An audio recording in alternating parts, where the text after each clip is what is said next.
Anaconda distribution, and using an IDE such as PyCharm, Spider, VS Code. String variables. Every variable holds a value, which is the information assigned and associated with that variable. You can change the value of a variable in your program at any time. So strings. A string is simply a series of characters. Anything inside quotes is considered a string in Python, and you can use single or double quotes around your strings like this. So this is a string inside double quotes, and this is also a string inside single quotes, but there are also double quotes inside the single quotes. So this is a string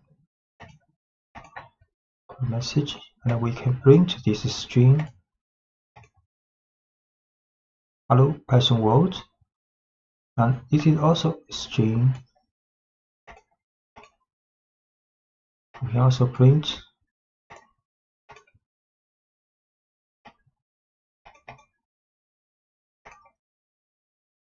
and changing case in a string with methods.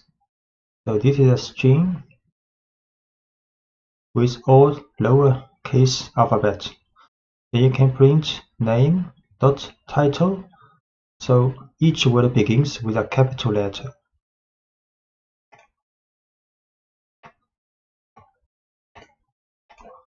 Name is a string. If we show all alphabets are lowercase, then we can print this string but with the title method after this string. So A, Ada, Lovelace. So these two alphabets will be uppercase.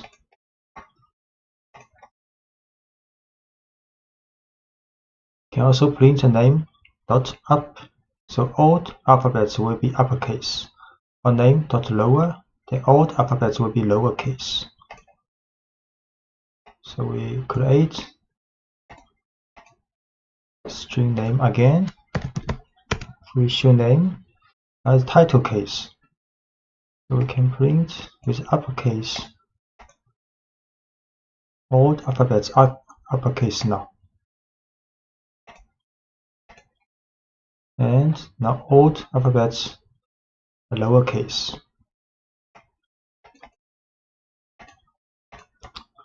Combining or concatenating strings. So this is a string first name, and this is a string for last name. So you can create a string called full name using first name plus a space symbol and with last name. Then you can print out. So first name Ada, last name is Lovelace. Then full name is addition. So is the string concatenation of first name and last name and with a space. Then can print out his full name Ada space Lovelace. And adding white space to strings with tabs or new lines. So space tabs and end of line symbols are called white spaces. So you can print \t means tab, add a tab space before text. Then you can print also with \n new line, \n is a new line. And you can combine \n and \t.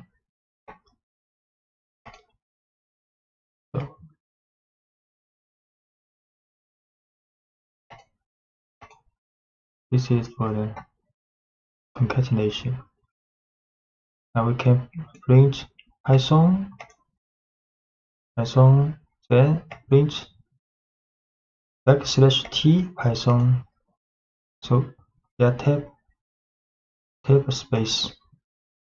Also print with a new line. The language Python, C, JavaScript. Can also print with newline and a tab space. Newline and a tab space.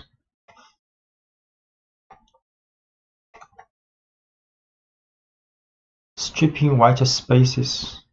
So favorite language is Python with a space. Then favorite language R strip will right side white space removed temporarily. And favorite language L strip will remove white space at the left side. Favorite language dot strip will remove white space at both sides. So favorite language Python, the space, and can print out. You see a space here. And if we use R strip, then no space here now. But fifth language has not been changed, so R strip is temporarily remove this space.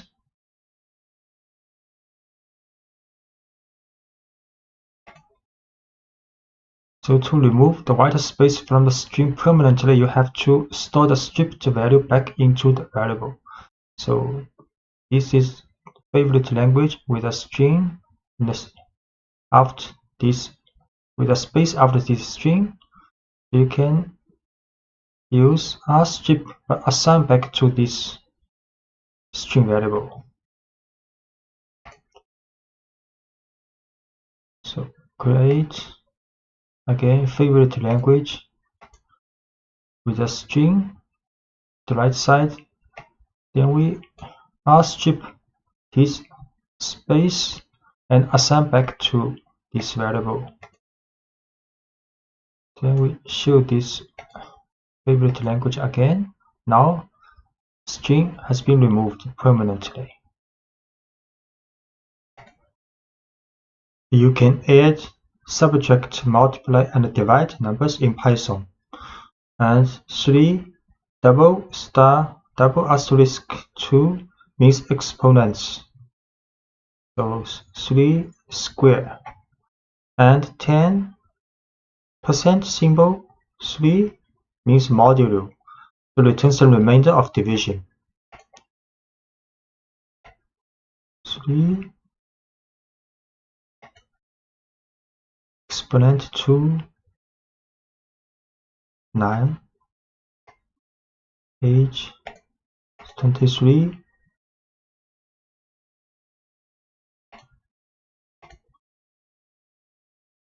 And avoiding type errors with the str function. So age is 23.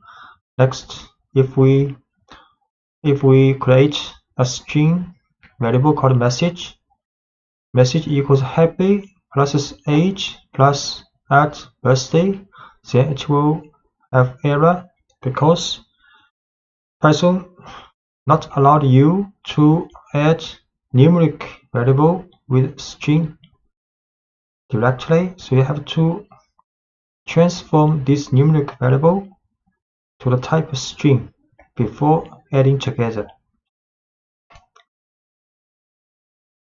So now message happy plus strh and plus best birthday. Then we can print a message happy 23rd birthday.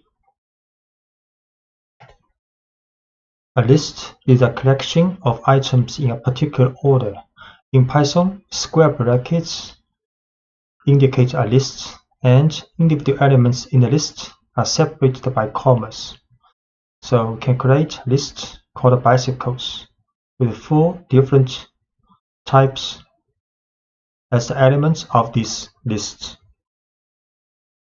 So we create another list called number list with 5 numbers in the brackets.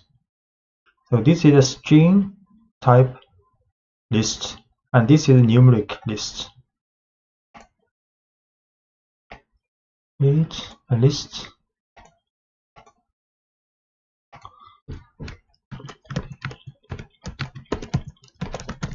If we show this list, and create a bicycle list. Can print out this bicycle list for bicycles, and accessing elements in a list. You can access any element in a list by telling Python the position or index of the item desired. For example, we can print the first bicycle in this list. And you can also use the string method on any element in a list. So we can get the title form of the first bicycle. You can print first bicycle in the list. Select. Can also print first bicycle's title form in the list. The T is capitalized.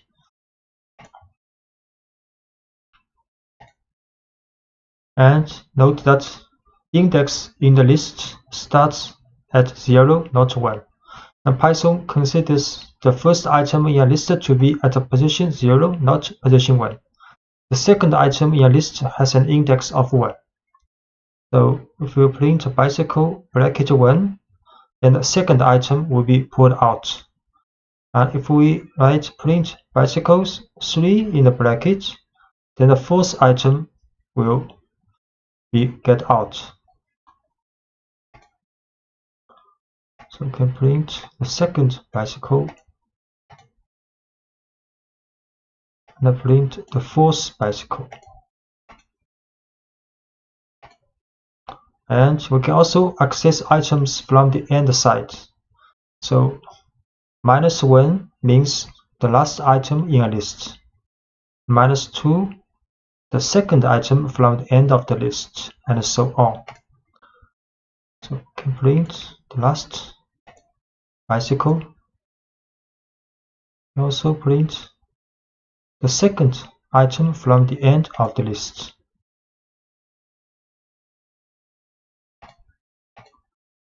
Using individual values from a list, you can use individual values from a list just as you would any other variable. For example, you can use concatenation to create a message based on a value from a list. So for example, we can get out the first bicycle and using its title form, then this item concatenated with this string and this string. We create a message with concatenation of string and the bicycle's first element with the title form and plus symbol.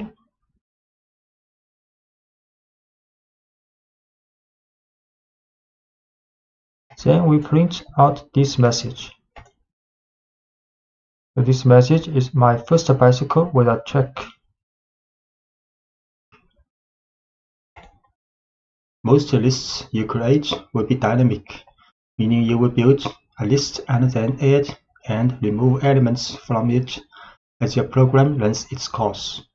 To change an element, use the name of the list followed by the index of the element you want to change, and then provide the new value you want that item to have. For example, this is original list with 4 car brands, and we can change the first element of this list to another value. So this is a list with 4 cars. Print. Then we can set the first value to Ducati, and we print again. Now the first value has been changed. And we can also add elements to a list. Python provides several ways to add new data to existing lists. We can append elements to the end of a list. So this is the original list for the motorcycle. And we can use append function So motorcycle dot append Ducati. So the Ducati is added to the end of the list. Create this list with 3 motorcycles.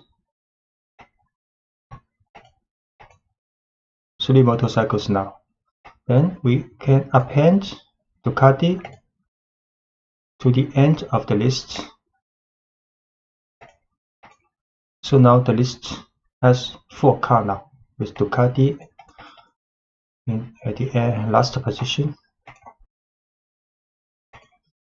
You can start with an empty list and then add items to the list using a series of append statements.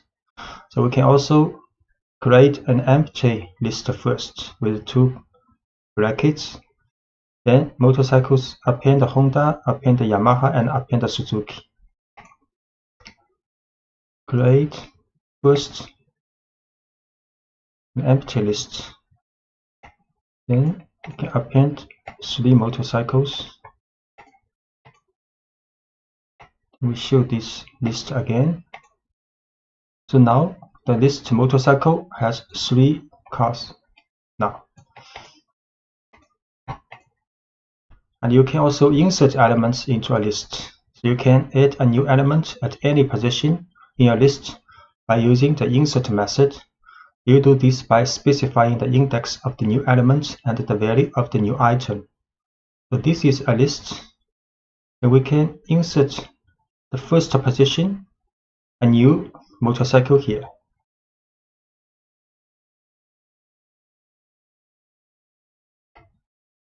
So this is a list with 3 motorcycles. Can insert Ducati to the position 0, first position, and we show this motorcycle. Now Ducati is the first motorcycle and the other 3 motorcycles from the original list. And we can also remove elements from a list. You can remove an item according to its position in the list or according to its value.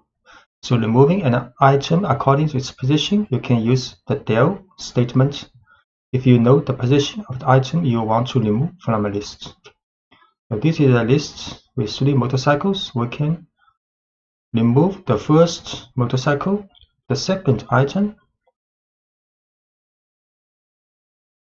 the list with 3 motorcycles. 3 motorcycles now. Then we'll del first motorcycle.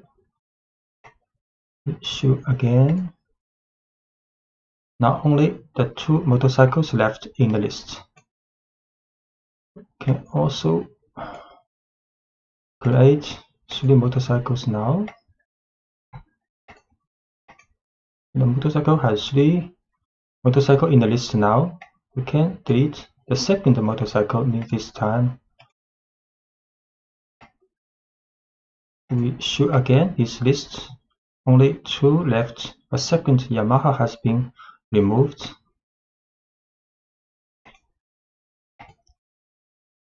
You can use pop method to remove an item. Sometimes you will want to use the value of an item after you have removed it from a list.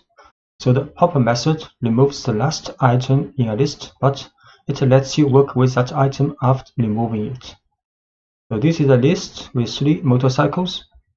So we can use pop method to remove the last one of this list. Then put this removed item in this object. So we can print this object later. So this is a list with 3 motorcycles. Then we can use the pop method. Remove the last one of this motorcycle list. Then print again this motorcycles list. Now 2 left. The last one, Suzuki, has been removed. And we can also print this popped motorcycle. Suzuki, that's correct. And popping items from any position in a list. You can actually use pop to remove an item in a list at any position by including the index of the item you want to remove in parentheses. So this is the list with 3 motorcycles. So we can pop 0, so the first item is removed from the original list and stored in variable called first owned.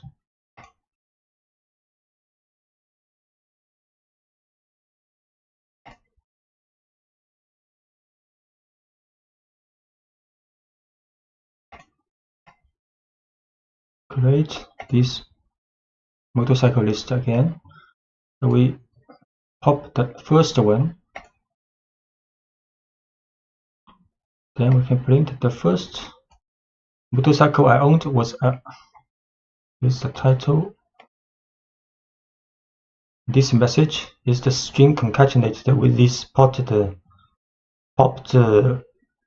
value with a title form.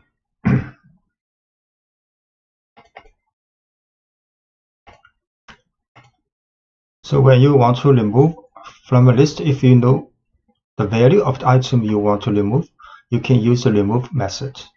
So this is a list with 4 motorcycles. So if we want to remove the item with this value, so we can use motorcycle.remove Ducati. So Ducati is removed, but note the remove method deletes only the first occurrence of the value you specify. So if there is a possibility the value appears more than once in the list, you will need to use that loop to determine if all occurrences of the value have been removed. So this is a motorcycle list with 4 motorcycles. Then we can remove Ducati using remove function. Then print again. Now Ducati has been removed. Sometimes you will want to preserve the original order of your list, and other times you will want to change the order. Python provides a number of different ways to organize your lists depending on the situation. Sorting a list permanently with the sort method. So this is a list with 4 cars, and you can use cars.sort. Then the order of the elements are sorted in the list. So we create a list.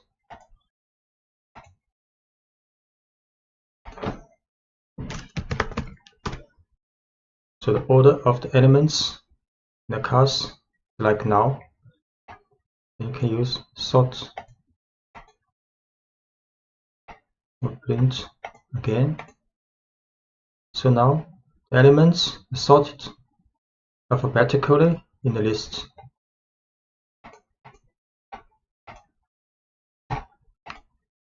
And you can also sort this list in reverse alphabetical order by passing the argument reverse equals true to the sort method. So you can use sort reverse true.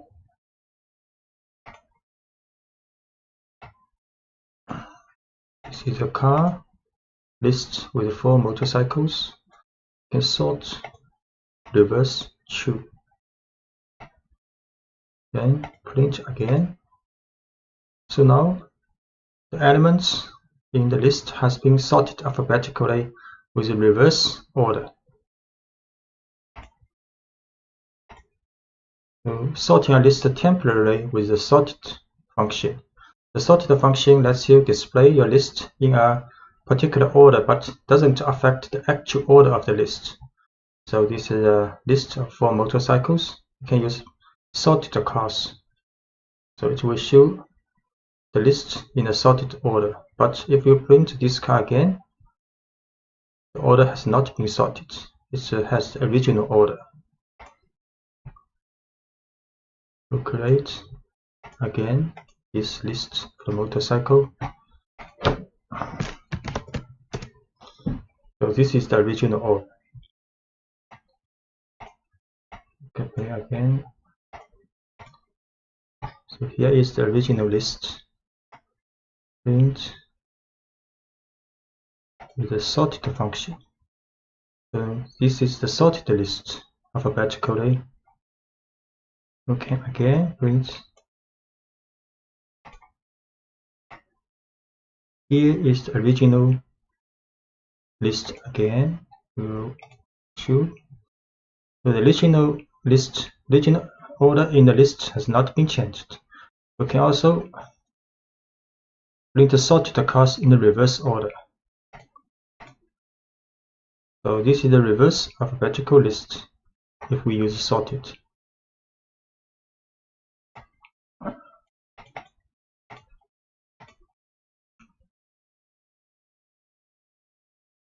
So print a list in reverse order. So just to reverse the original order of a list, this may not be the alphabetical order. So just to reverse the original order of the list, you can use the reverse method. So this is the original list. If we use cast reverse and print a cast, then the order of the elements are reversed. So the last one will be printed first. So the reverse method changes the order of a list permanently, but you can revert to the original order anytime by applying reverse to the same list a second time. So we print. This is the. Okay, we create again this motorcycle list. This is the original order, and we use cars dot reverse, then print again. Then order of elements are reversed in the list. Okay, finding the length of a list. You can quickly find the length of a list by using the len function. So we can use len cars and it will return the number 4. So note that Python counts the items in a list starting with 1, not from 0. So this is the list for cars with 4 elements. We use len cars. That will be 4. Looping allows you to take the same action or set of actions with every item in a list. So when you want to do the same action with every item in a list, you can use Python's for loop. Let's say we have a list of magicians' names, and we want to print out each name in the list. A for loop will let Python to handle this task easily. In the for loop, Python pulls a name from the list magicians and store it in the variable magician. Then print the name that was just stored in magician. Python then repeats this operation for each name in the list. So this is a list of magician with 3 magicians. Then we can write 4 magician in magicians. So magicians is a list. In the for loop, for magician will take each element from the magicians, then store in this variable called magician. Then inside the for loop, we print each magician until there's no magician left in this list. So where the no more values are in the list, Python moves on to the next line in the program after the for loop. So this is the for loop.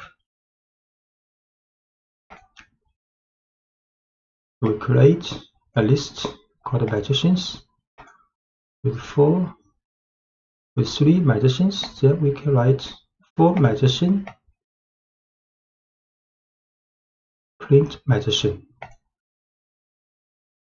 So each magician has been printed out. It is helpful to choose a meaningful name that represents a single item from the list. For example, here is a good way to start a for loop for a list of cats, a list of dogs, and a general list of items. We can write, for example, for cat in cats, for dog in dogs, or for item in list of items. And using singular and plural names can help you identify whether a section of code is working with a single element from the list or entire lists. Doing more work within a for loop. So every indented line following the line for magician in magicians is considered inside the loop, and each indented line is executed once for every value in the list. So for example, this is a magician list. We can write for loop from the for magician in magicians, then these two lines indented considered inside the for loop. So we can write print magazines title form. That was a great trick. And print I can't wait to see your next trick. Then magazine's title name, then a new line. Then after this for loop finished, then we can print a single message. But this statement not considered inside the loop. So any lines of code after the loop that are not indented are executed for once without repetition. We create a magazines list again. Then a for loop with two print lines included in the for loop. Run this. So for each element, each magazine in list, we share two messages. So Alice, that was a great trick. I can't wait to see your next trick, Alice. And David, that was a great trick. I can't wait to see your next trick, David, and so on. Then after the for loop has been finished to run, then we can print one message. So this message, this print statement is not considered in the for loop, so print only once. Lists are ideal for storing sets of numbers, and Python provides a number of tools to help you work efficiently with lists of numbers. So we can use the range function. Python's range function makes it easy to generate a series of numbers. For example, you can use the range function to print a series of numbers like this. You can write a for loop, and for value in range 1 to 5, can print a value. The result will print 1, 2, 3, 4. The range 1 to 5 will print a number from 1 to 4. Then for each value of this 1 to 4 will print out. So although this code looks like it should print the numbers from 1 to 5, it doesn't print the number 5. So in this example, range prints only the numbers 1 through 4. This is the result of off by 1 behavior you will see often in Python and many other programming languages. So if you want to print the numbers from 1 to 5, you would use range 1, 6. So for value in range 1, 6, print value. Can print out for value in range 1 to 5, print value. So 1, 2, 3, 4 has been printed out. Use range to make a list of numbers. If you want to make a list of numbers, you can convert the results of range directly into a list using the list function. So for example, we can create a list called numbers, and the value is 1 to 5. Then next we can print numbers. We create a list called numbers,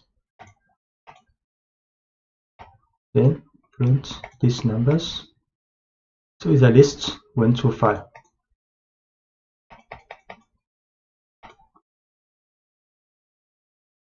And we can also use the range function to tell Python to skip numbers in a given range. For example, here is how we would list the even numbers between 1 and 10.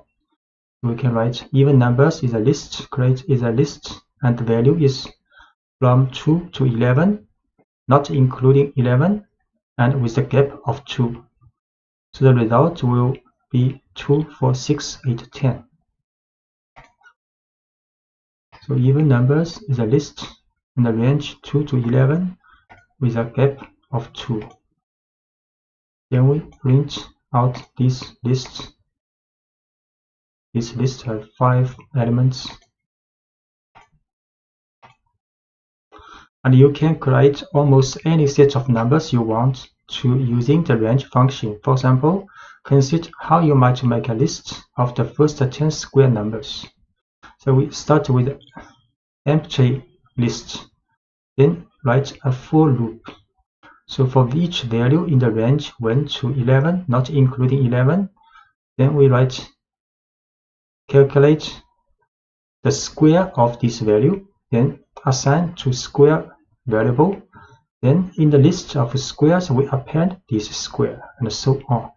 Then when the for loop is finished, we print out this squares list. So we start with an empty list called squares. Then we tell Python to loop through each value from 1 to 10 using the range function. And inside the loop, the current value is raised to the second power and stored in the variable square. Then each new value of square is appended to the list squares. So start with the empty list called squares. The for loop for each value in the range 1 to 11, calculate the square of this value and append to the squares list. Then the loop finished, we can print out this list. So the value is 10 numbers, and each value is the square of the value in the range 1 to 11.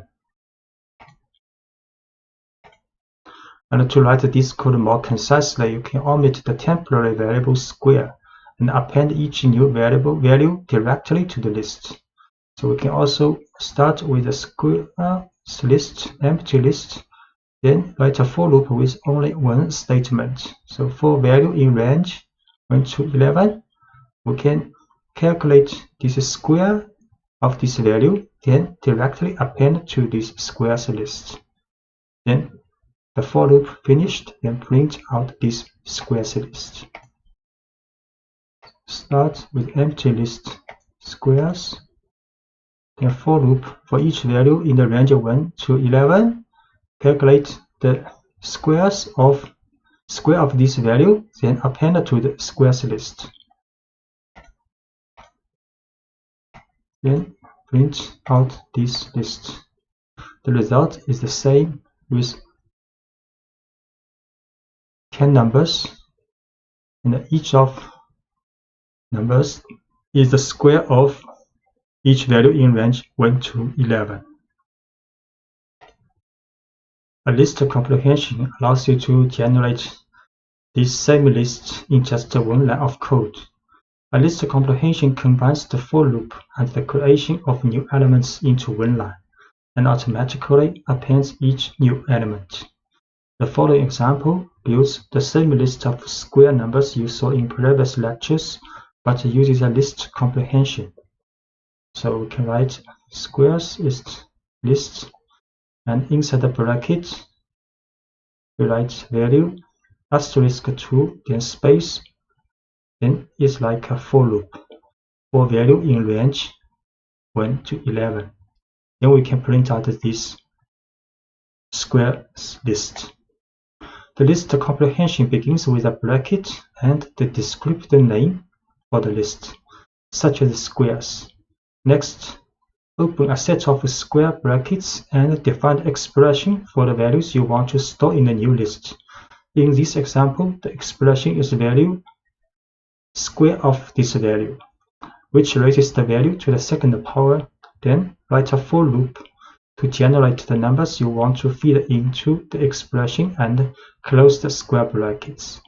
Notice that no colon is used at the end of the for statement in list comprehension. So we can create this list to use list comprehension.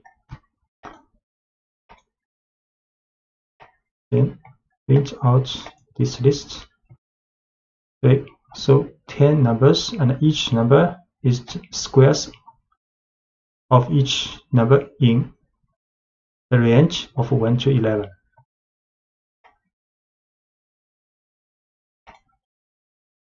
You can also work with a specific group of items in a list, which Python calls a slice.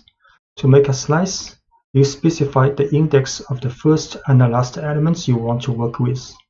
As with the range function, Python stops one item before the second index you specify. So the following example involves a list of players on a team. So this is a list with 5 players, and we can print players bracket 0 to 3, then it will return the first 3 elements. So the code prints a slice of this list, which includes just the first 3 players. So players is a list with 5 players, then can print the first 3 players. And you can generate any subset of a list. For example, if you want the second, third, and fourth items in a list, you would start the slice at index 1 and end at index 4. So 4 not included. Then it will return the second, third, and fourth element. So from the index from 1 to 3. So the second, third, and fourth elements will be returned. So we print the second, third, and fourth elements. And if you omit the first index in a slice, Python automatically starts your slice at the beginning of this list. So if you just write column 4, then it will return the first 4 elements. So we return the first 4 elements with column 4.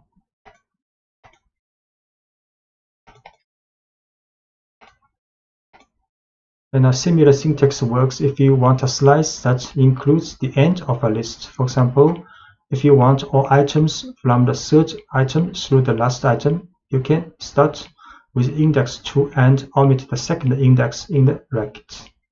So we can just write players 2 column. Then it will return all items from the third item and through the end of the list. We print players 2 column return from the second to the last items in the list. The negative index returns an element a certain distance from the end of a list. So therefore, you can output any slice from the end of a list. So, for example, we can write players bracket -3 then column. Then it will return the last 3 players. So it will return the last 3 players use negative index.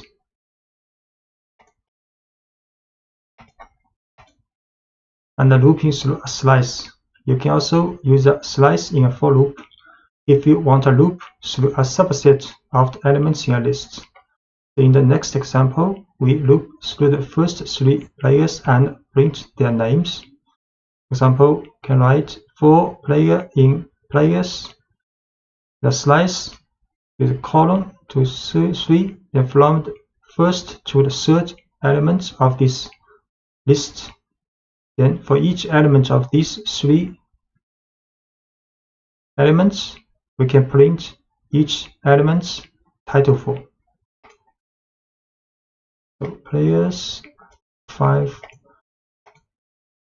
elements, print. So here are the first 3 players on my team. Then we can use a for loop for the slice of a list. So the first 3 elements played. And a copy a list. To copy a list, you can make a slice that includes the entire original list by omitting the first index and the second index. So we just use a bracket and a column inside the bracket to copy all the elements of the list. Now this tells Python to make a slice that starts at the first item and ends with the last item, and producing a copy of the entire list. For example, imagine we have a list of our favorite foods and want to make a separate list of foods that a friend likes. This friend likes everything in our list so far, so we can create the list by copying ours. So this is my foods list, and we can also create a friend's foods list with using the bracket or column. So the list of my friend's foods have the same items of my foods list.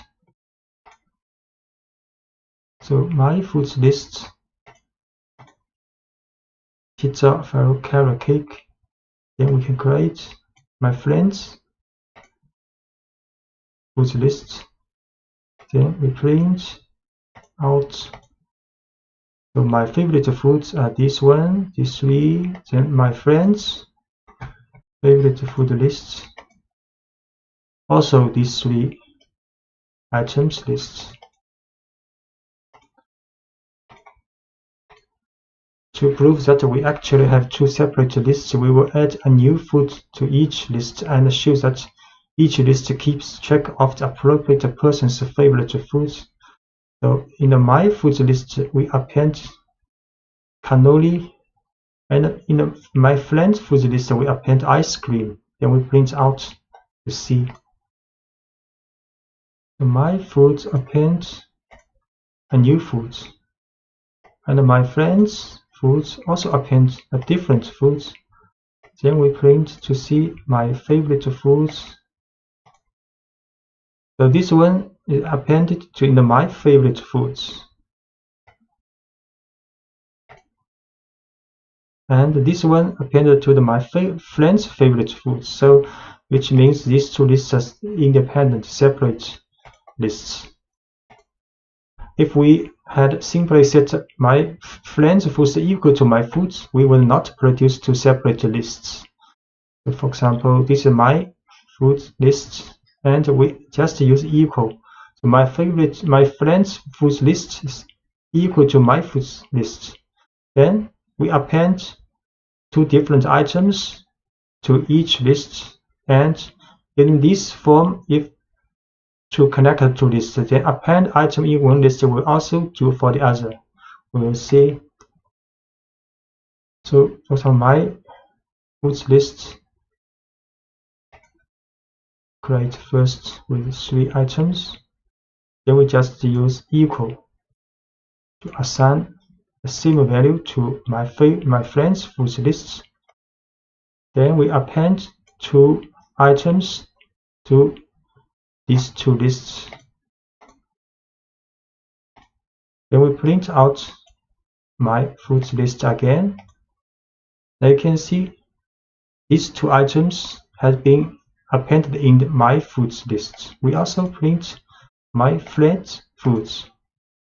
Also, these two items have been added, which means if we use equal sign to assign My Foods to My Friends Foods, they are just reference to the same object. They are not copy, not independent objects. So if you append one item in one of the two objects, and this will also happen for the other one. Sometimes we want to create a list of items that cannot change. Tuples allow you to do just that. Python refers to values that cannot change as immutable, and an immutable list is called a tuple. A tuple looks just like a list, except you use parentheses instead of square brackets. And once you define a tuple, you can access individual elements by using each item's index, just as you would for a list. For example, if we have a rectangle that should always be a certain size, we can ensure that its size doesn't change by putting the dimensions into a tuple. So we define the tuple dimensions using parentheses instead of square brackets. Then print each element in the tuple individually, using the same syntax we have been using to access elements in a list. So this is a tuple with two elements. We use parentheses to create a tuple. Then if we want to get the elements, first elements, we just can use this tuple with a bracket 0. This form is same as the list, and this can get the second elements of this tuple. We create a tuple. Then we print out the first element and print out the second element of this tuple. And let's see what happens if you try to change one of the items in the tuple. So if we set the first element to 250 and Python will raise an error. We create this tuple first. Then we try to assign a new, change the value of one element. Then type error tuple object does not support item assignment. And the looping through all values in a tuple. You can loop over all the values in a tuple using a for loop, just as you did with a list. So this is a tuple. We can also use a for loop for dimension in dimensions, then print each element. Create a tuple, then we print a message, and we print each element of the tuple using a for loop. So 2 elements printed out. So writing over a tuple, although you cannot modify a tuple, you can assign a new value to a variable that holds a tuple. So if we want to change our dimensions, we could redefine the entire tuple. So you can, this is the original tuple. This is the new tuple we defined. So if you want to change the value, because you cannot change the element by element, so you can define the tuple again with the new value. You can define the entire tuple again with the new value you want. So we create this tuple again with the new value. Then we print out, then using a for loop to print this tuple out. Conditional tests. At the heart of every if statement is an expression that can be evaluated as true or false, and is called a conditional test. Python uses the values true and false to decide whether the code in an if statement should be executed. So if a conditional test evaluates to true, Python executes the code following the if statement. If the test evaluates to false, Python ignores the code following the if statement. A simple example of conditional tests.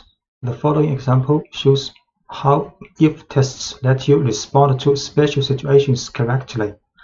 Imagine you have a list of cars and you want to print out the name of each car. Car names are proper names, so the names of most cars should be printed in title case. However, the value BMW should be printed in all uppercase. Following code loops through a list of car names and looks for the value BMW. Whenever the value is BMW, it is printed in uppercase instead of title case. So this is a car list with 4 cars inside, and we write a for loop. So for car in cars, if this car equals BMW, then we print out this car's uppercase. Else, so if the car is not BMW, we run statement inside the else, then print this car with title for. So we create car list, then write a for loop to print each car's name either in title form or in uppercase. So if the car is BMW, then print out in uppercase. So you can see Audi, Subaru, Toyota all in title case, but BMW is in uppercase 4. So checking for equality.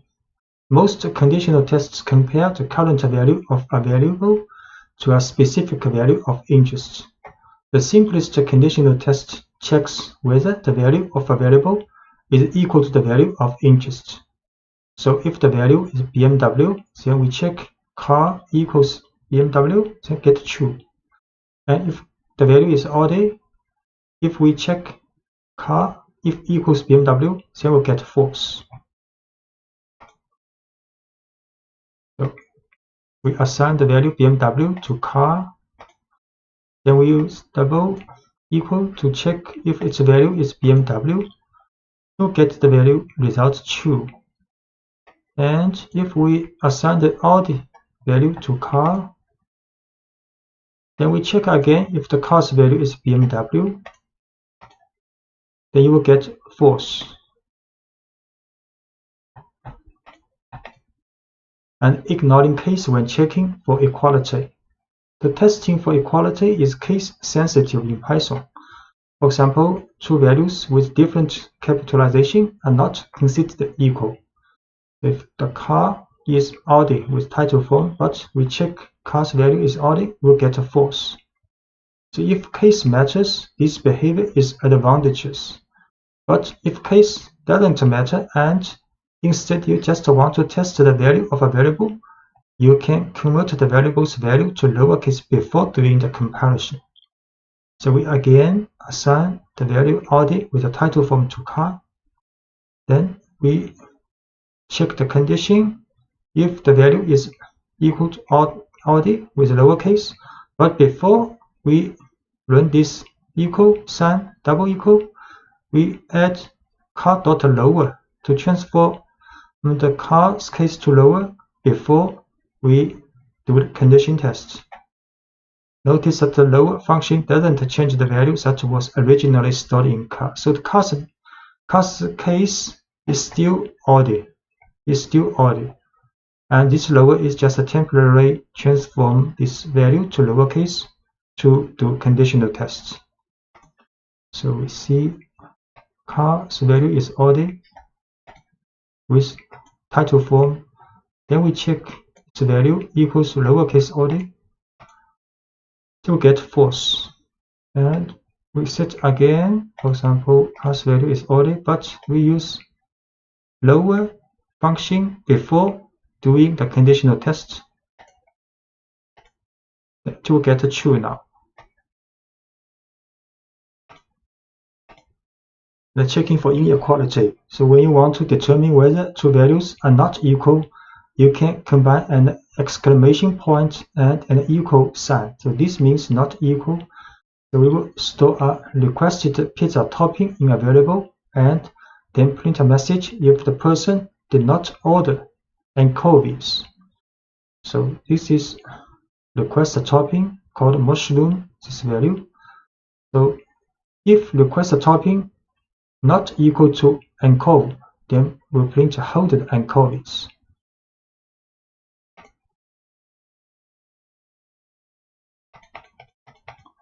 So request a topping is mushroom. So we check if this topping not equal to anchovy, we'll print holded anchovies. So this message printed out because this value is mushroom, and we test if this value not equal to anchovy. This test will get true. Will get true, then this statement will be run in the for loop, in the if statement. And the numerical comparisons. So testing numerical values is pretty straightforward. For example, the following code checks whether a person is 18 years old. So if the person is 18 years old, then you test numerically if the age equals 18. You get a true result. You can also test to see if two numbers are not equal. So for example, the following code prints a message if the given answer is not correct. So answer is 17. So we test if answer not equal to 42. Then we print a message. This is not the correct answer. Please try again. So age is 18. Then we test age. If age is 18 equals 18, the result is true. The answer is 17. Then we test if answer not equal to 42, then we show the message. Because answer is not equal to 42, the message is printed out. And the numerical comparisons, you can include various mathematical comparisons in your conditional statements as well, such as less than or equal to, greater than, and greater than or equal to. So age is 19, for example, we can run these tests. So each of the above mathematical comparations can be used as part of an if statement, which can help you detect the exact conditions of interest. So age is 19. Then we can test if age less than 21. We can also run if age is less than or equal to 21, or if the age is larger than 21, we get false. If the age is larger than or equal to 21, we'll get the false. And you can use AND to check multiple conditions. To check whether two conditions are both true simultaneously, you can use the keyword AND to combine the two conditional tests. If each test passes, the overall expression evaluates to true. If either test fails or if both tests fail, the expression evaluates to false. For example, you can check whether two people are both over 21 using the following test. So these two people has age 22 and 18. We can test if this age larger than equal to 21 and this one also older than 21. The result will be false because one is not larger than or equal to 21. But if we change the second one to 22, then we test again, then it will be true because both are older than 21. To write concisely, you can also add parentheses here, so it will be more clear.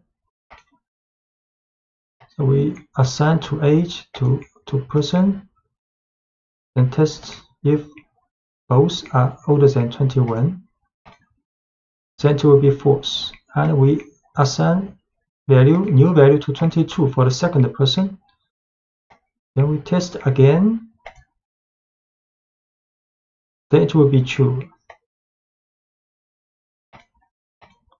And you can also use the keyword OR, allows you to check multiple conditions as well, but it passes when either or both of the individual tests passes.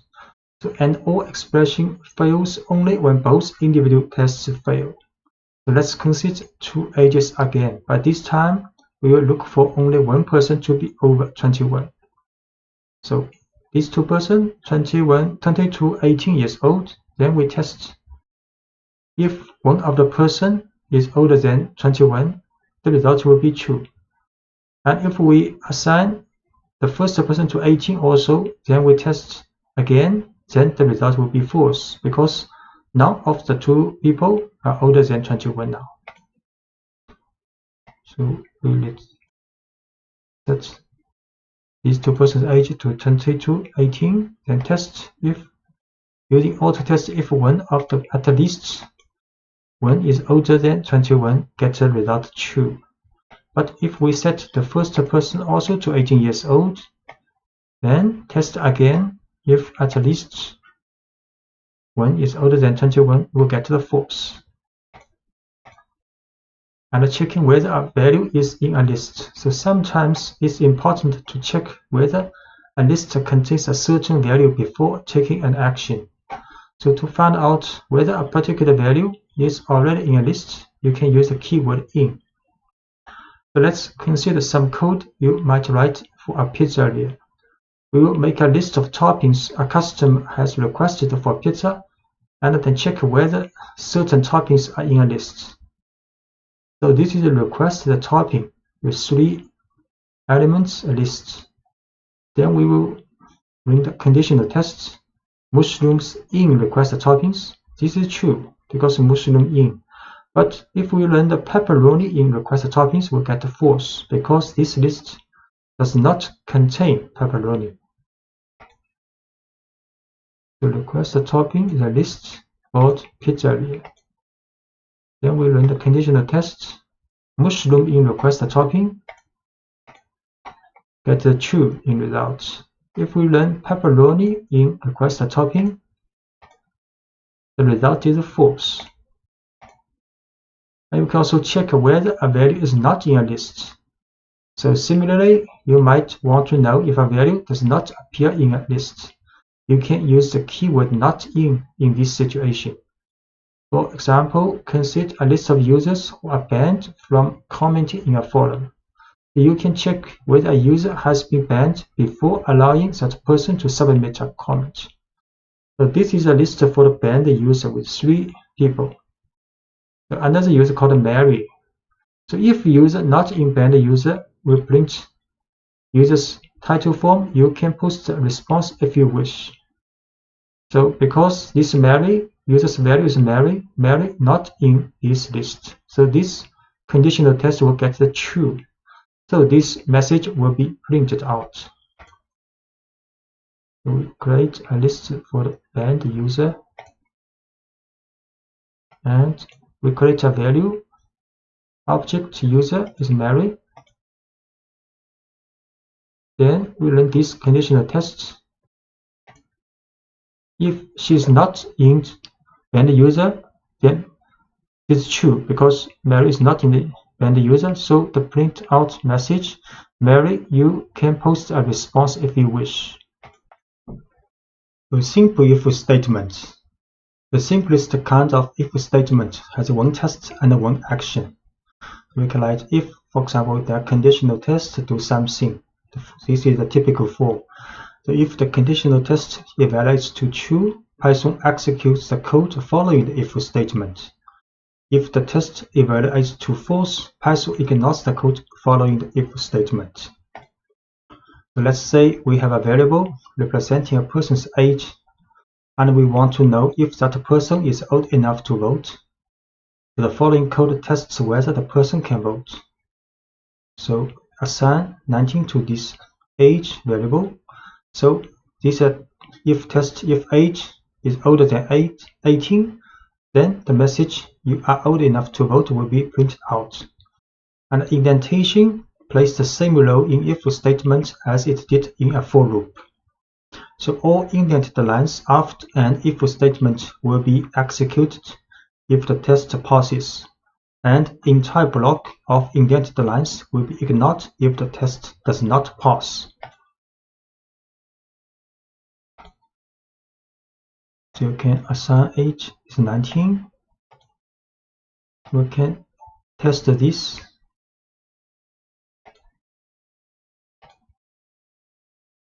Because it's older than 18, so these 2 statements are run. So you can have as many lines of code as you want in block following the if statement. So let's add another line of output if the person is old enough to vote, so asking if the individual has registered to vote yet. So these 2 messages will be printed out.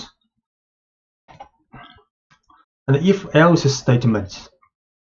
And if else block is similar to a simple if statement, but the else statement allows you to define an action or set of actions that are executed when a conditional test fails.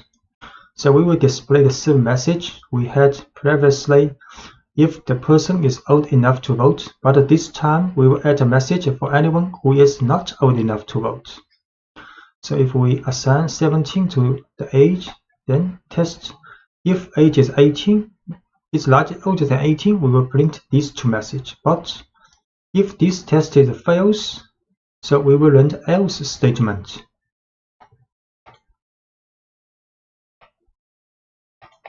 So age is 17. Then we test if age is older than 18, then print this message. Else, if this test is fail, then we will print these 2 messages. So because age is 17, not older than 18, then these 2 messages are printed out. Sorry, you are too young to vote, and please register to vote as soon as you turn 18. And if and else chain, often you will need to test more than 2 possible situations. And to evaluate this, you can use Python's if else syntax. Python executes only one block in an if-elif-else chain. It runs each conditional test in order until one passes. So when a test passes, the code following that test is executed and Python skips the rest of the tests. The following code tests for the age group of a person and then prints an admission price message. So for example, age is 12. Then we run if age is younger than 4, then print this message. But this message, if this is fail, then Python will test this conditional test. If it is younger than 18 but older than 4. If this passes, gets a true result, then this message will be run. Then the if test, then the statement after the if test will be run. So if both of these conditional tests fails, then Python will run this message. We see age is 12.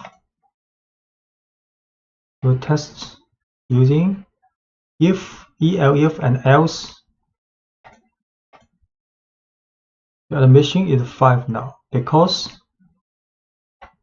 12 is not younger than 4. Then this gets false. Then Python will test the next. Next will be true because younger than 18. So the statement inside the elif will be run. Then Python will finish this if statement, if, elif, else statement.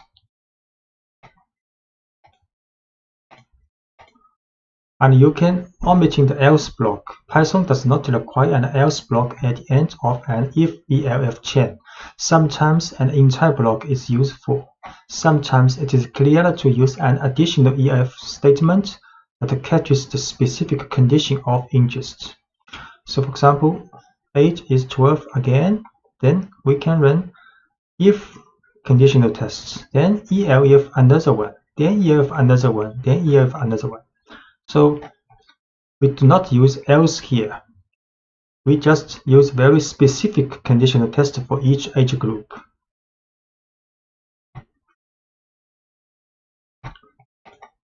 So we see age is 12. Then we use a multiple if, elif tests.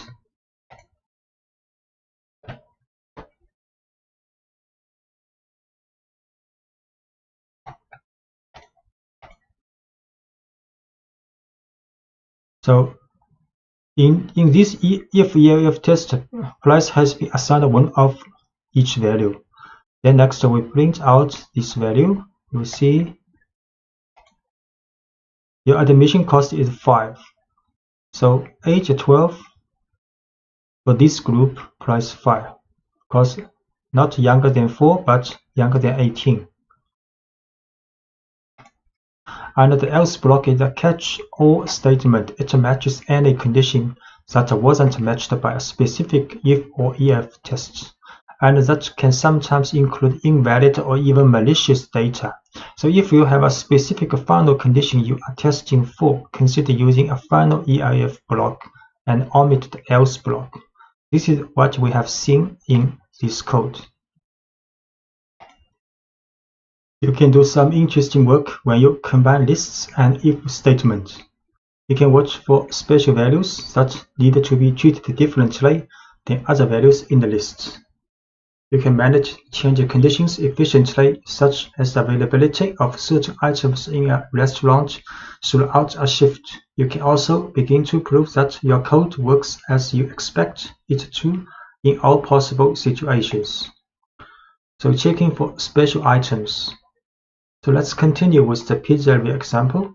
The pizzeria displays a message whenever a topping is added to your pizza.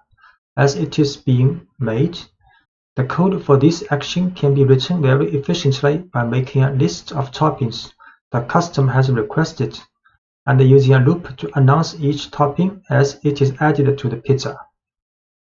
So this is a request a topping list with 3 items.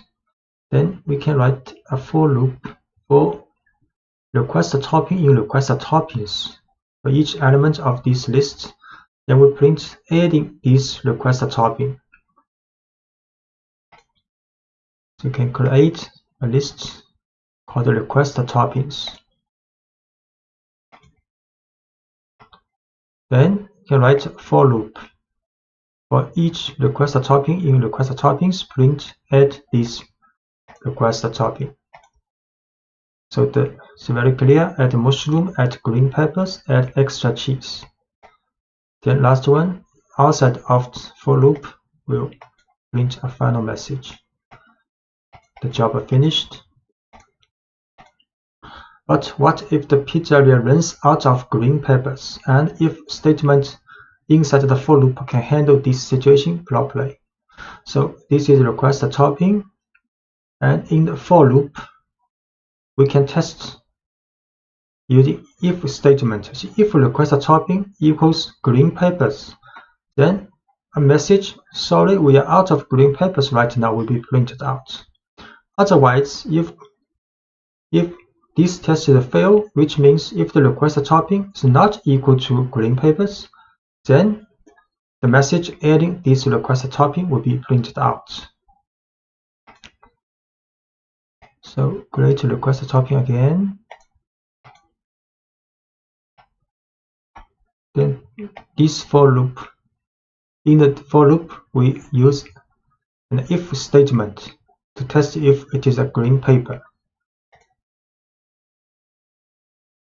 So the message is like this. So adding mushroom, and for the green peppers, the message will be like, sorry, we are out of green peppers right now. And for the extra cheese will be printed like adding extra cheese. So this is the last message of the for loop.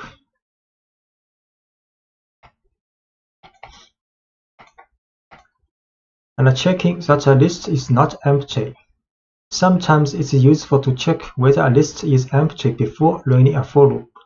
So as an example, let's check whether the list of request topping is empty before building the pizza. If the list is empty, we will prompt the user and make sure they want a plain pizza. If the list is not empty, we will build the pizza just as we did in the previous examples. So we first create an empty list to request toppings. So next we will run if request toppings, which means if request topping has at least one element and not empty, then it will run the for loop. Else, if request topping is empty, we will run another loop, another message. So when the name of a list is used in an if statement, Python returns true if the list contains at least one item. An empty list will evaluate to true to this conditional test. So here we create an empty list for request topping. Then we will run if-else statement. So if request topping is not empty, we will run this for loop. But if it is empty, then this test will fail. Then we run the else statement. So the else statement is run in this case now. Using multiple lists. What if a customer actually wants French fries on their pizza? You can use the lists and if statement to make sure your input makes sense before you act on it. So let's watch out for unusual topping requests before we build a pizza. And the following example defines two lists. The first is a list of available toppings at the pizzeria, and the second is the list of toppings that the user has requested. And this time, each item in request toppings is checked against the list of available toppings before it's added to the pizza. So the code will look like this. Available toppings is a list created, and request toppings is another list which created for the request toppings from the customer. Then we will write a for loop. Then for each request topic in the request toppings, we will check if this request topic in these available toppings list. So if this test gets true, then we print add this request topic. Otherwise, if this request topic item is not in available toppings list, then we will run another message. We ask customer, say, sorry, we don't have these toppings. So we run create two lists. One is available toppings and one is request toppings. Then we write a for loop for each request toppings. Then test if this one is in the available toppings. If it is true, then we print this message.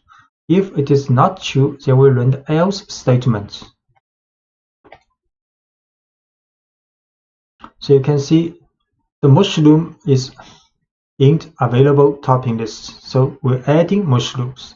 The same for the extra cheese, but for the French fries in the request topping, the message, sorry, we don't have French fries, will be run out. A dictionary in Python is a collection of key-value pairs, so each key is connected to a value, and you can use a key to access the value associated with that key. A key's value can be a number, a string, a list, or even another dictionary. In fact, you can use any object that you can create in Python as a value in a dictionary.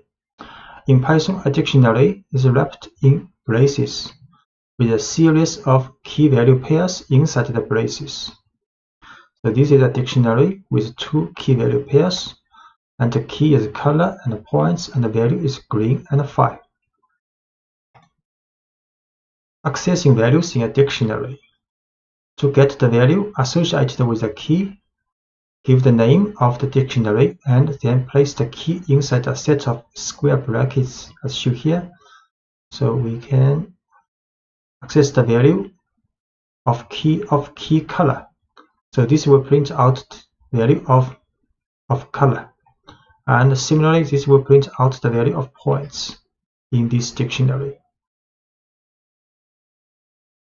So this dictionary with two key-value pairs, so we can get the points value of this dictionary and assign to new points. Next, we can print out these new points with a message.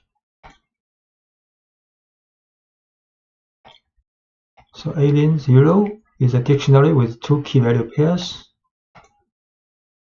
and we can print out the value of this dictionary's color. Its color is green. Then we can print out the value of points. Points is 5. Can create this dictionary again.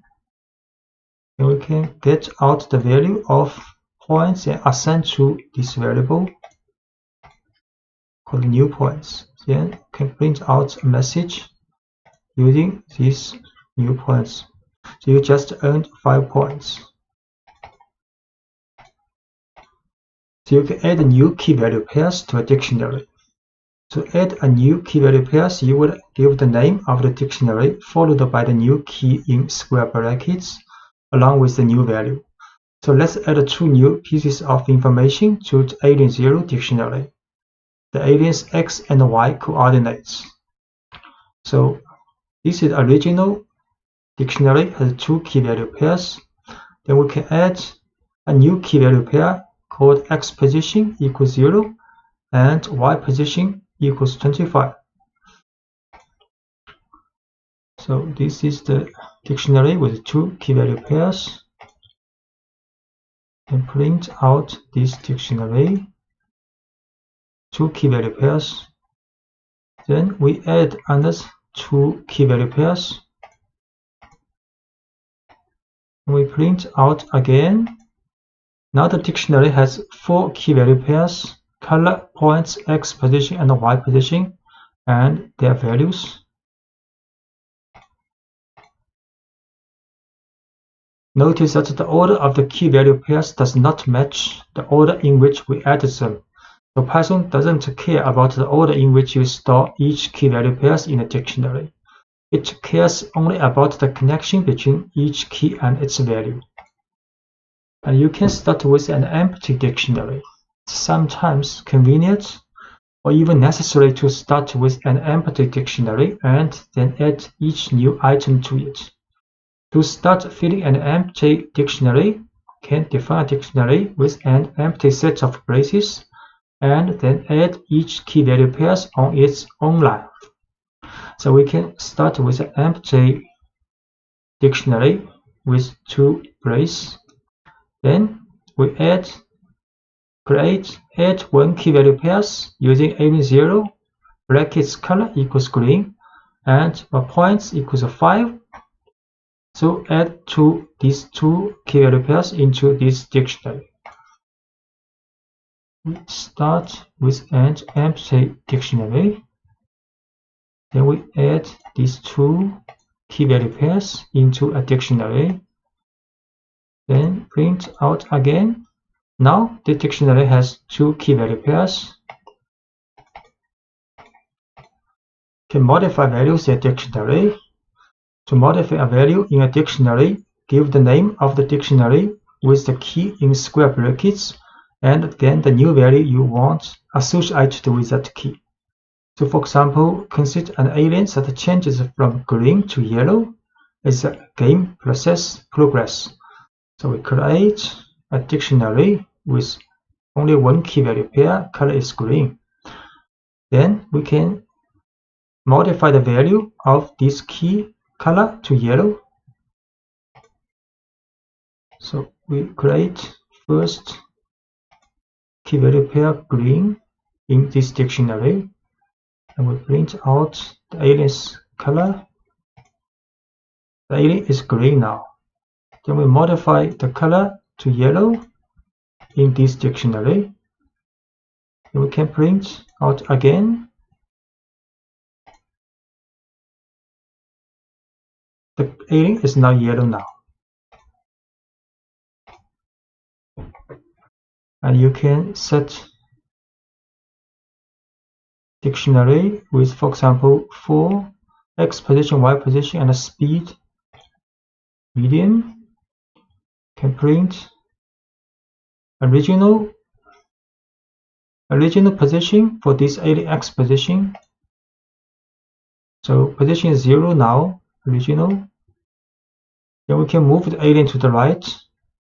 So if alien 0 speed is slow, x increment is 1. And else if speed is medium, then increment is 2, and else increment is 3. So because x speed is medium now, so the increment is 2. And we can also we can run this test first. So x increment will be assigned with a true value now. Then we can modify the position x position with current position plus x increment. So we run this to modify the value of x position. So print new x position. Now we'll see new position 2 because have increment with true value to the x position. And we can also remove key value pairs. So when you no longer need a piece of information that is stored in a dictionary, you can use the del statement to completely remove a key value pair. All del needs is the name of the dictionary and the keys that you want to remove. For example, let's remove the key points from the alien0 dictionary along with its value. So this is a dictionary with 2 key value pairs. Then we can remove the points, the key value pairs with the points. Use del alien0 points in brackets. So we can create these key value pairs dictionary first. 2 key. So print. So there are 2 key value pairs in this dictionary. Then we remove 1 key value pairs. points has been removed. We show again this dictionary now has only color key value pair. Because a dictionary can contain large amounts of data, Python lets you loop through a dictionary. You can loop through all of a dictionary's key value pairs, through its keys, or through its values. So looping through all key value pairs, to do so, you could loop through the dictionary using a for loop to write a for loop for a dictionary. So let's consider a new dictionary designed to store information about a user on a website. The following dictionary will store one person's username, first name, and last name. So this is a dictionary called user, and will store username Fermi, first name Enrico, and the last name Fermi. Then we can write a for loop for key value in user this dictionary's items attribute. So this username items attribute will return the key value pairs. Then for each key value pair, we will print key its value and value its value. So you create names for the two variables that will hold the key and the value in each key value pair. You can choose any names you want for these two variables. So you can choose any name for these two variables. The second half of the for statement includes the name of the dictionary followed by the method items, which returns a list of key value pairs. The for loop then stores each of these pairs in two variables provided. So we can create dictionary for the user. Then we can write a for loop, and in the user zeros items, then we print out this information. So all the key value pairs in this dictionary are printed out. The username value, first name value, last name value.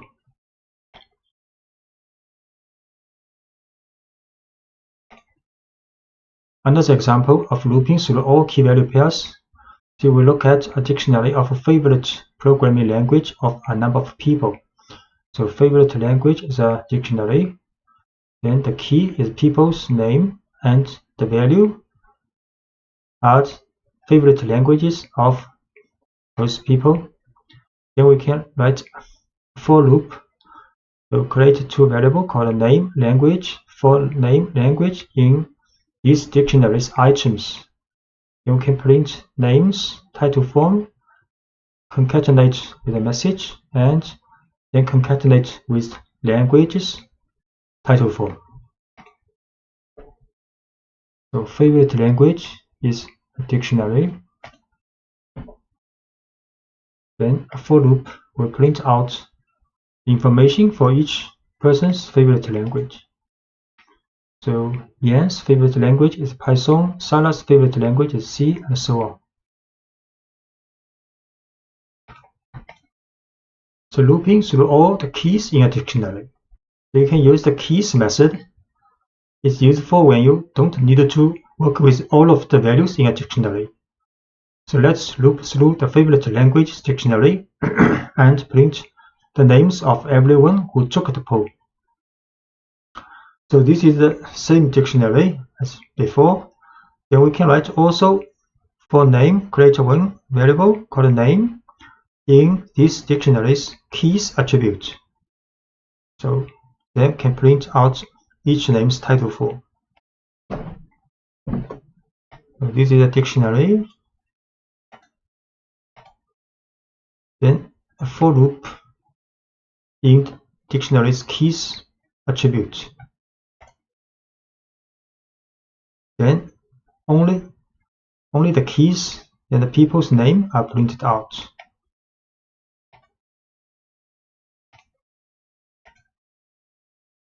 So looping through the keys is actually the default behavior when looping through a dictionary. So the following two codes would have exactly the same meaning.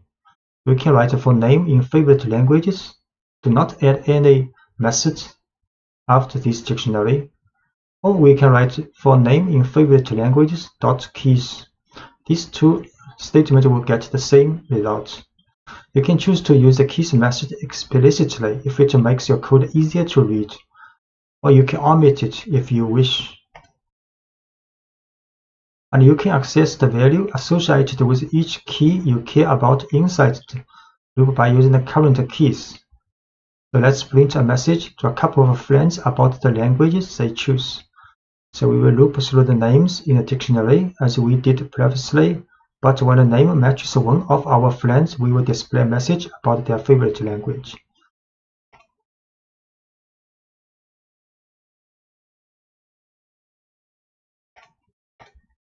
So this is the code. So we create same dictionary as before. Then we have friends, a list, 2 people of our friends. Then write a large for loop for name in favorite language to keys. So this name represents each name in this dictionary. Then print this name's title form first. Next, we write an if conditional test. So if this name in friends is this list. So if one of these keys is in this list, then we will print another message, hi, the name's title form, and a message, I see your favorite language is your favorite language's value, which language is title form. So we show this. Create this dictionary first. Then we create another list called friends with 2 items. Next, write a for loop to print out each people in the favorite languages list first. Then, if this person matches in this list, then we'll print another message for this friend. So first, Yang print out, then Sarah print out. Because Sarah is in the friend list, then Sarah will have another message printed out. Then Edward print out.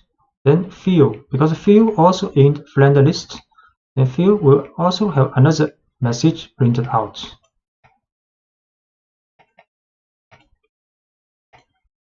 And you can also use the keys method to find out if a particular person was polled. So this time, let's find out if Erin took the poll. Same dictionary we produce. Then if Erin not in favorite language keys, we use not in. So favorite language.keys will return a list of these keys in the dictionary. And Erin if not in, so print Erin, please take your poll. And the keys method isn't just for looping, it actually returns a list of all keys, and the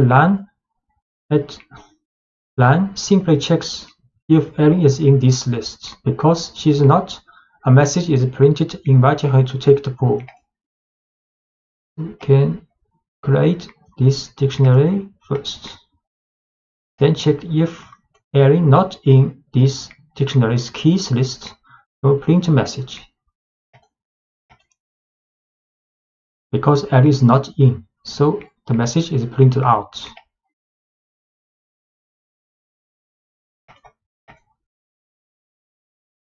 You can also loop through a dictionary's keys in order. So one way to return items in a certain order is to sort the keys as they are returned in a for loop.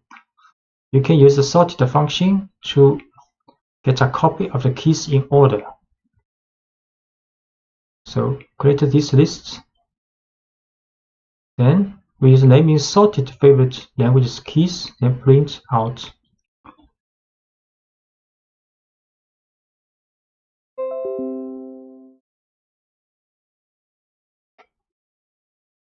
Then choose this one, then create this first dictionary, then we just sorted this list first before we choose each item in this list. Then print message for the name, title, thank you.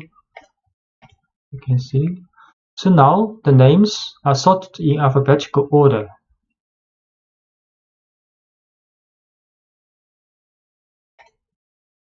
and looping through all values in dictionary. If you are primarily interested in the values that the dictionary contains, you can use values method to return a list of values without any keys. For example, say we can loop through loop and print out programming language pool without the name of the person who chose each language. So this is the same dictionary. Then we can print a message following language has been mentioned. Then write a for loop. In this time, we use the values method for this dictionary, and then for language, the values method will get all values parts in the dictionary. Then we print out these old languages title for. So create this list, the dictionary first, then print a message.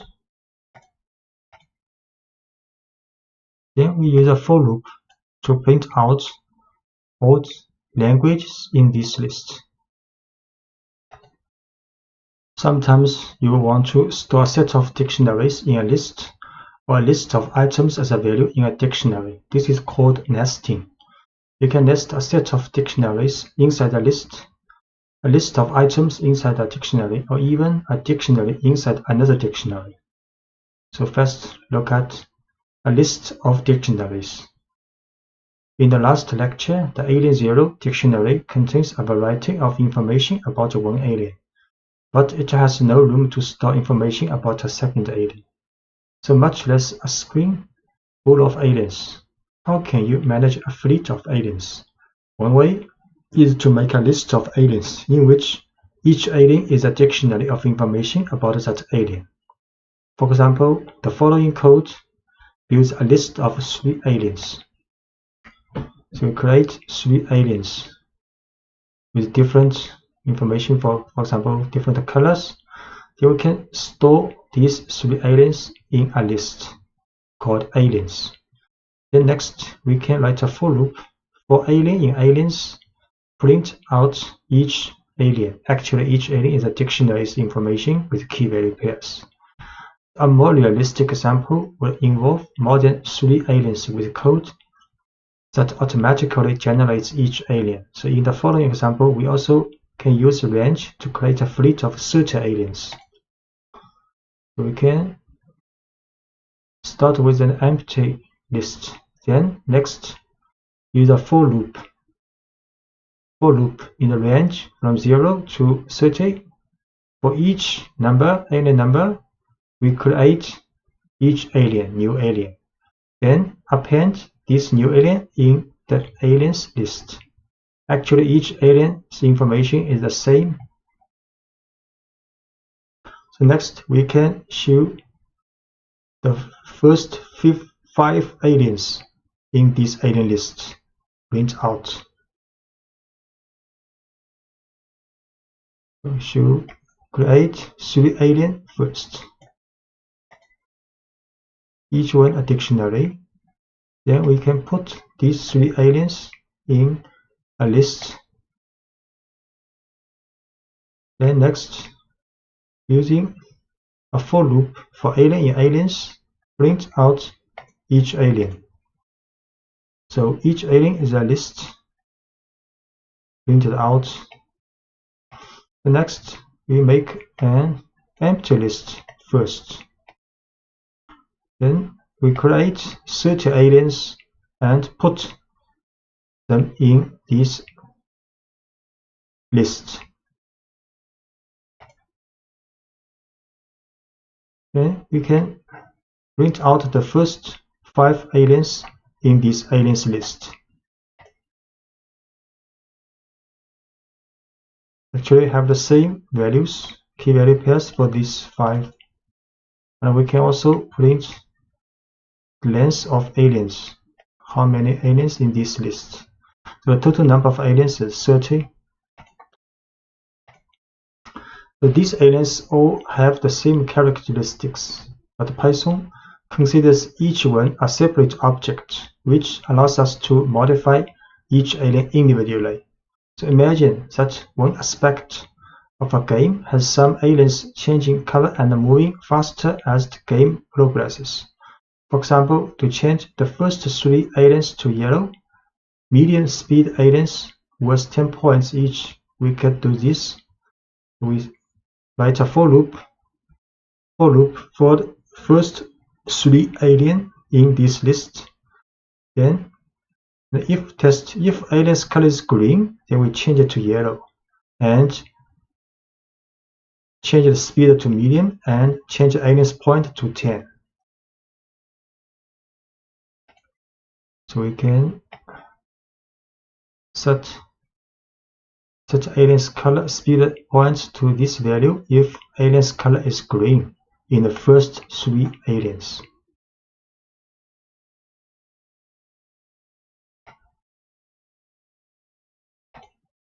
So next, let's look at a list in a dictionaries situation. So it is sometimes useful to put a list inside a dictionary. For example, consider how you might describe a pizza that someone is ordering. If you were to use only a list, all you could really store is a list of the pizza's toppings. So with a dictionary, a list of toppings can be just one aspect of the pizza you are describing. So in the following example, 2 kinds of information are stored for each pizza: a type of crust and a list of toppings. So the list of toppings is a value associated with the key toppings. To use the items in the list, we give the name of the dictionary and the key toppings as we would any value in the dictionary. Instead of returning a single value, we get a list of toppings. So we make a pizza dictionary. Then inside this dictionary has 2 keys called crust and toppings. So for the crust, there only one value is 6. But for the toppings, is a list of values. Next, we can print out information. You order the pizza's crust. You put this type of pizza with the following toppings. Then inside the toppings, print each topping. So we create a dictionary, pizza, and with 2 keys, especially for the toppings, the keys is a list. Then we can print out information. You order the pizza. Which kind of pizza? The crust, thick pizza. You order the thick crust pizza with the following toppings. Then a loop for topping in pizza toppings. So pizza toppings will get this list because this list is the value of the key toppings. Then this is a list of with 2 elements. Then a for loop for topping in this list can print out each topping. So each topping are printed out.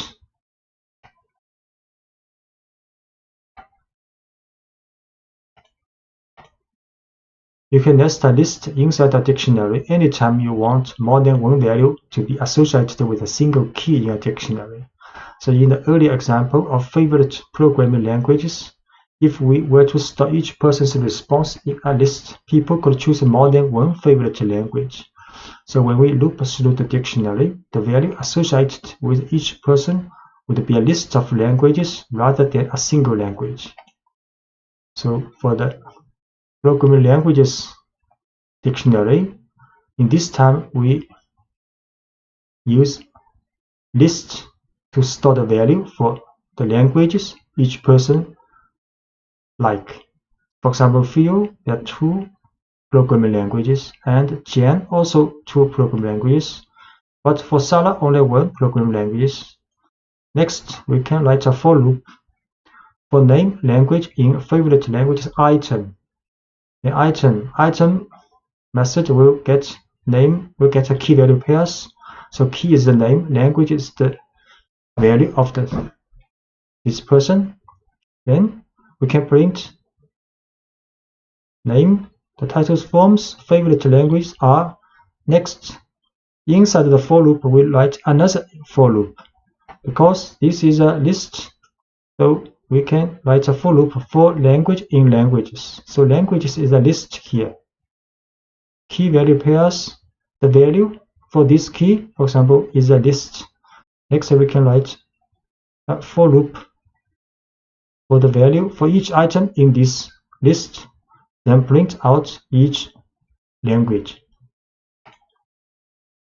We create favorite languages dictionary with value as list.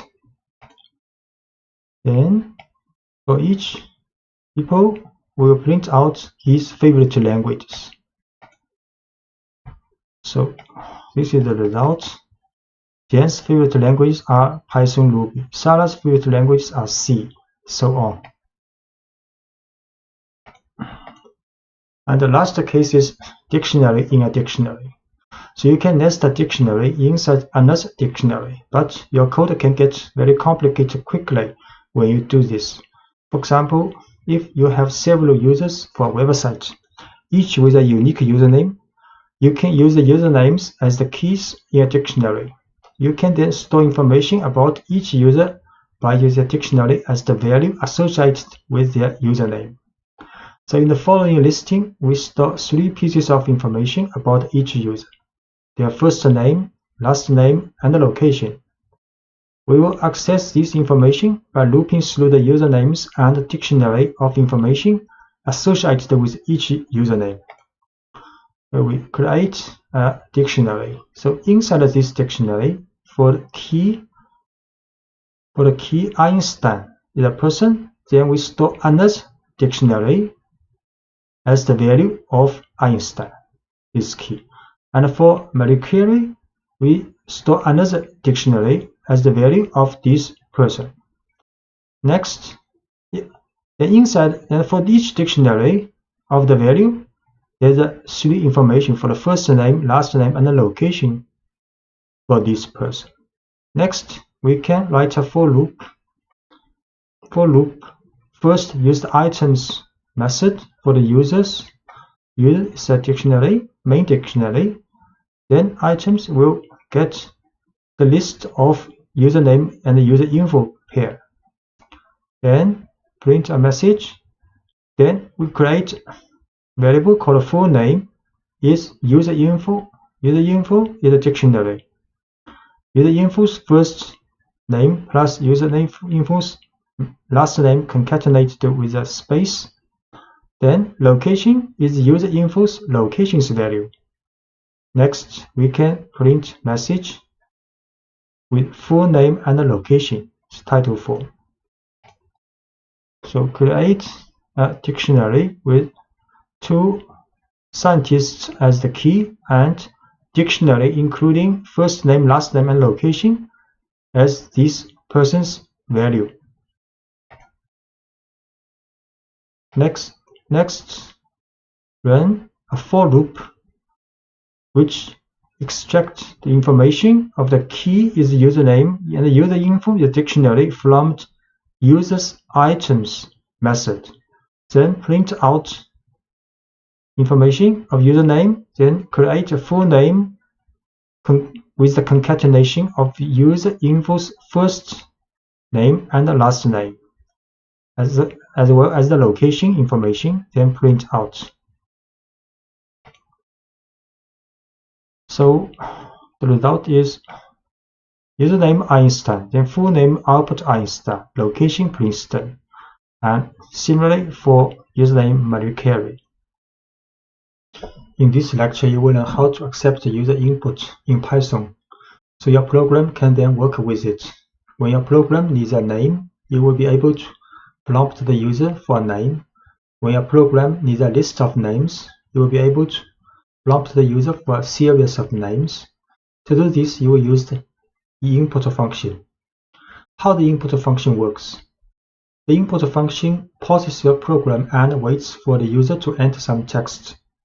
Once Python receives the user's input, it will store it in a variable to make it convenient for you to work with.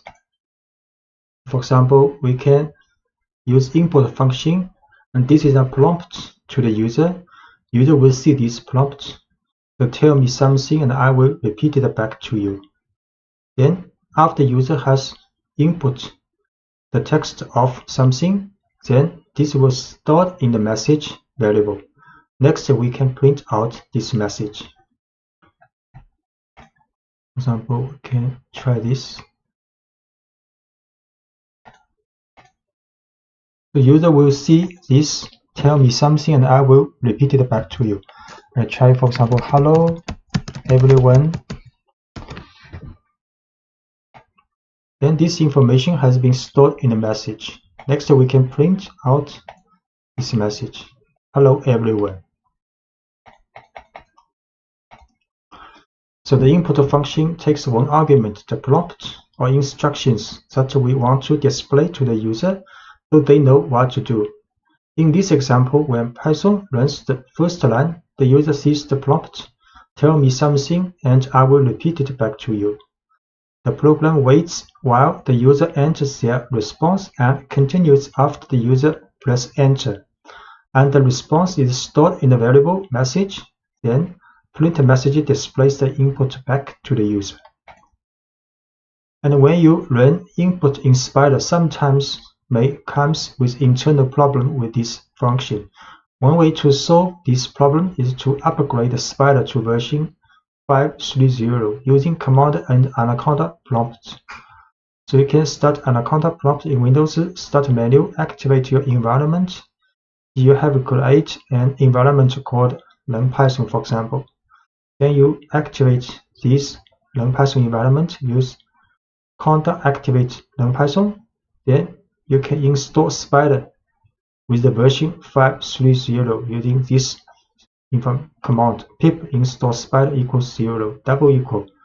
After it is successfully finished, then check if the version of Spider is 5.3.0. You can use conda list Spider will show this information. Then you start Spider from Windows. You start menu Anaconda. So writing clear prompts. Each time you use the input information, you should include a clear, easy-to-follow prompt that tells the user exactly what kind of information you are looking for. Any statement that tells the user where to end should work. For example, add a space at the end of your prompt after the colon in the preceding example to separate the prompt from the user's response and to make it clear to your user where to end their text. So for example, you can set the prompt to input as please enter your name, and here with a space.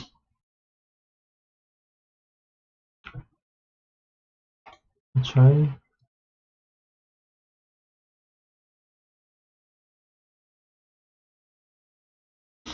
And build a multi-line string for the prompt. Sometimes you will want to write a prompt that's longer than one line. For example, you can store your prompt in a variable and pass that variable to the input function. This allows you to build your prompt over several lines. Then write a clean input statement. For example, we can store prompt first with this message. If you tell us who you are, we can personalize the messages you see. Then we can use plus equal to add a new line with another information to this prompt variable. So next we can use input function and passing this prompt. So user will see if you tell us what you are, what's your first name, 2 lines information prompt.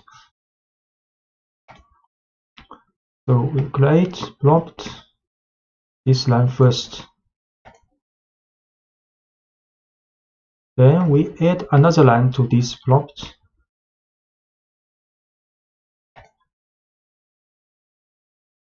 Then we use input and with this prompt to the user. So user will see 2 lines for the prompt. Try the name, Wilson. Then next we can print out this name. Hello Wilson.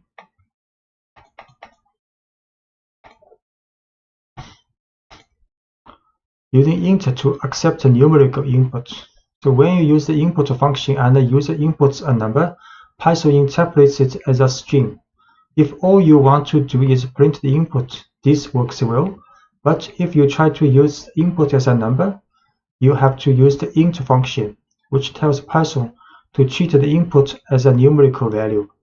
The int function converts a string representation of a number to a numerical representation as shown here. So user will see this prompt, how old are you? So if, for example, if he inputs 21, then the age will store this 21, but this value is a string. So next, you can use int function to change this string value to a numerical variable. Then we can use some numerical comparison. For example, if his age is older than 18. We try it. How old are you in inches?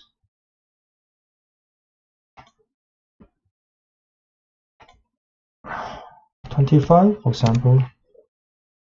Then we store this height variable and change to int form. Use int function. So now height can be used to do some numerical comparison. For example, if height is larger than 36, print this message. If not, then print else message. So you will be able to write when you are a little older.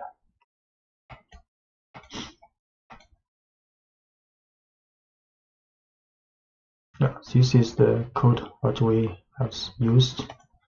The modulo operate. A useful tool for working with numerical information is the modulo operate, which divides one number by another number and then returns the remainder.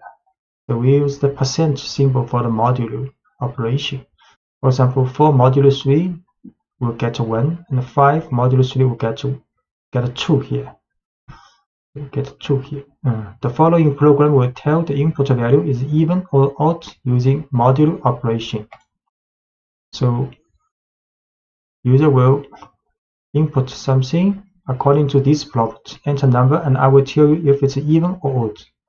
Then use int function to change this number as a numerical variable. Then we can use an if statement test to test if the number is modulo 2 will be 0. If modulo 2 0, then this number is an even number. We'll print is even information. If not, then this number is odd number. So first we'll accept a user input. For example, input 19. Then use int function to set number as numerical value. Then we can run this if-else statement. So the number 19 is odd. The for loop takes a collection of items and executes a block of code once for each item in the collection. In contrast, the while loop runs as long as or while a certain condition is true. You can use a while loop to count up through a series of numbers. For example, the following while loop counts from 1 to 5. We set current number to the first initially. Then we do a while loop, check if current number less than or equal to 5, then print this current number. Then inside this while loop, we also increase this current number with 1. Then it will go back, check again if this condition still true. So and so on until run the current number if not less than or equal to 5, then the while loop stops. So in the first line, we start counting from 1 by setting the value of current number to 1, and the while loop is then set to keep running as long as the value of current number is less than or equal to 5. The code inside the loop brings the value of current number and then adds 1 to that value with current number equals 1. And this operator is shorthand for current number equals current number plus 1. So Python repeats the loop as long as the condition current number less than equal to 5 is true. We show current number equals 1, assigned with 1 first. So while loop, while this condition is true, will print out this number and then increase this number with 1. So this 5 number is being printed out. So letting the user choose when to quit. So in the following program, we define a while loop. We then define a quit value and then keep the program running as long as the user has not entered the quit value. So prompt, we create prompt value message. The 2 line, tell me something and I will repeat it back to you. And enter quit to end the program. So we start with an empty string called message. Then our message is not quit. Is not equal to quit. If this is true, then we will let user to input some message with this prompt. Next, then print message. So this while loop will run until user input quit. So if user do not input quit, this while loop will always run forever to print the message you have input. But if you input quit, then while loop will stop immediately.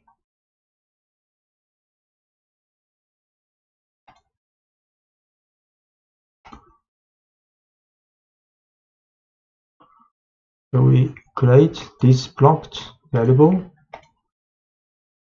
then create empty message, then run this while loop and let the user to input this message and print out this message.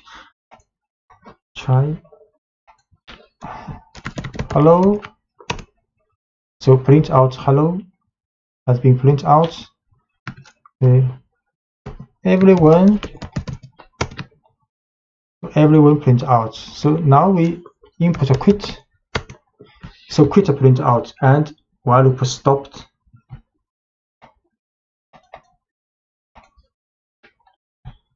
This program works well, except that it prints the word quit as if it were an actual message. So actually quit is not the message you wanted to be printed out. The simple if test fixes this. This is same 2-line prompt and same for start with an empty message. Then inside the while loop, we can get the input from the user. Then we will test if this message not equal to quit, then we can print this message. So if this message is quit, we will not print out this message.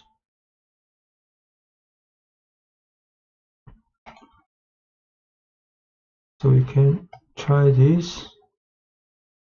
This is the same as before. Then the while loop has been changed with adding an if statement. If the message is not quit, then we print out this message. Then hello. Then hello is printed out. Everyone printed out. But we input a quit, the message not printed out, and while loop also stopped. Using a flag. So in the previous example, we had the program perform certain tasks while a given condition was true. But what about more complicated programs in which many different events could cause the program to stop running? So if many possible events might occur to stop the program, trying to test all these conditions in one while statement becomes complicated and difficult.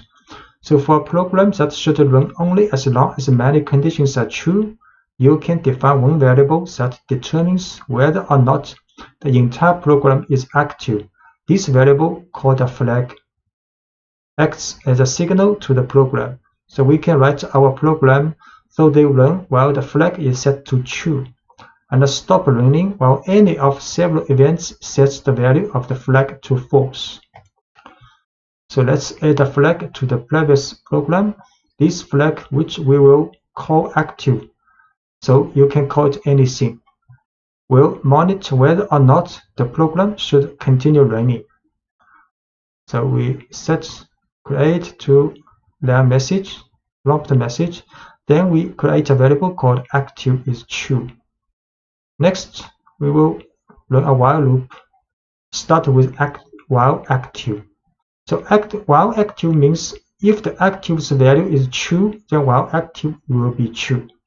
If the active's value is not true, so while active will not be true. So the while loop starts with while active. So the message, user will input a message. So if the message equals quit, then we'll set active to false. If the message is not quit, then we will print this message, then run while loop again. Until user input quit, we will set active to false, then while loop will stop. We create this prompt message, then set a flag variable active to true first. Then run a while loop. While active, then user can input a message and Python will check if the message is quit. If quit, then while loop stopped, and active, because active set to false, then the loop will stop. If it is not quit, then we'll print out this message and back to the while loop check again. So we run. Hello, everyone, then quit. It stopped, while loop stopped. Using break to exit a loop. To exit a while loop immediately without running any remaining code in the loop. So regardless of the results of any conditional test, you can use the break statement. The break statement directs the flow of your program. You can use it to control which lines of code are executed and which aren't. So the program only executes code that you want it to when you want it to. For example, consider a program that asks the user about places they have visited. So we can stop the while loop in this program by calling break as soon as the user enters the quit value. So this is 2 lines message. Prompt the user to tell a city they have visited and can enter quit if they are finished. So a while loop with while true start. So while true is always true if nothing else happened. So while true is always true. Then prompt the user to input a city. So next is if test. If the city is quit, then break. Then while loop stopped. If the city is not quit, then a message I'd love to go to this city are printed out. The loop that starts with while true will run forever unless it reaches a break statement. You can use the break statement in any of Python's loop. For example, you could use break to quit a for loop also. That's working through a list or a dictionary. So we'll show this code. First, create this prompt message variable. Then we will run this while loop. So user will see this prompt, enter city to New York.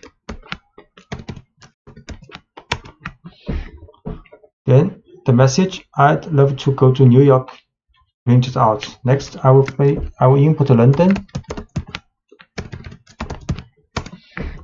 Then I'd love to go to London.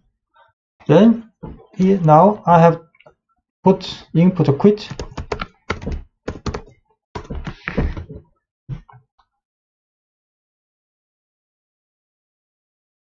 So the while loop stopped. And you can also use continue in a loop. So rather than breaking out of a loop entirely without executing the rest of its code, you can use a continue statement to return to the beginning of the loop based on the result of our conditional tests. So for example, consider a loop that counts from 1 to 10 but prints only the odd numbers in that range. So we create the first value of current number is 0. Then we run a while loop for the test if current number is less than 10. So at the beginning it is true because 0 less than 10. So run the while loop. Inside the loop, first we add 1 to this number.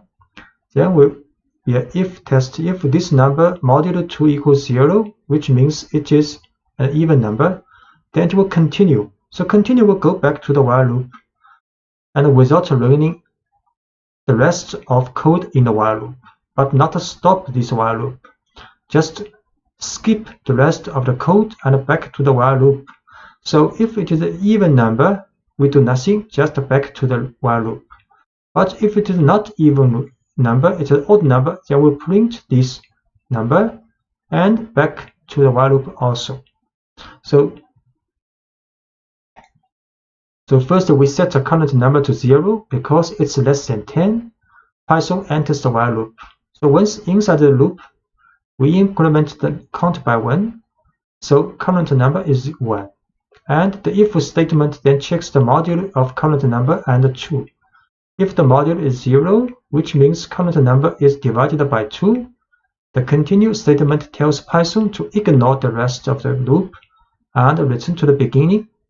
So if the current number is not divisible by 2, the rest of the loop is executed and Python prints the current number and back to the while loop again. So we will show current number is 0. Then a while loop will print out only odd number. So only odd number 1, 3, 5, 7, 9 are printed out, and the even number not printed out, and the code using continue. So you will not stop the while loop, just skip the rest of the code in this run. To keep track of many users and pieces of information, we will need to use lists and dictionaries with our while loops.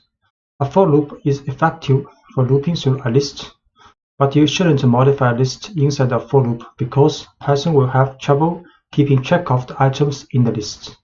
To modify a list as you work through it, use a while loop. Using while loops with lists and dictionaries allows you to collect, store, and organize lots of inputs to examine and report on later. So we can move items from one list to another. So consider a list of newly registered but unverified users of our website. After we verify these users, how can we move them to a separate list of confirmed users? One way would be to use a while loop to pull users from the list of unconfirmed users as we verify them, and then add them to a separate list of confirmed users.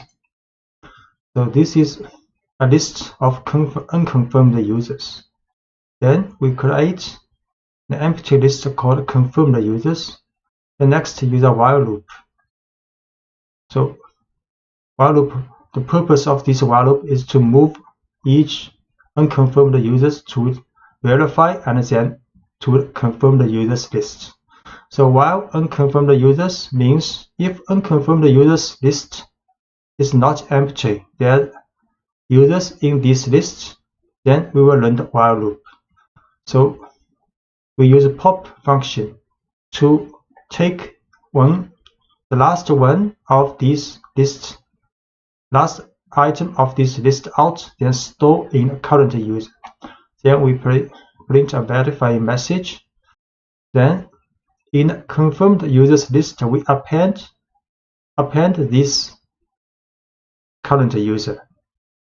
So this process will run until there are no items left in unconfirmed users. Then next, we can write a for loop to print out each confirmed users from this confirm the user's list. So we set unconfirm the user's list first. Then create confirm the user list with empty. So run a while loop to move every unconfirmed user out, verifying them, and put in confirm the user's list. So verifying user, each being done. Then we print following users have been confirmed. Then for loop for the confirmed users list, each item will be printed out.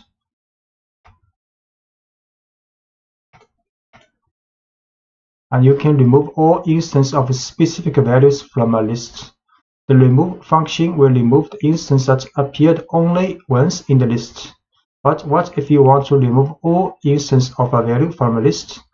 Say you have a list of pets with the value cat repeated several times.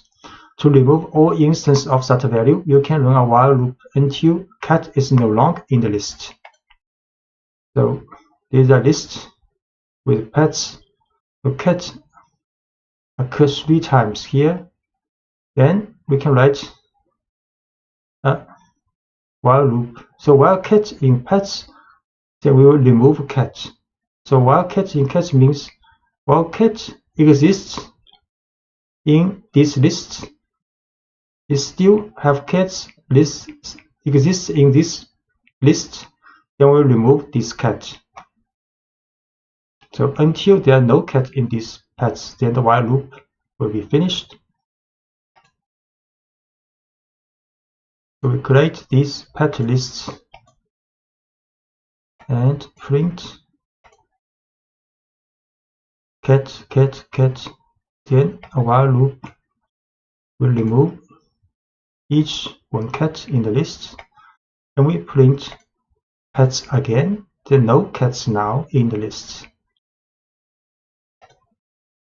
So filling a dictionary with user input. So you can prompt for as much input as you need in each pass through a while loop. So let's make a pooling program in which each pass through the loop prompts for the participant's name and the response.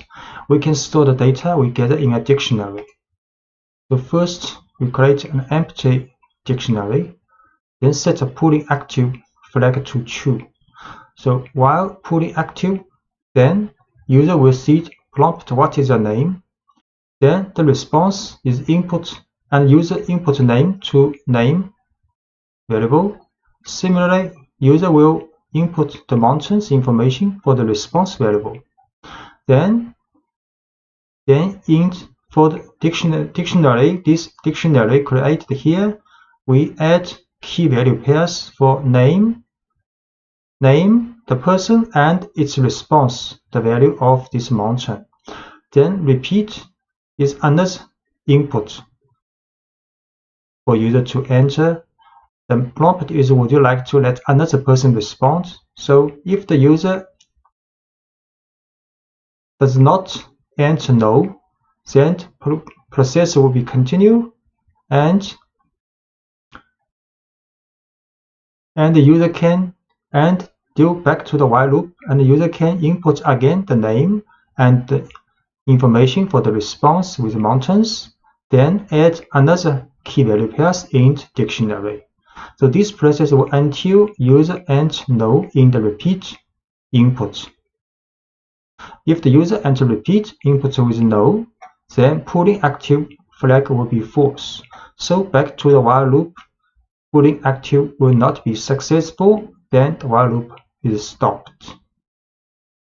So next, then we can print out information from this dictionary with the function items and get name response pairs, each name response pairs, and print it out in this message. So we set this empty dictionary first, then while loop,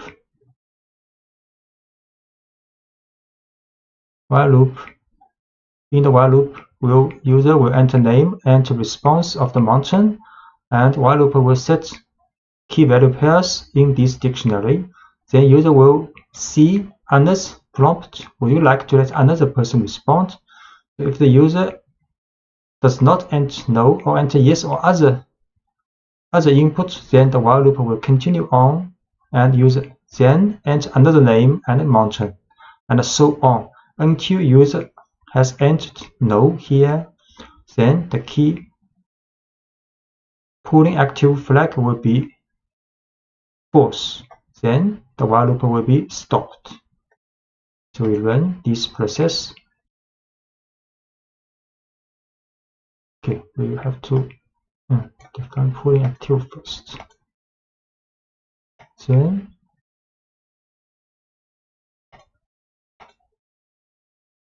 what's your name? Wilson. Himalaya is mountain.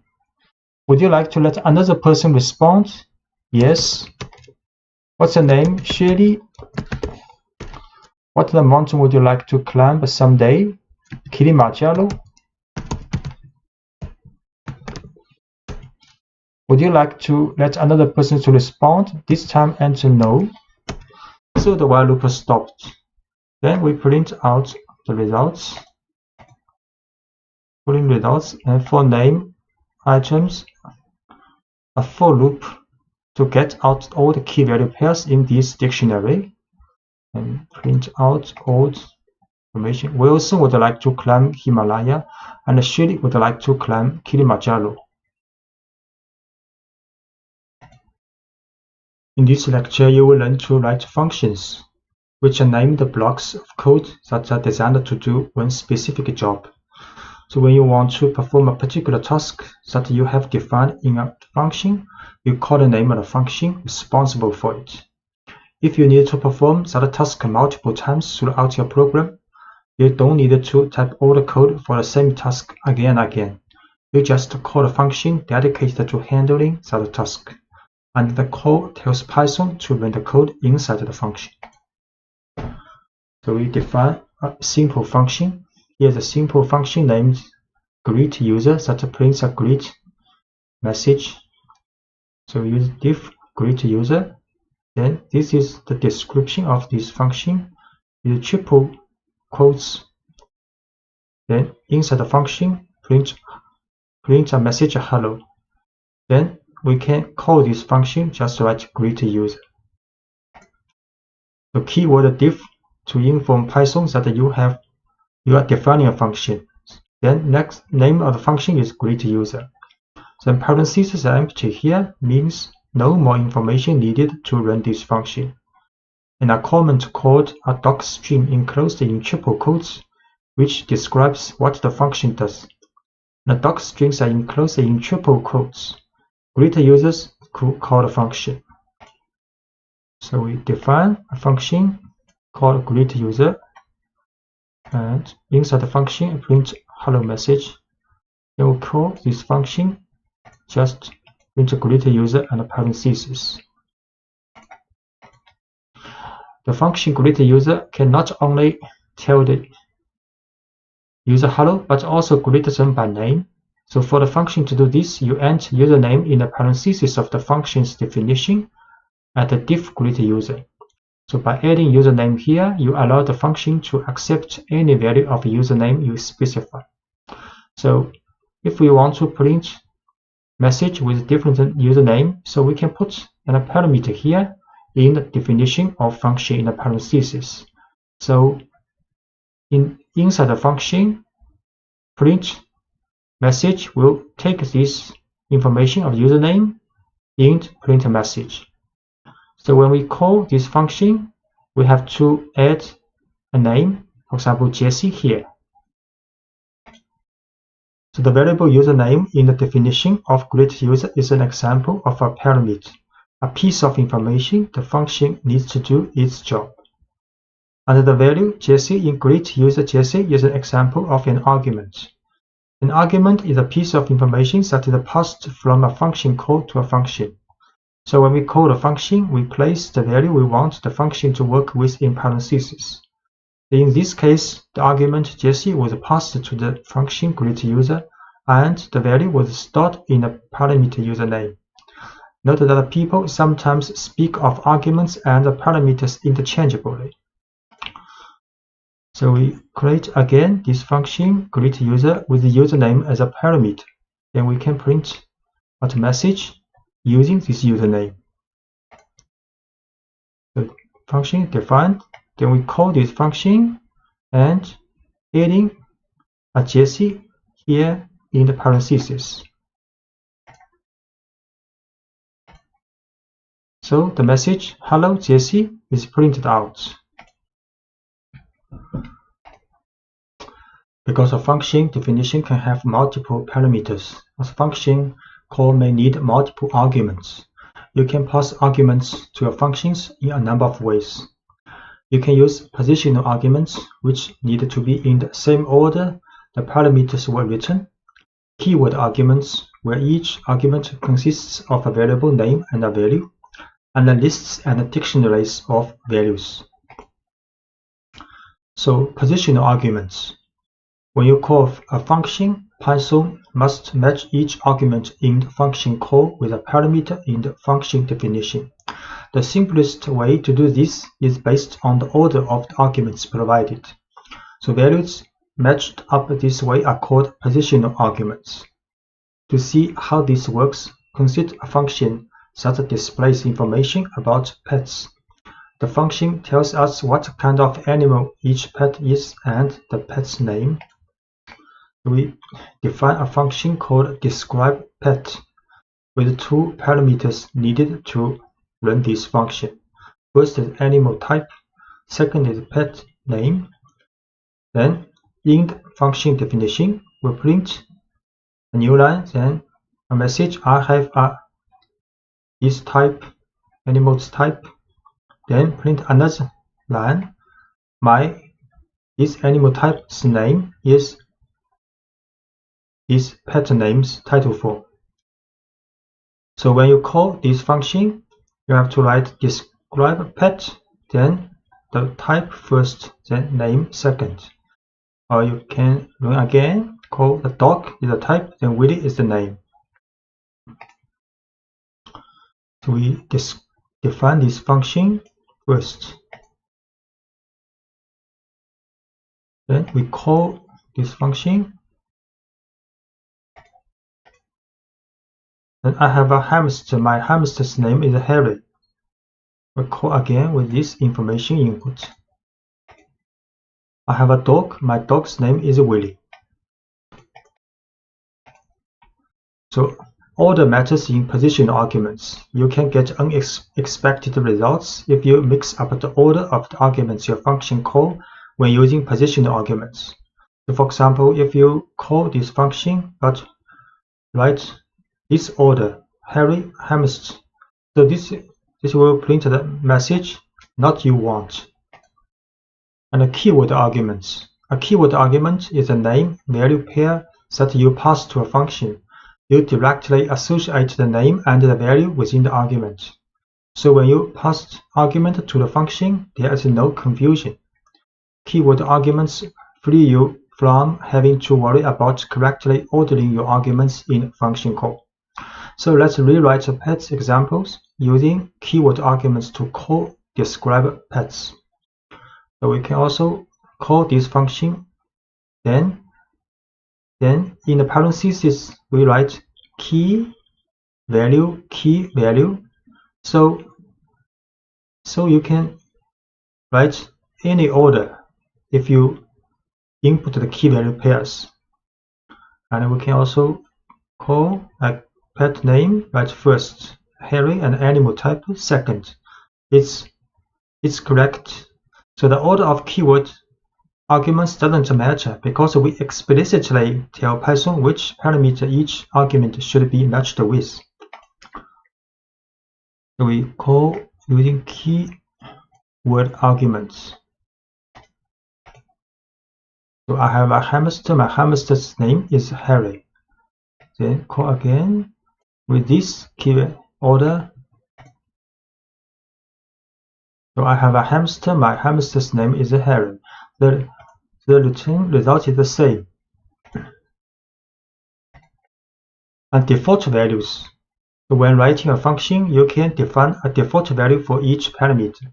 If an argument for a parameter is provided in a function call, Python uses the argument value. If not, it uses the parameter's default value. For example, if you notice that most of the calls to describe a pet are being used to describe dogs, so you can set the default value of animal type to dog. Now anyone calling describe pet for a dog can omit that information. We can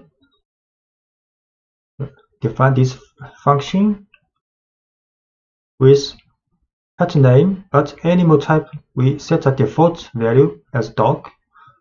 So when you print, when you call this function, if it is a dog, you can just input the name of this pet. You need not input a dog, but the function definition with the default value have to be put after the argument parameter without default name, without default value. So dog, because the default value for animal type is dog, so we have to put this parameter in the end in the function definition. So when we call this function, we can also write pet name Willy. So in both calling without animal type in the input, so the function will assume that animal type is dog. So we create this function with the default value with dog for the animal type. Then call this. So I have a dog, my dog's name is Willy. So this information is for name. And I call again. I have a dog, my dog's name is Willy. To get the same result. Note that the order of the parameters in the function definition had to be changed because the default value makes it unnecessary to specify a type of animal as an argument. So the only argument left in the function call is the pet's name. So Python still interprets this as a positional argument. So if the function is called with just a pet's name, that argument will match up with the first parameter listed in the function's definition. So this is the reason the first parameter needs to be pet name. And the simplest way to use this function now is to provide just a dog's name in the function call. And to describe an animal other than dog, you could use a function call like this. So if we describe a pet, but the pet is not a dog, so we have to input pet name is Harry and animal type is hamster. Because the position arguments, keyword arguments, and default values call can be used together, often you will have several equivalent ways to call a function. For example, we will have a dog, the name is Willy, so we can describe a pet, Willy, which we have seen, and describe a pet name is Willy, these two we have run. And if a hamster name is Harry, we can write Harry here, hamster second, because this is in the definition is the second place for the type, but with a default value because the hamster is not dog, so we have to input hamster here. But you can also write pet name is Harry, animal type is hamster. This is very clear. And because we use keyword and value type, so we can also write animal type first, hamster, then pet name Harry second. No problem. This it works correctly. So we will try this equivalent calls. So these two we have run. I have a dog, my name is Willy. Then if I have a hamster named Harry, I can run this first. Then can run this calling. We get the same result. My hamster's name is Harry. And this one also correct. My hamster's name is Harry. Return values. A function doesn't always have to display its output directly. Instead, it can process some data and then return a value or set of values. The value the function returns is called a return value. The return statement takes a value from inside the function and sends it back to the line that called the function. So returning a simple value. Let's look at a function that takes a first and a last name and returns a neatly formatted full name. So this is a function definition. Get formatted names with two parameters, first name and the last name. Then inside the function, a full name variable is created with a concatenation of first name, space, and the last name. Then a return statement return full name's title form. So when we call this function get formatted name with input information for first name and the last name, then the return value of this full name's title form will be saved back to musician. Then next we can print this musician. We create this function and call this function and store return value full name to musician. And we print out this musician, Jimi Hendrix, exactly same as what we have inputted. So making an argument optional. Sometimes it makes sense to make an argument optional so that people using the function can choose to provide extra information only if they want to. You can use default values to make an argument optional. For example, say we want to expand get formatted name to handle middle names as well. The first attempt to include middle names might look like this. So we need middle name in this function. So normally people may write like this: first name, middle name, last name in as the parameters. Then inside the function definition, a full name is concatenated from first name, space, middle name, space, and last name. Then return this full name's title form. When people call this function, just write get formatted name with first, middle name, and last name.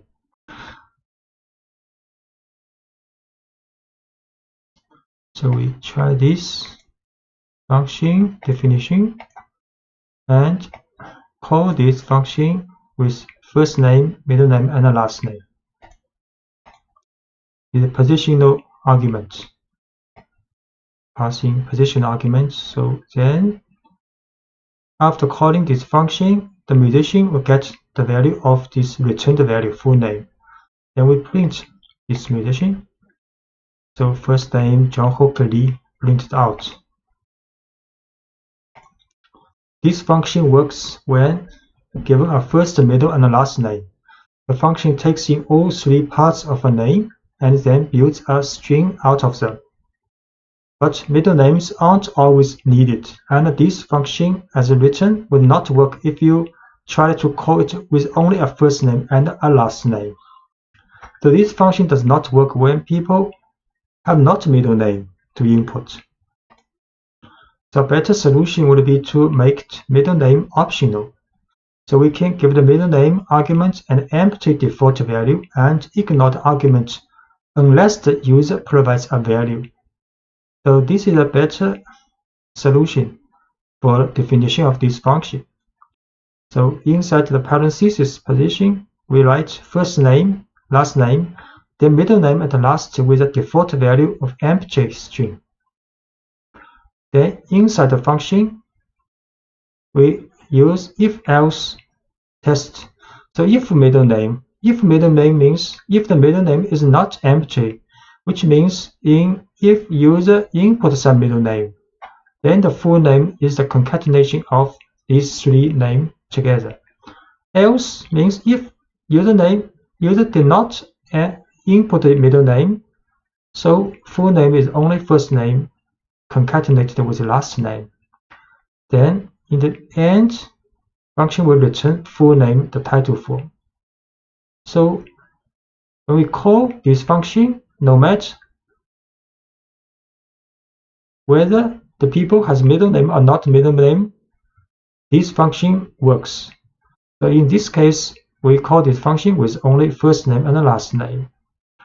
Then in this case, we can call function with first name, last name, and middle name. Just note middle name have to be put in the last place, because in the definition, first name, last name, and middle name. We create this function first with middle name as default, has a default empty string. Then we call this function with only first name and the last name. Then we print so only first name, last name. And we call this function with first, last, and middle name input. Then print this musician. Now three name, first name, middle name, and last name. A function can return any kind of value you need it to, including more complicated data structures like lists and dictionaries. For example, the following function takes in parts of a name and returns a dictionary representing a person. We define a function called buildPerson. Information in parameters are first name, last name. So the person is a dictionary created in the function. And for this dictionary, there are two key value pairs. First is the first value is the first name from the parsing of this first name, and key last, the value is last name passed from these positions parameter. So then function return person, this dictionary, when you call this function. So next we call this function buildPerson, then with information for first name, last name passing. We create this function with a return a dictionary of a person. Then we call this function and with passing first name and the last name, and stored back to the musician. So the musician is a dictionary because this function returns a dictionary. So we print out this musician is a dictionary with first two key value pairs. Key first value is Jimmy, last is key, the value is Hendrix. And you can easily extend this function to accept optional values like a middle name, an age, an occupation, or any other information you want to store about a person. For example, the following change allows you to store a person's age as well. So we define a function called buildPerson.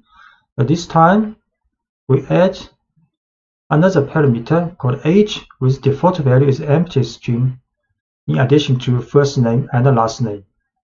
So inside the function, we create a dictionary called person with two key value pairs, first and the last first. Then we run a if test if age. So if age means if user inputs age when calling this function, then we create another key value pair for this person's dictionary. Then key is age and the value is the age user input. Then in the end we return this person dictionary. So when you call this function, you input Jamie Henrik's first name, last name, then you add a key value pair like age equals 27. Then the musician will be a dictionary include information with a key value pair for first name, last name, and age. We define this function with age as a default empty string value in addition to first name and the last name, and return this person if age is input with a value, then the person has key value pair for age also. And we call this function, and the return person's dictionary will be stored in the musician with input Jamie Hendrix and age 27.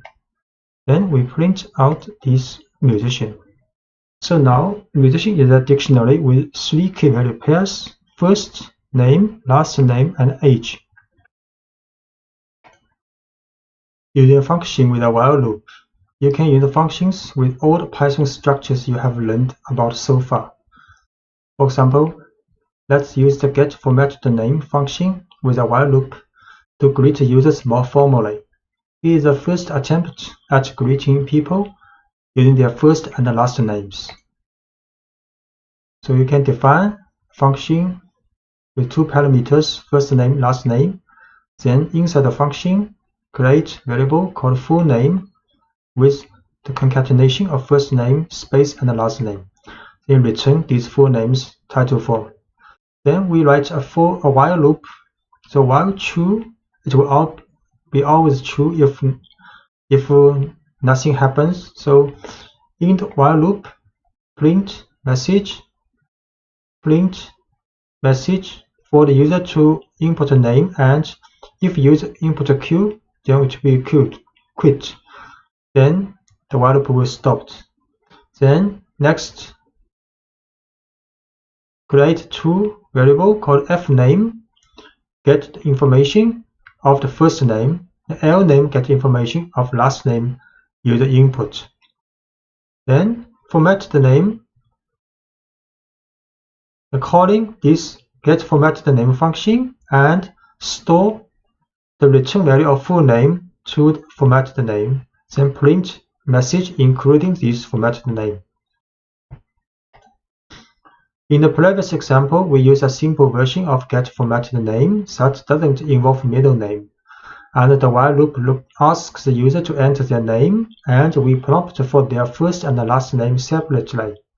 But there is one problem with this while loop. We haven't defined a quit condition, and the while loop will be run infinitely. We want the user to be able to quit as easily as possible, so each prompt should offer a way to quit. The break statement offers a straightforward way to exit the loop at either prompt. In the following example, we add a message that informs the user how to quit, and then we break out of the loop if the user enters the quit value at either prompt. So the program will continue greeting people until someone enters Q for either name. So we change the while loop here.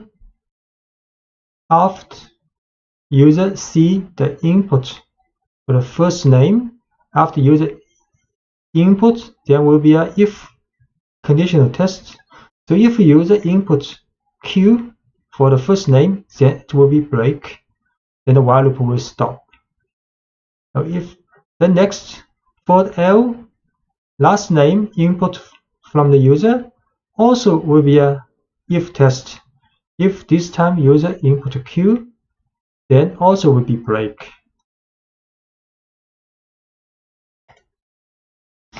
We try to use this. Create this function first, then we run a while loop which include Q if user input. So first name Wilson, last name Shirley, Then hello Wilson Shelley. Then first name James, last name Wilson. Then print it out. Then we input Q, and the while loop stopped. Passing a list to function. You will often find it useful to pass a list to a function, whether it is a list of names, numbers, or more complex objects, such as dictionaries. When you pass a list to a function, the function gets direct access to the contents of the list. So we have a list of users and want to print a greeting to each. The following example sends a list of names to a function called greetUsers, which greets each person in the list individually.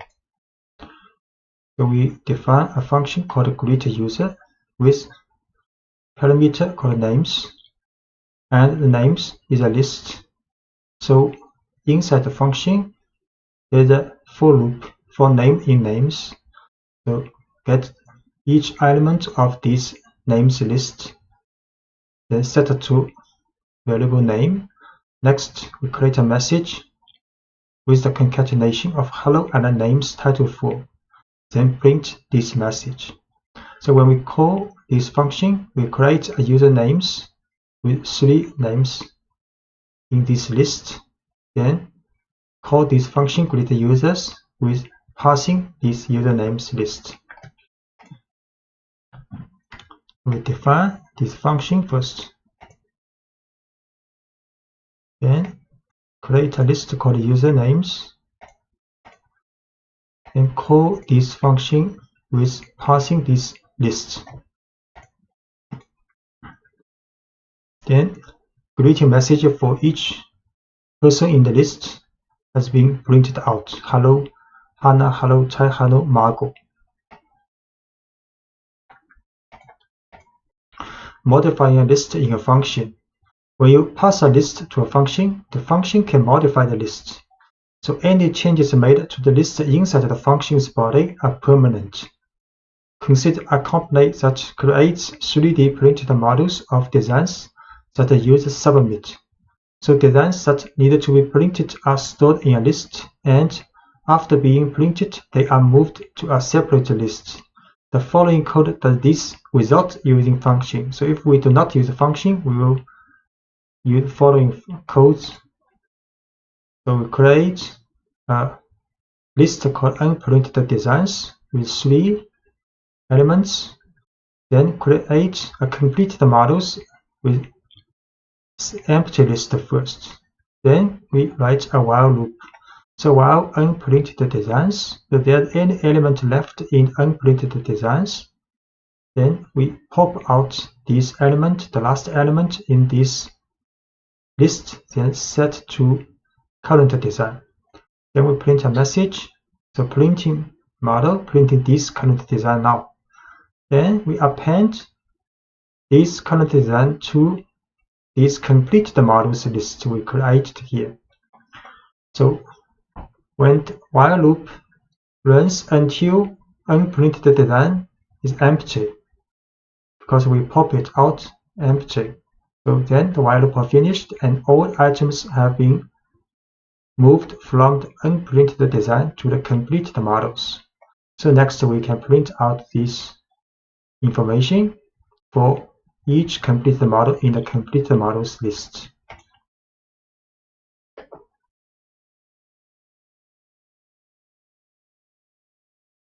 So we create these 2 lists, then use a while loop to move all items from unprinted design to completed models. So printing models, each element has been printed. Then we print a message following having completed, then a for loop in this completed models list, print each model. Each model has been completed. So we can recognize this code by writing 2 functions, each of which does one specific job. The first function will handle printing the designs, and the second will summarize the prints that have been made. So we define the function print models with two parameters, a list of design that need to be printed and a list of completed models. So given these two lists, the function simulates printing each design by printing the list of unprinted designs and filling up the list of completed models. Then define a function called showCompleted_models with one parameter, the list of completed models. So given this list, showCompleted_models function will display the name of each model that was printed. So this is the code. So we first define a function called printModels. So there are two parameters, unprinted designs and completed models. Both are lists. So then inside the function is a while loop, very similar to the while loop we see in the previous pages. Then the current design is the pop value from the unprinted designs if unprinted design is not empty. Then we print a message, we print this current design now. Then we append this current design to the completed models list. The next, another function called showCompleted_models with one list as parameter, completed models. So we print a message, then for completed models, each completed model in completed models list will print this model. So when we call this function, we first define two lists. One is unprinted designs with 3 elements. One is completed models with empty value, initial empty value. Then we call printModels function with unprinted design and completed models as input to the parameter. Then we call showCompleted_models with completed models as input. So we run first define these two functions called printModels and showCompleted_models.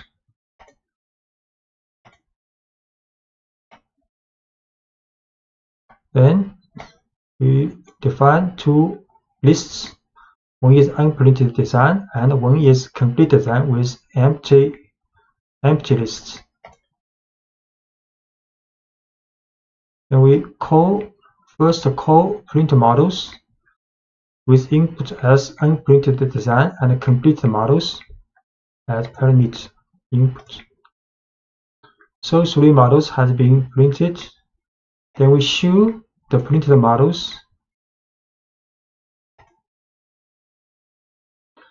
So the completed models now has 3 elements, and if we run show the unprinted design again,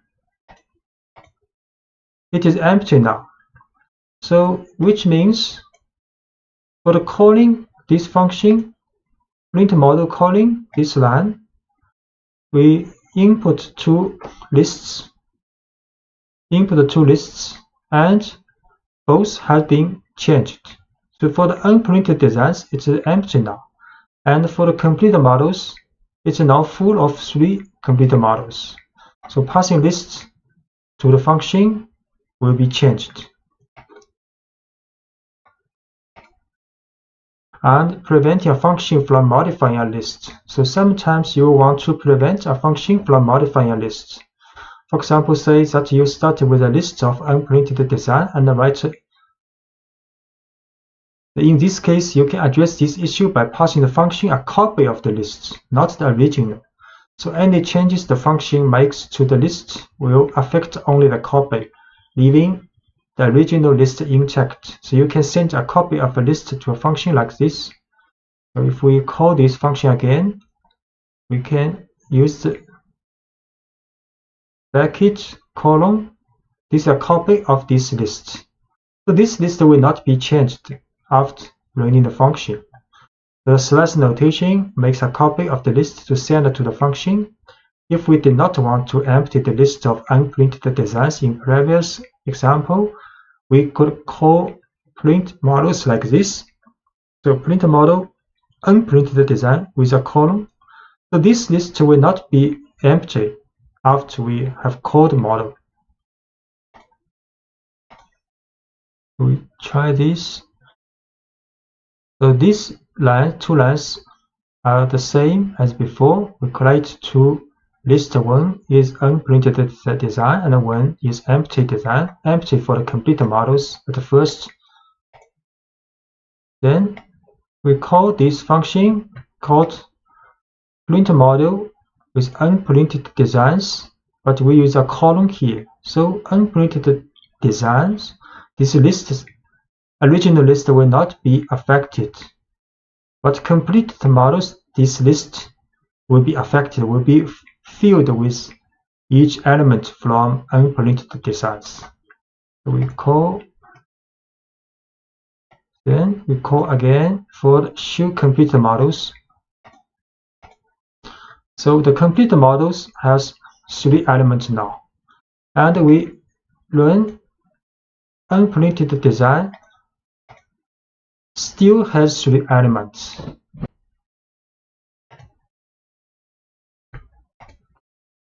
Passing an arbitrary number of arguments to function. Sometimes you want to know ahead of time how many arguments a function needs to accept.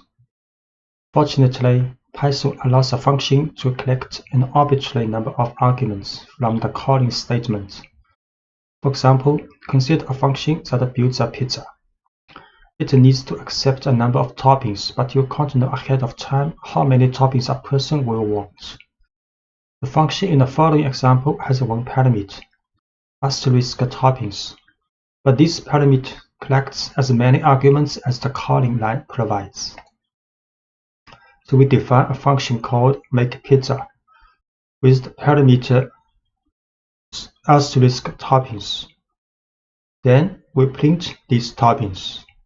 And when we call this function makePizza, we can input one argument pepperoni, or we can input with 3 or many more arguments when we calling this function. So the asterisk in the parameter name toppings tells Python to make an empty tuple called toppings and pack whatever values it receives into this tuple. So in these 2 cases, pepperoni or mushrooms, green peppers, extra cheese will be stored in these star toppings, and this asterisk toppings will be a tuple, will be used in the function.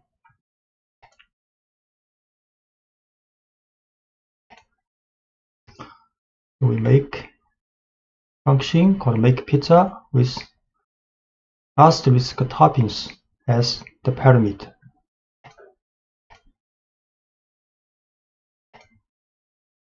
Then we call this function, this time with only one item, pepperoni, as the argument for this parameter. Then it will in output print this one with tuple with only one element. Then this time call this function but with 3 toppings as arguments input. Then Python will print out a tuple with 3 elements.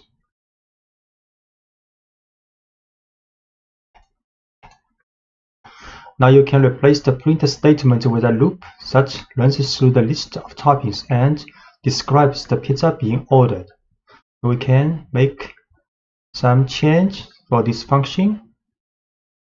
Then we can print a statement and then a loop for each topping inside this toppings list. So this tuple is also a list. Then print out each topping. We create this function again. Then we call with the same argument as before. Now the message, make a pizza with the following toppings, pepperoni. And call this function with 3 arguments passing. Then make a pizza with the following toppings with these 3 toppings. And mixing positional and arbitrary arguments. If you want a function to accept several different kinds of arguments, the parameter that accepts an arbitrary number of arguments must be placed last in the function definition. Python matches positional and keyword arguments first and then collects any remaining arguments in the final parameter. So for example, if the function needs to take in a size for the pizza, such parameter must come before the parameter asterisk toppings. So in the function definition, Python stores the first value it receives in the parameter size. All other values that come after are stored in the tuple toppings. So the function calls include an argument for the size first, and followed by as many toppings as needed. So we make modification for this function definition. Then this time there are 2 parameters. The first is the size for the pizza. The next is an arbitrary number of arguments will be stored in this toppings tuple because there are asterisk here. Then inside the function we print a message using the string value of this size. Then in a for loop, same as before, we print out this topping. So when we call this function, the same form for the calling as before, but this time we add size first. Have to add size first because size is stay the first position in the parameter in the function's definition. So size first, then next either is 1 items or 3 items will be stored as this toppings tuple. So we make a new function with size and this toppings tuple as parameter. Then we call this function again with the size first, then pepperoni second. Then a message, we make a 16-inch pizza with the following toppings, pepperoni. We call again this function with size 12 first, then 3 items second. Then we make a 12-inch pizza with the following toppings, mushroom, green peppers, extra cheese. And using arbitrary keyword arguments. Sometimes you will want to accept an arbitrary number of arguments, but you want to know ahead of time what kind of information will be passed to the function. In this case, you can write functions that accept as many key value pairs as the calling statement provides. One example involves building user profiles. You know you will get information about a user, but you're not sure what kind of information you will receive. The function build profile in the following example always takes in a first and a last name, but it accepts an arbitrary number of keyword arguments as well. So in this function's definition, this function called build profile, we have two parameter called first last.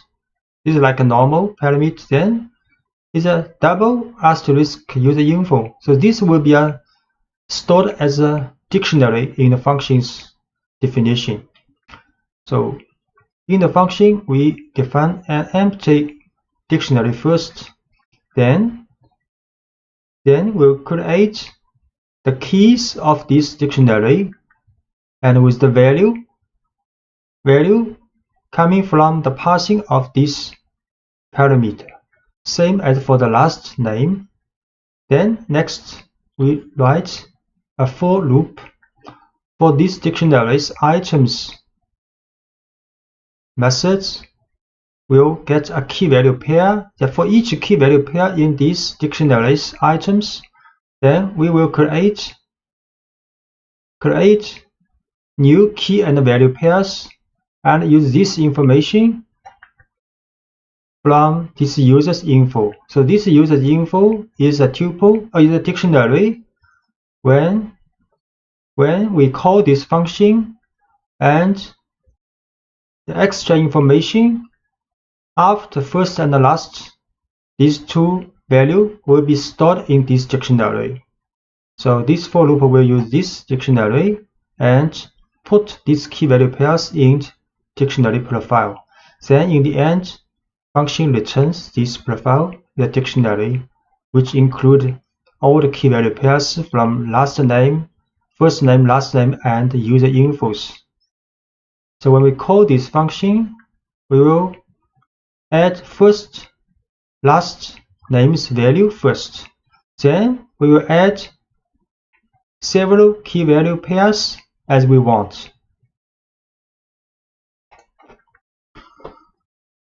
So we create this function with first, last, then a dictionary as parameter. We call this function with Albert Einstein as first and last name, then location as Princeton, field is physics as two extra key value pairs. Then we print this user file. So the print result will be a dictionary with 4 key value pairs. So first name Albert, last name Einstein, and location Princeton, and field physics. Once you have created a function or a dozen functions, you can go a step further by storing your functions in a separate file called a module, saved into same directory as your current source file, and then importing that module into your main program. An import statement tells Python to make the code in your module available in the currently running program file. So storing your functions in a separate file allows you to hide the details of your program's code and focus on its higher level logic. It also allows you to reuse functions in many different programs. So when you store your functions in separate files, you can share those files with other programs without having to share your entire program.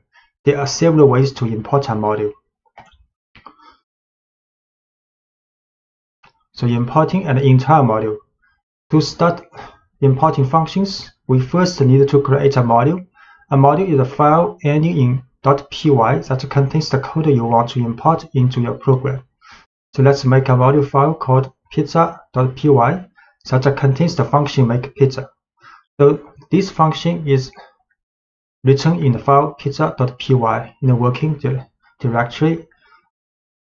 So this function is same as the function we made in the previous lectures, with size and these tuple toppings as input parameter.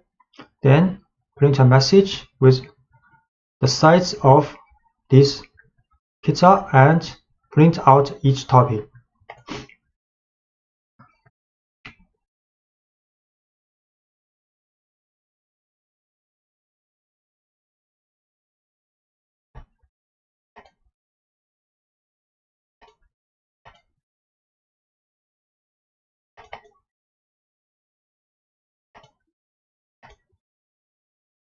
So this file called pizza.py is a module file stored in the working directory, and their own function in this file called make pizza. Then first we set the working directory.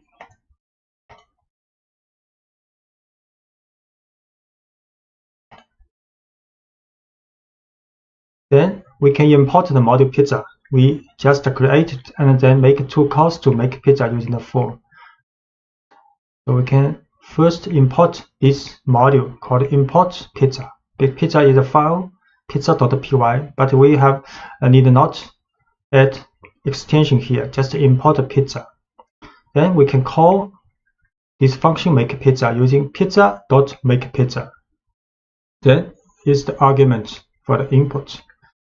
Similarly, we can use pizza.makePizza and input with size, then more than 1 toppings for the pizza. So when Python reads this file, the line import pizza tells Python to open the file pizza.py and copy all the functions from it into this program. To call a function from an imported module, enter the name of the module you imported, pizza, followed by the name of the function makePizza, and separated by a dot. This code produces the same output as in the previous lecture, that without storing function into a module. So we import pizza first.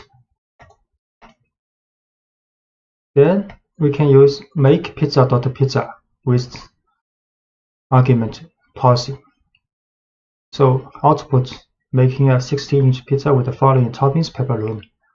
Similarly, we can call this pizza with 3 toppings and 1 size. So that's correct.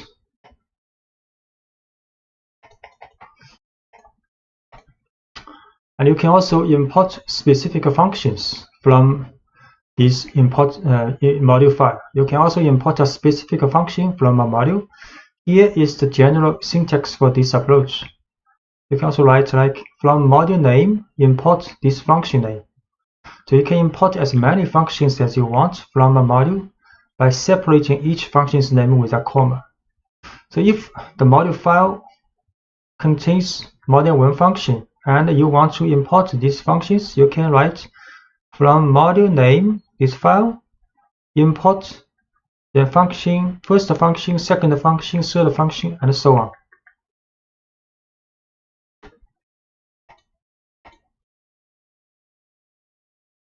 So the makePizza example would look like this if we want to import just the function we are going to use. So we can write from pizza import makePizza. Then when we call this function, we just use makePizza with the argument, makePizza with this argument. So with this syntax, we don't need to use the dot notation when you call a function, because we have explicitly imported the function makePizza in the import statement. So we can call it by name when we use the function. So this time we just import this makePizza function from this file. Then we can call this function, just use makePizza. Call this function with 3 toppings.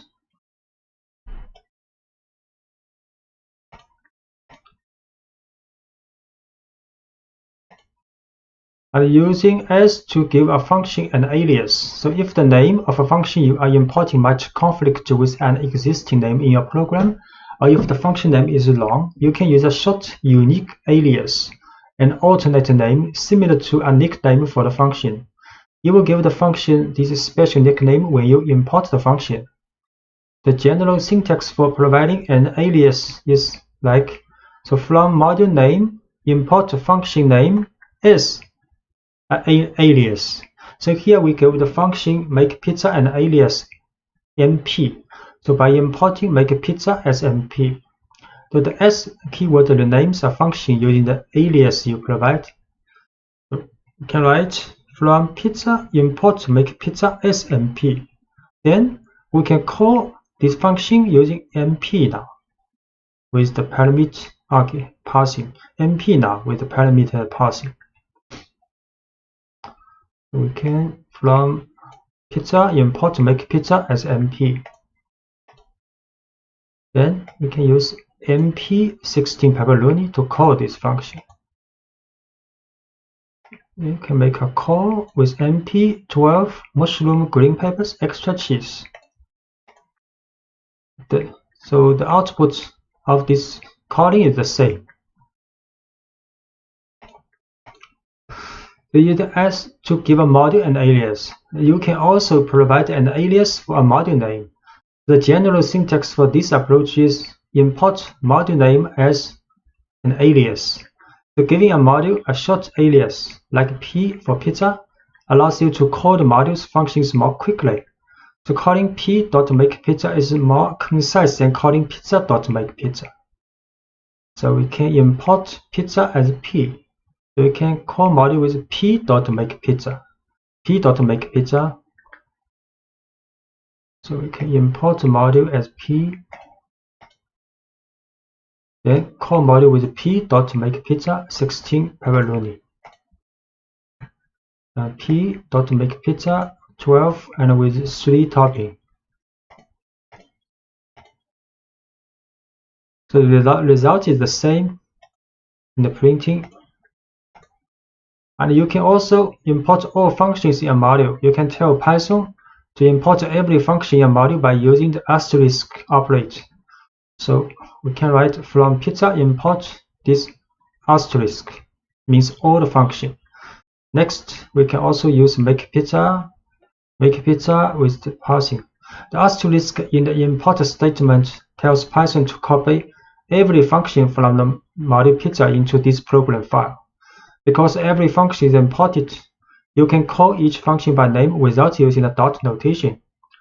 However, it's best not to use this approach when you are working with large modules that you didn't write. If the module has a function name that matches an existing name in your project, you can get some unexpected results.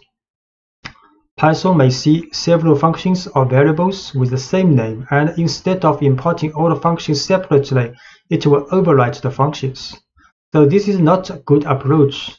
We write here just to let you know if in the later time you may see such approaches in other people's code. So we can try this, make from pizza import with the asterisk.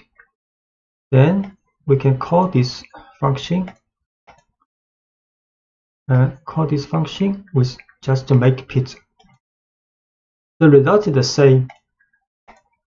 So the best approach is to import the function or functions you want, or import the entire module and use the dot notation. Class object-oriented programming is one of the most effective approaches to writing software.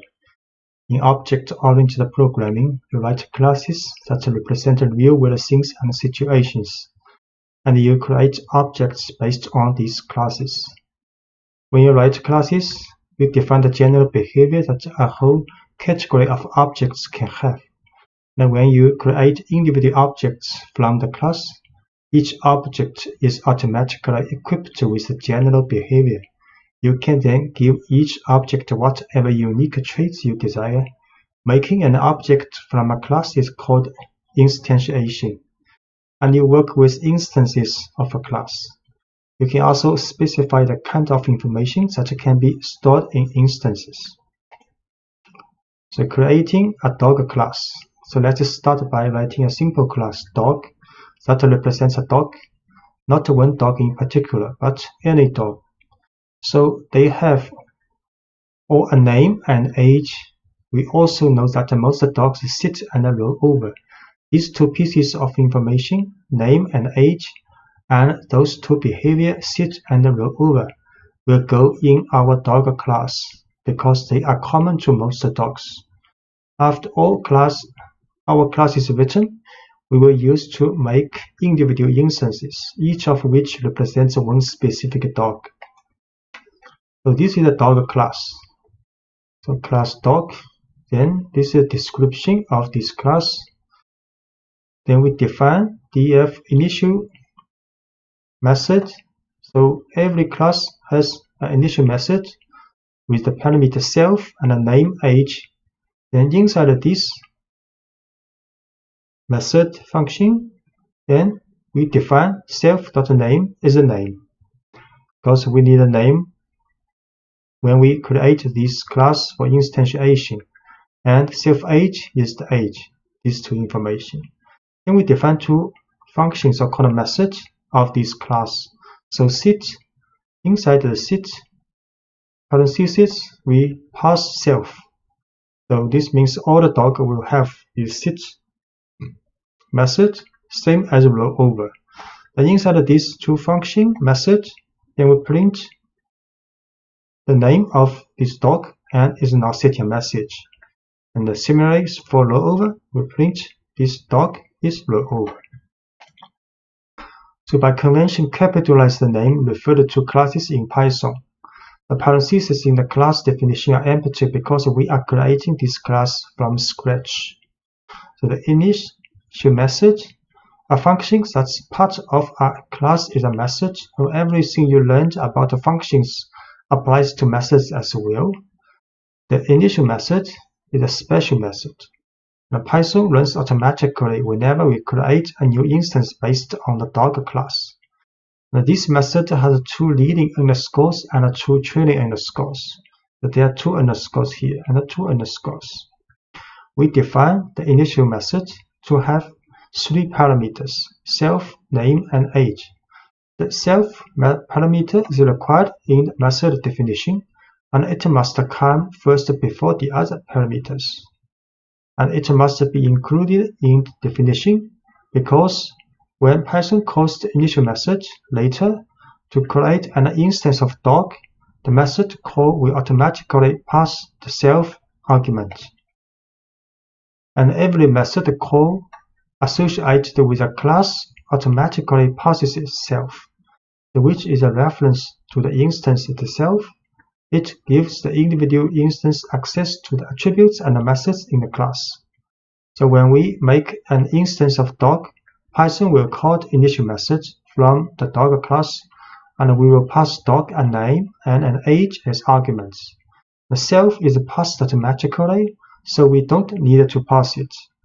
Whenever we want to make an instance from the dog class, we will provide the values for only the last two parameters, name and age. And the two variables defined each have the prefix self. So any variable prefixed with self is available to every method in the class.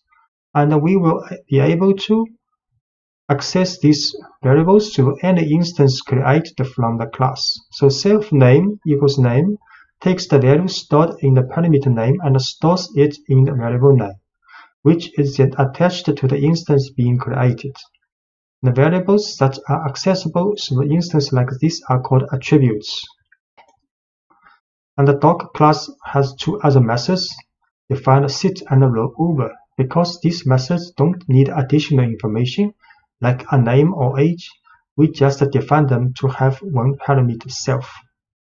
They all be able to sit and rollover. For now, sit and rollover don't do much. They simply print a message saying the dog is sitting or rolling over. So we create a class now.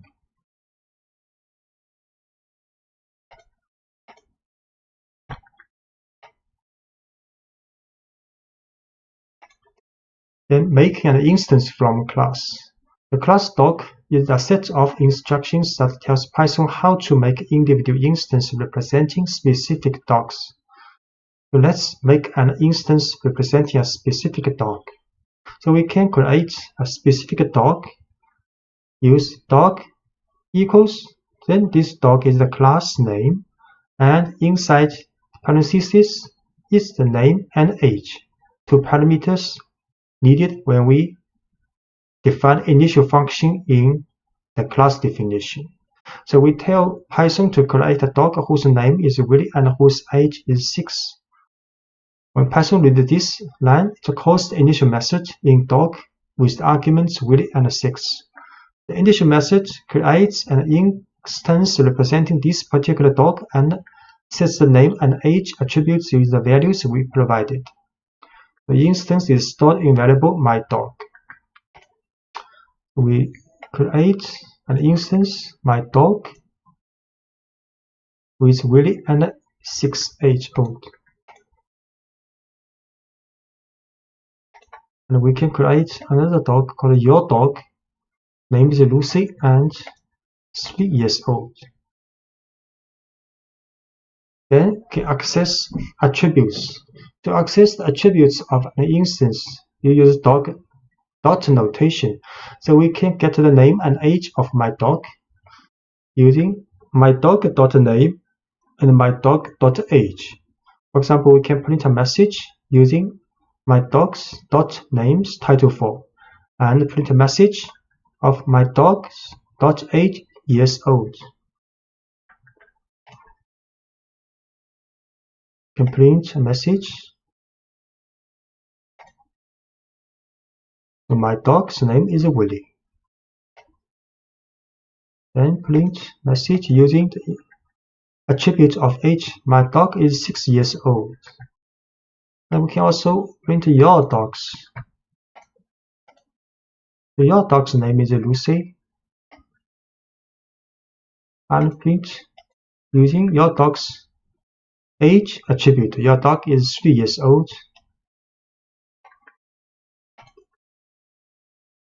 And we can also call methods. Methods actually is the function. So we can also use dot notation to call my methods defined in doc. So let's make our dog sit and roll over. So my dog dot sit. My dog is an instance because this instance belongs to a class dog, and the dog class has sit method, sit function. So we can use dot notation. So my dog dot sit. So we call this function. Similarly, we can use my dog dot roll over. So roll over this function will be called. My dog sit. So Willie is now sitting. My dog dot roll over. So Willie is now rolling over. And your dog can also sit. Lucy is now sitting. Of course, your dog can also roll over.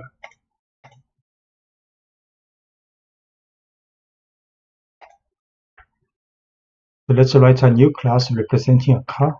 Our class will store information about the kind of car we are working with, and it will have a method that summarizes this information.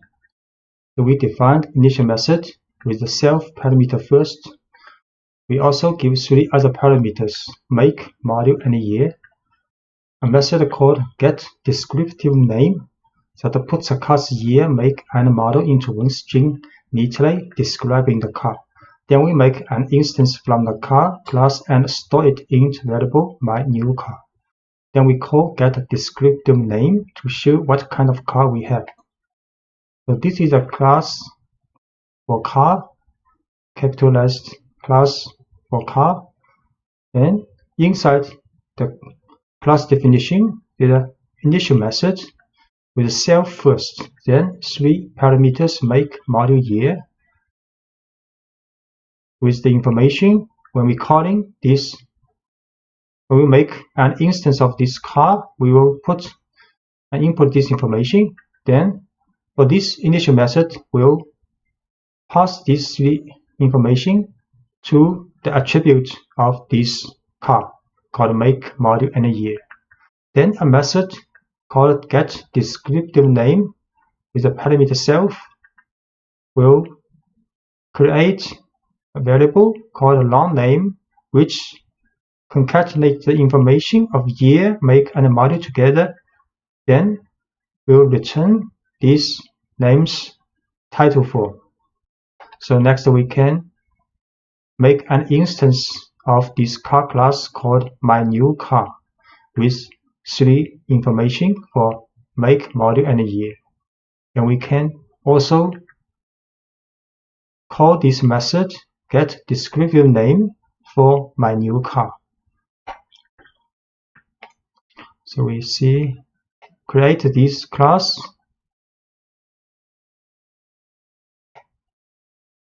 Okay, we can wait.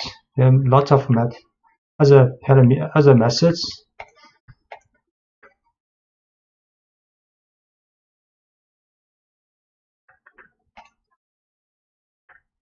We can also set a default value for an attribute. So every attribute in a class needs an initial value, even if that value is 0 or an empty string.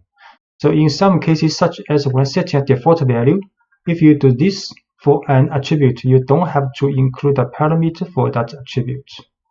So let's add an attribute called odometer reading that always starts with a value of 0. So inside the initial method, we can create another attribute called odometer reading.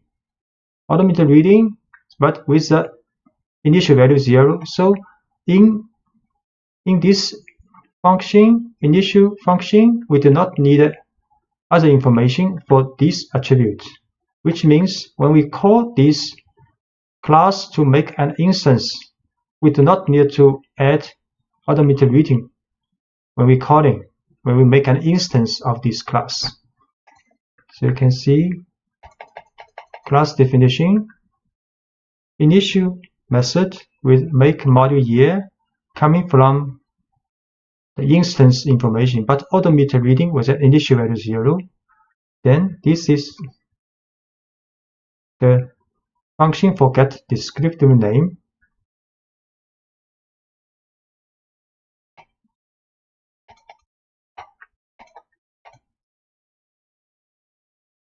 Then we also add a method called read odometer that help us read each car's odometer. So read odometer function with self as parameter will print this car's odometer reading attribute in the message. So when we have this instance called my new car, we can use this method with dot notation, my new car dot read odometer. So calling method read odometer will read a car's current mileage. So we can this function define read odometer self, then we print out this car's odometer reading attribute in the message. And we can also modify attribute values. You can change an attribute's values in 3 ways. You can change the value directly through an instance, set the value through a method, or increment the value, add a certain amount to it through a method. So modifying an attribute's value directly, the simplest way to modify the value of an attribute is to access the attribute directly through the dot notation of an instance. So here we set an odometer reading to 23. But because the odometer reading's initial value for each car is 0, so now we can modify this reading use this way. We can use my new car dot odometer reading is 23.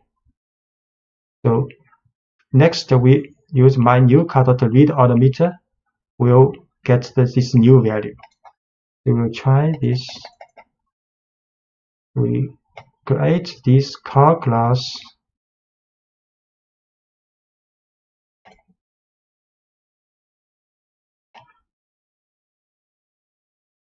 Then create an instance of this car with all the A4 and 2016 year. Then we can print descriptive names information. This method is dot notation. The dot notation for this car's information. Then we can read odometer. So initial value is 0, so this car has 0 miles on it. And we can also make odometer reading, modify the odometer reading directly using dot notation. So we can read odometer reading again now. So this car has 23,500 miles now.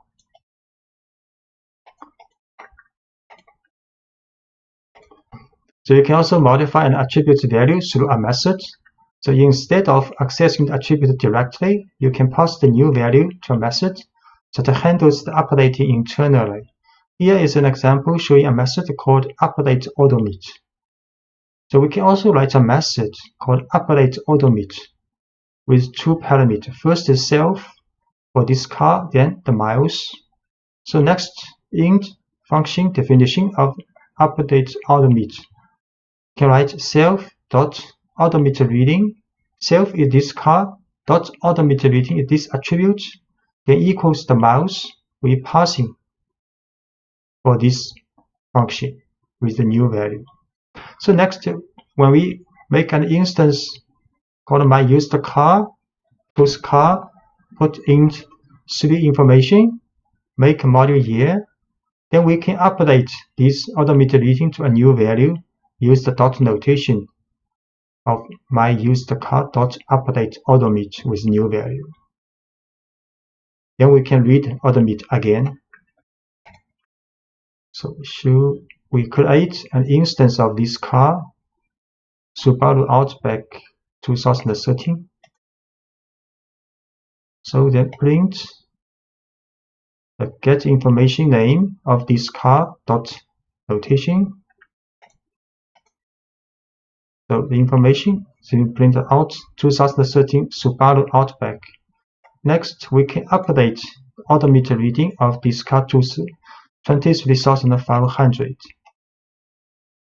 Use this method. Then we can read odometer reading. So this car has 23,500 miles on it.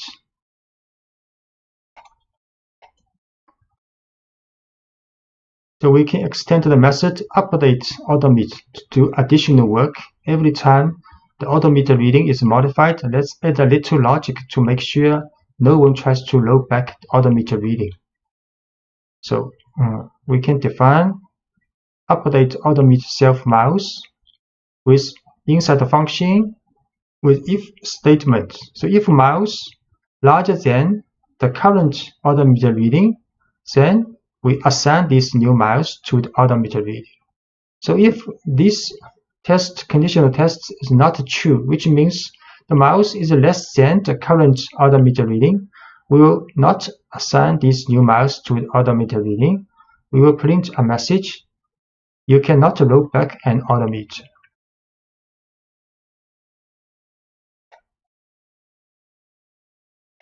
So this is the function for update odometer reading in the class definition. So only the miles larger than the current odometer reading we can update with this value. So for example, when we try my user car.update odometer with 20,000, you will get a message you can't roll back in odometer because current value is 23,500. So 20,000 is less than this current value.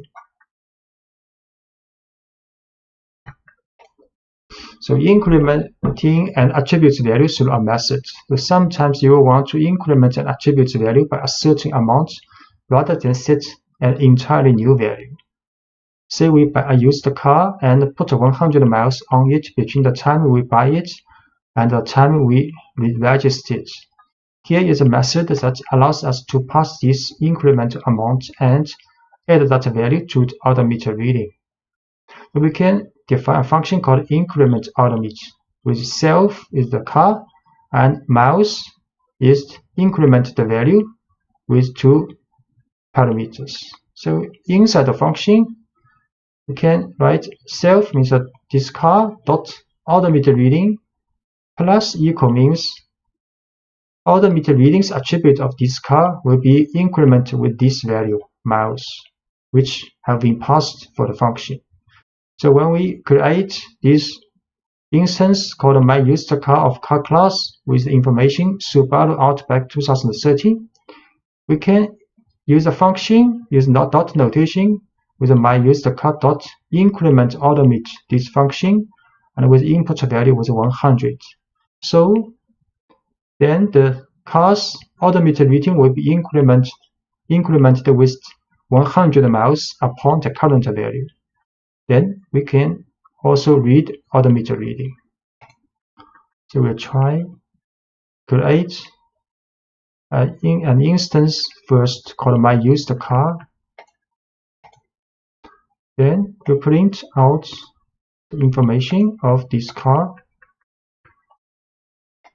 Then we read odometer of this car is 0 miles now. Then we can update this car's odometer reading. Then we read odometer reading again, 23,500 now. Then we increment odometer with 100. Then we read again this car. Now has 23,600 miles on it. Inheritance of classes. The inheritance You don't always have to start from scratch when writing a class. If the class you're writing is a specialized version of another class you wrote, you can use inheritance. So when one class inherits from another, it automatically takes on all the attributes and methods of the first class.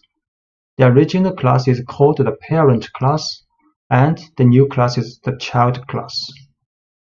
The child class inherits every attribute and method from its parent class, but is also free to define new attributes and methods of its own. So, the initial method for a child class.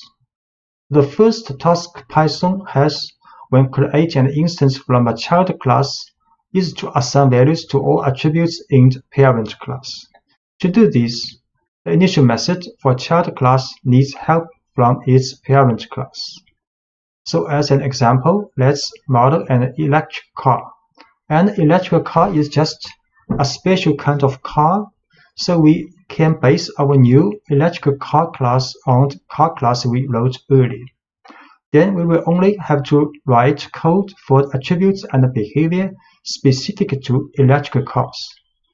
So let's start by making a simple version of the electric car class which does everything the car class does. So this is the car class. Part of the car class called is a parent class in this case. We have seen car class with 3 input information for make, model, year when you create an instance of this class, and inside the initial method we also define automated reading with beginning value 0, and there are several methods. We only show 2 methods here. For example, get descriptive name of this class information, and can read automate for this class automate information. So making a simple version of the electric car class which inherits from parent class car, then we can define an electric car class like this. So inside the electric car class, the parameter we have to write car class, which means electric car class inherits from car class. And in definition of initial function, we also write self, make, model, year, the same as the parent class. But the definition of this function, we have to write sup.initial. Sup means the parent class, so which means the definition of these variables, attributes for the electric car class is based on the definition of these attributes in car class.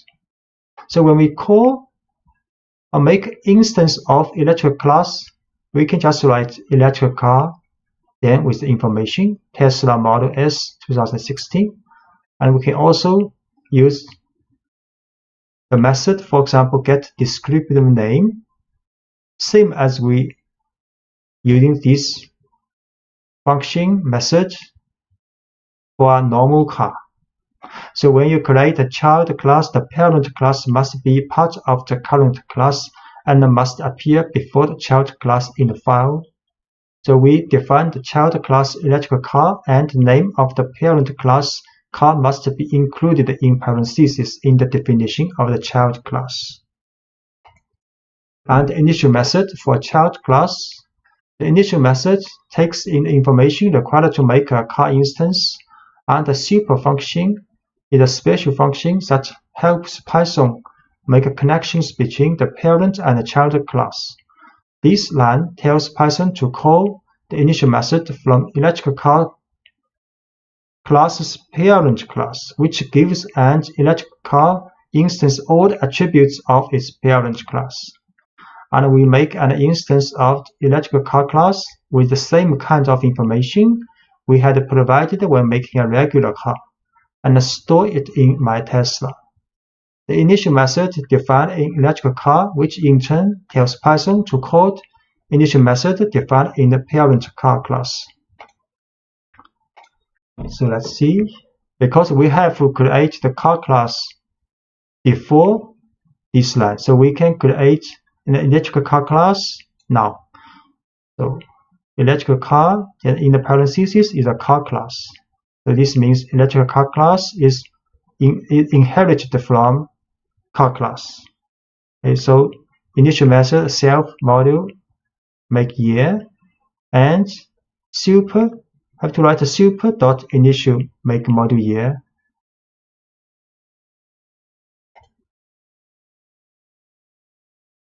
Then we can call and make an instance of electric car now with Tesla Model S 2016.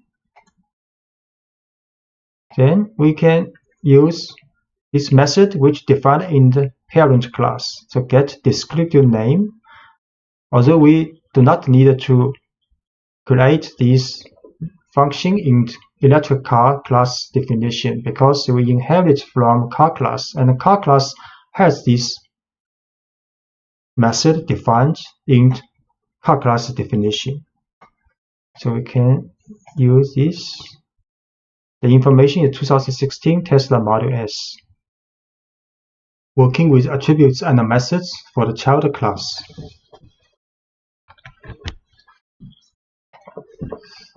So defining attributes and methods for the child class. So once you have a child class that inherits from a parent class, you can add any new attributes and methods necessary to differentiate the child class from the parent class. So let's add an attribute that's specific to electrical car, a battery, for example, and a method to report on this attribute. And we will store the battery size and write a method that prints a description of the battery. This attribute will be associated with all instances created from the electrical car class, but won't be associated with any instance of car. We create the electrical car inherits from car class. Then inside its definition of initial function, in addition to make module year, which inherits from the soup of which means from the car class, then we define using self here the battery size attribute. So this attribute is only applied to electrical car class with a 70 initial value. Next, we define a function called describe battery with self, which means this function only applies to electric car also. Then we print out this electric car's batteries information in message. So next we can create an instance of electric car with these three information. Then we can print and to call this function get descriptive name. Then next we can call this method called describe battery, which can get the battery's information of this electric car. We create this first. Create this electric car class. Then make an instance now. Then can print out car's information. Then we can also call the describe battery function of this car. So this car has a 70 kWh battery.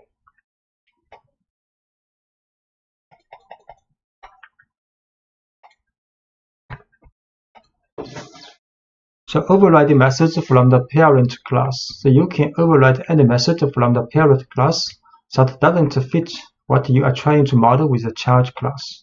To do this, you can define a method in the child class with the same name as the method you want to override in the parent class. So Python will disregard the parent class method and only pay attention to the method you define in the child class. Say the class car, the parent class, the method called fuel gas tank. And this method is meaningless for an all-electric vehicle, so you might want to override this method. So here is one way to do that. You can define a function with the same name in class electric car here and print a message for this function's definition. Then, if for the electrical car instance, when you call this function, then the information will be printed out like this, and instance as attributes. So when modeling something from the real world in code, you may find that you are adding more and more detail to a car.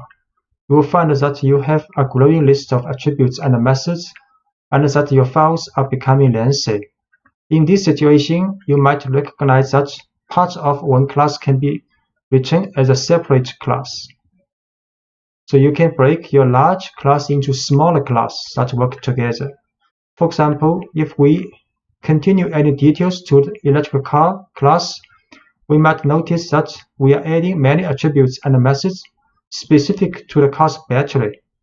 So when we see this happening, we can stop and move those attributes and methods to a separate class called battery.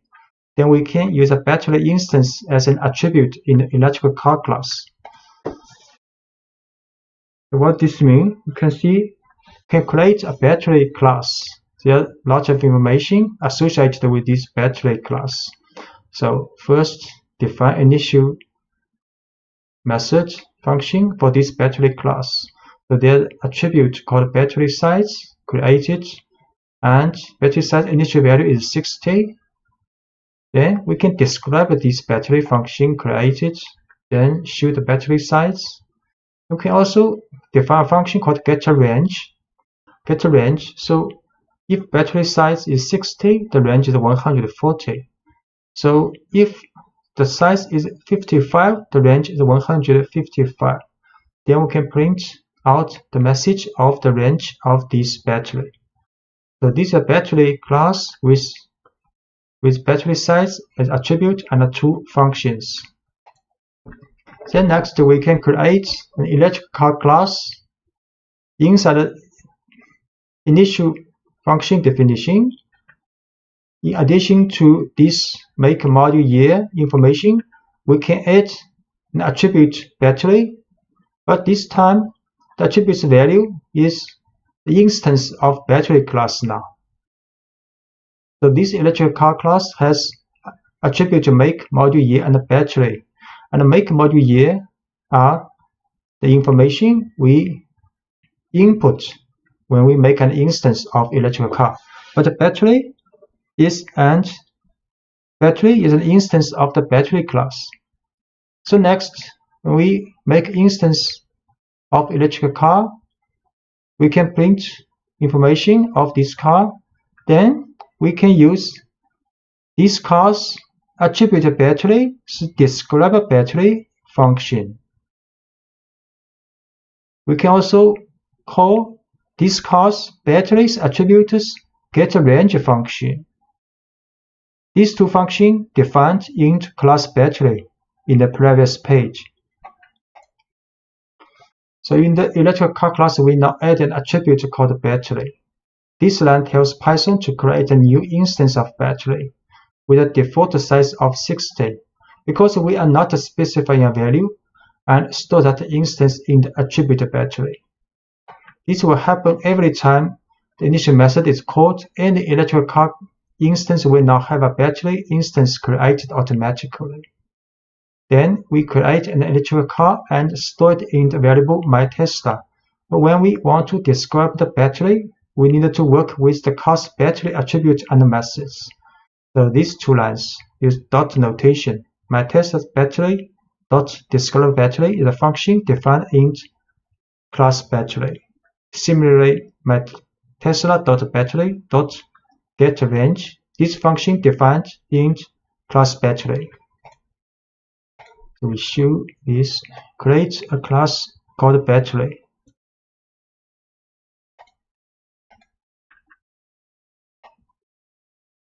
Then create a class, and attribute battery will be the instance of battery class.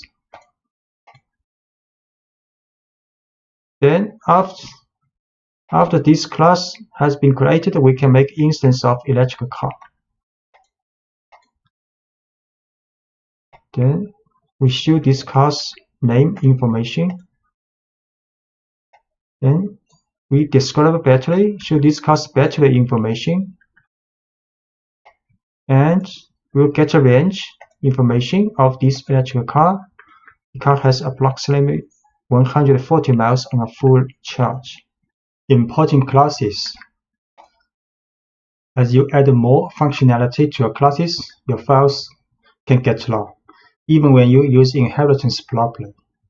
In keeping with the overall philosophy of Python, you will want to keep your files as uncluttered as possible. To help, Python lets you store classes in modules and then import the class you need into your main program. So we can, for example, import a single class. Let's create a module containing just a car class. This module file will be named car.py, and the car class is stored in this module file. The module file car.py is put in the same directory of your working source file. So this is part of the file, module file car.py. Inside this file is a class definition for car, which we have introduced in the previous lectures. In your working source file, you can import car from module. So this car is a class from module car.py. So from car, import car. So this is the file name, but without the .py. The file name, module name, then import this class. So next we can make an instance of this car, and we can also print out this instance descriptive information. We can also add automated reading for the function automated reading attribute to this car with 23, then use the function of this car to read automate.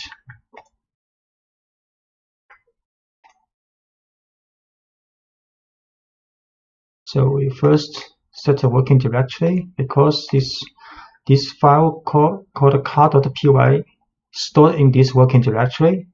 Next we import from this car module, import this car class.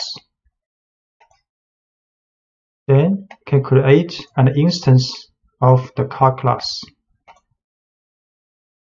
We can print out descriptive information of this car. Then we can set automated reading attribute of this car to 23. Then we can call this function read automate of this car. So this car has 23 miles on it. We can also store multiple classes in a module, so you can store as many classes as you need in a single module file, although each class in a module should be related somehow. The class battery and electric car both help represent cars, so let's add them to the module car.py. So in the file car.py we add class battery also, which we have introduced in the previous lectures. And for the battery class, we also has getRange, for example, getRange function. And we also store electric car class in this file, car.py. So when you import multiple classes from a module, you can use from car import car class, then comma electric car class.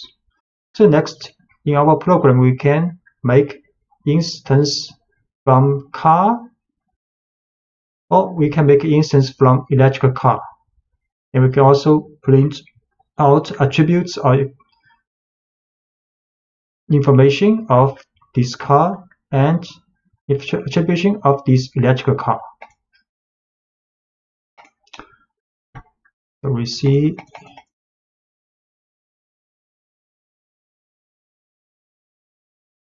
can import electric car from this car module.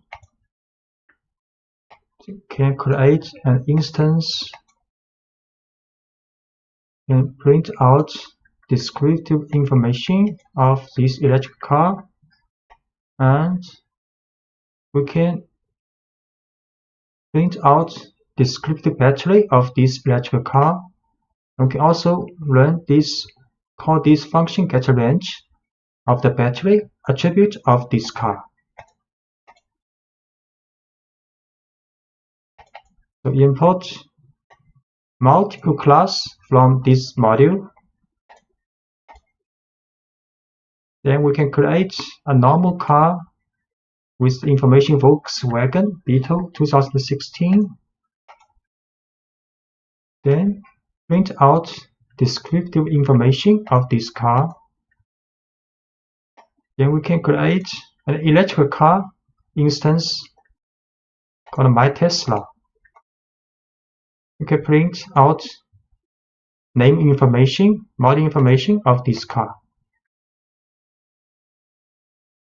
So we can also import an entire module. So you can import a car. This is a car's file name, module name. So import a car. Next, when we create instance of car class, we have to write car dot this car class. So this is a module name. This dot notation dot class name with information. Similarly, we can create an electric car. Use car is the module name dot electric car is the class name, and we can also show the information. So we import. This time we import the whole entire module. Import car. Then we can create a normal car instance. Use the car dot car class, and we can print out the descriptive name information of this car.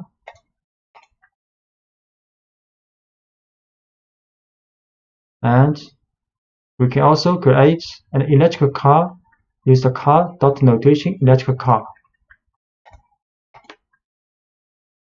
and print out information of this electric car. Reading from a file. So when you want to work with the information in a text file, the first step is to read the file into memory. You can read the entire contents of a file, or you can work through the file one line at a time. So reading an entire file. So let's start with a file saved in the same working directory that contains pi to 30 decimal places with 10 decimal places per line. So this file is the pi digits like this, stored in this txt file. And the following code opens this file, reads it, and brings the contents of the file to the screen. So start with a then with open this file as a file object. Then inside this block, with block, we write contents is this object dot read function. Then we can print contents, and the result will be like this. So we first set working directory, then we read this file, use with open this file as file object, then contents is this object to read, then print this information, but we use rstrip here. We will talk about it later. So output like this. And the open function returns an object representing the file. The reader method then reads the entire contents of the file and stores it as one long string in variable contents. Notice close is not needed because Python will close it automatically when the time is right. And the only difference between this output and original file is the extra blank line at the end of the output.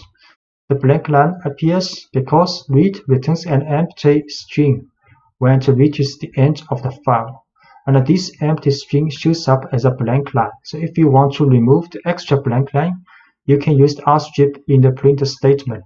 So that's why we use rstrip here. Rstrip here because we want to remove this blank line in the reading.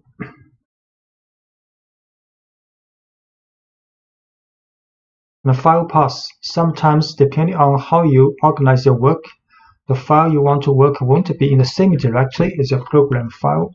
To get Python to open files from a directory other than the one where your program file is stored, you need to provide a file path which tells Python to look in a specific location on your system. So we use a relative file path can tell Python to look for a given location relative to the directory where the currently running program file is stored.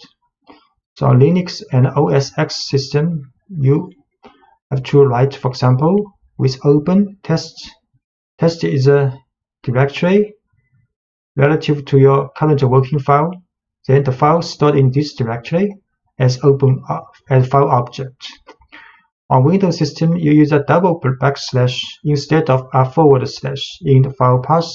You can use with open test to double backslash, then this file name as file object.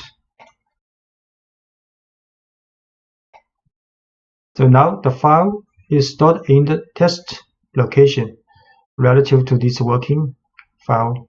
So we can run this because we use a Windows system. So we open this file as file object and can then read this file and print out. It also works. And you can also use an absolute file path to tell Python exactly where the file is on your computer regardless of where the program that's being executed is stored. So on Linux and OS system, you can use like this for the absolute path. And on Windows, you can use, for example, the Python beginning course and a test with this file. So I try to use absolute path. So file path create first as absolute path a string, and we can open this file as file object, then read file and print. Also works. And read line by line. You can use a for loop on the file object to examine each line from a file one at a time. For example, this is file name. You can open this file, then inside the with block, write a for loop. For line in file object, then print this line. Read line by line. File path first. Then with open this file, then read line by line. For line in object, print this line. So every line is printed out. And these blank lines appear because an invisible new line character is at the end of each line in the text file. The print statement adds its own new line each time we call it. So we end up with two new line characters at the end of each line, one from the file and one from the print statement. So we can use rstrip on each line in the print statement to eliminate these extra blank lines. So we can use rstrip here also to remove the extra blank line. Rstrip here this time. So now it's much better.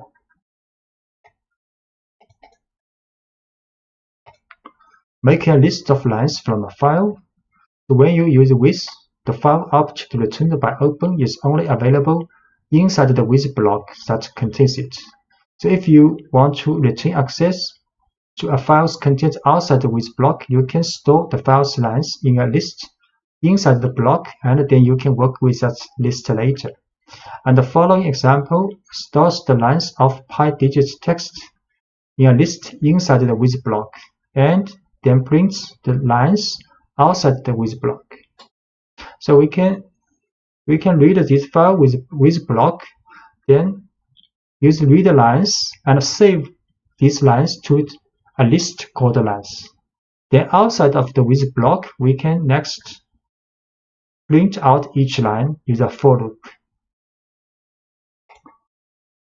So first, this is the file name. Then we use a with block to read the lines, then save to the lines. This lines is a list. Then next, outside of the with block, we can use a for loop to read each lines and print out.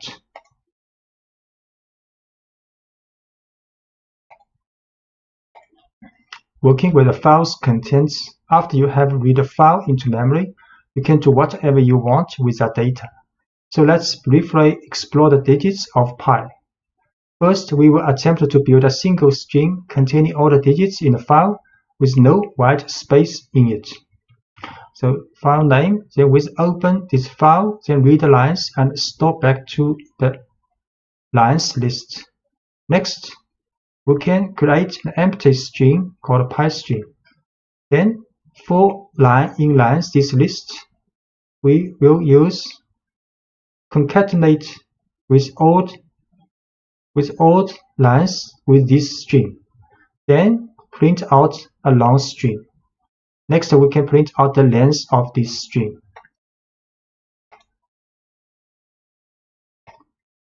So, file name.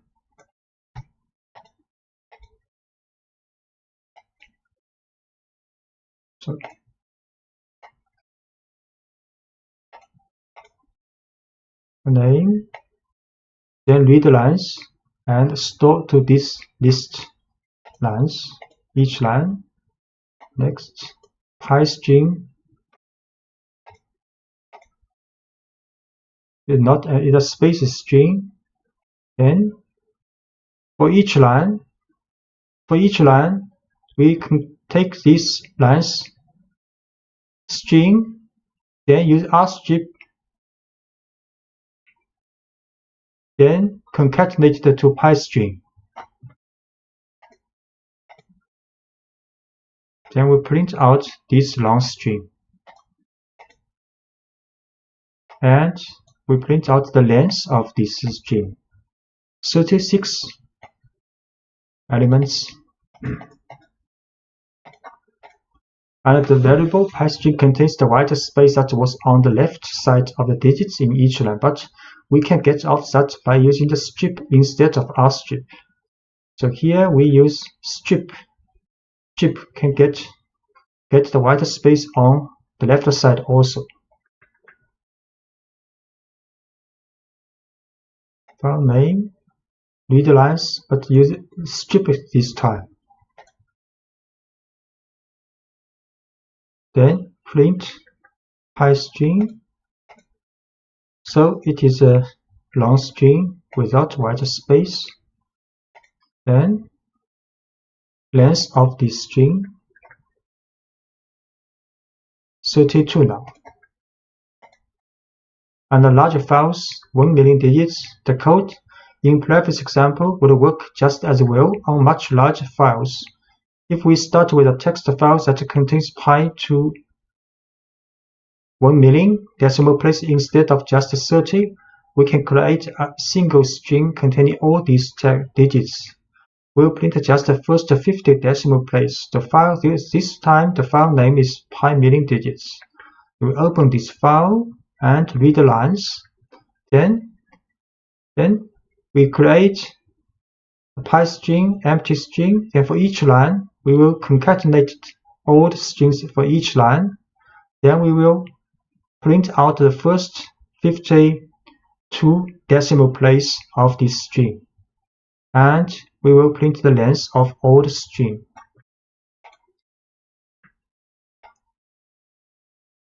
So this file name. Then with open, we read this file for each line to a list. Then create an empty string. Then for each line, we get the string out and concatenate it together. But with the strip for to remove the white space. Then we print out the first 50 decimal places for this long string. And we print the length of the whole string. 1 million too, because 1 million decimal place. So next we can test, is your birthday contained in pi this string? So let's use the program we just wrote to find out if someone's birthday appears anywhere in the first million digits of pi. We can do this by expressing each birthday as a string of digits and seeing if that string appears anywhere in pi string. So we can use the input for user to input your birthday. Then we test if birthday in pi string will print out this message. If birthday not appear in the pi string, we'll print another message. So great, and read is the same as before. Then next we can let the user to enter birthday. For example, okay, birthday. Then is your birthday in string, and if not in string, we'll get a message. Your birthday appears in the first million digits of pi. So this birthday appears in the first million digits of pi. Write into a file. To write a text to a file, you need to call open with a second argument, telling Python that you want to write to the file. To see how this works, let's write a simple message and store it in a file instead of printing it to the screen. So first, we set a file name in the working directory. Then we open this file with W mode, write mode as file object. Then we can write file object.write this message inside this with block. So the argument W tells Python that we want to open the file in write mode. You can open a file in read mode with R, write mode with W, and append mode with A. One mode that allows you to read and write to the file with R+. If you omit the mode argument, Python opens the file in read-only mode by default. So we set the file name. Then we open this file with the write mode, then write a message.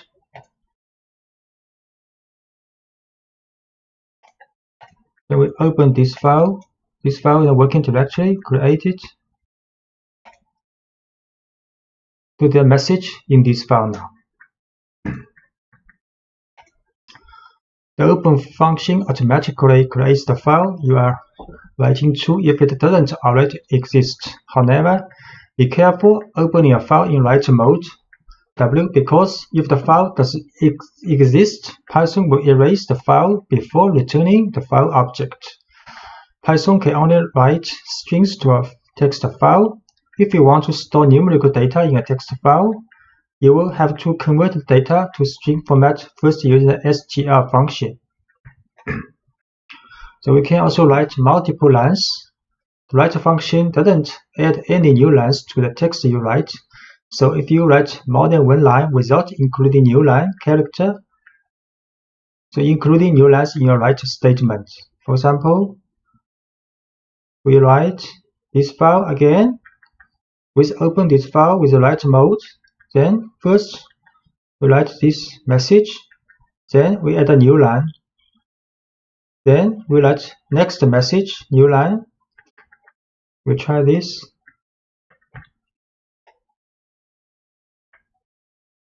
In this file, then write two lines message. Then we open this file.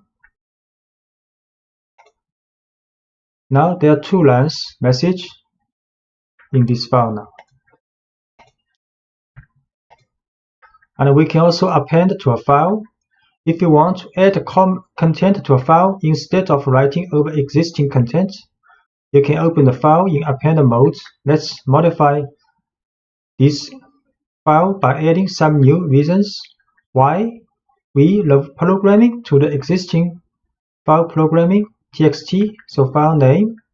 Then open this file with append mode. So we write two more lines in this file. try this. We open this file to the same file with append mode, then write to message. Then we see this file again. So now there are 4 lines in this file. So 2 lines appended to the first 2 lines. Introducing try except blocks exception. Try except blocks. Python uses special objects called exceptions to manage errors that arise during a program's execution. Whenever an error occurs that makes Python unsure what to do next, it creates an exception object. If you write code that handles the exception, the program will continue running. If you do not handle the exception, the program will halt and show a traceback, which includes a report of the exception that was raised. Exceptions are handled with try except blocks. A try except block tells Python what to do if an exception is raised. So when you use try except blocks, your programs will continue running even if things start to go wrong. Instead of traceback, which can be confusing for users to read, users will see friendly error messages that you write. So, for example, we're handling the 0 division error exception. So let's look at a simple error that caused Python to raise an exception. You probably know that it is impossible to divide a number by 0, but let's ask Python to try it first. So if we print file divided by 0, there will show an error. Print file divided by 0. So there will be an error called 0 division error. But the error reported in the traceback 0 division error is an exception object. Python creates this kind of object in response to a situation where it cannot do what we ask it to. So when this happens, Python stops the program and tells us the kind of exception that was raised. So we can use this information to modify our program. We will tell Python what to do when this kind of exception occurs. Here is what a try except block for handling the 0 division error exception looks like. So we can use a try except block for handle this error. First, we will try this statement. Then we'll see except if 0 division error occurs, then we check except if the error happens, then except block will check if it is 0 division error. If this matches, then the statement inside except block will run. So we put print file 0, the line that causes the error, inside the try block. If the code in a try block works, Python skips over the except block. And if the code in the try block causes an error, Python will look for an except block whose error matches the one that was raised and runs the code in that block. So in this example, the code in the try block produces a 0 division error. So Python looks for an except block and telling it how to respond. So Python then runs the code in that block and the user sees a friendly error message instead of a traceback. So we try print this one, then check except 0 division error. We run. So the message has been printed out, so except the block is run.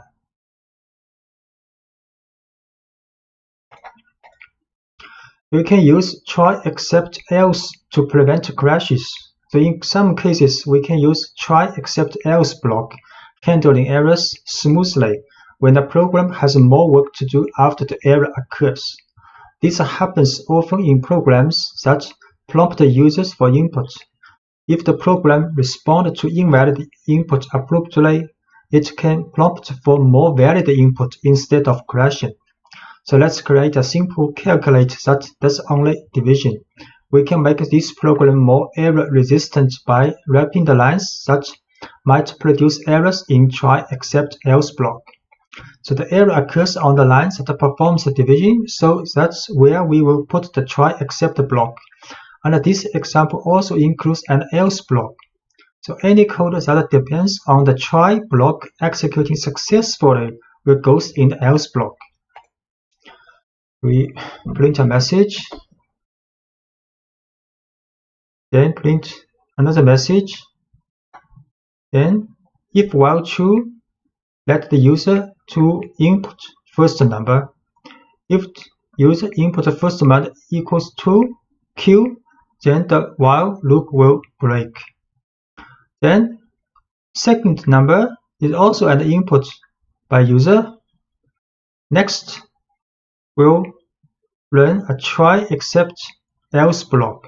So in the try is division between int value of int value first number divided by int value of second number.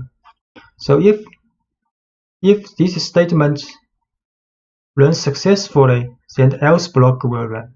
Print this answer. If it raise an error except block object, then Python will check except statement if this error is zero division error. So then we'll print if matches this error, then we'll print you cannot divide by 0. So we should first we print the two messages on the screen. Then we'll run this while true, while loop.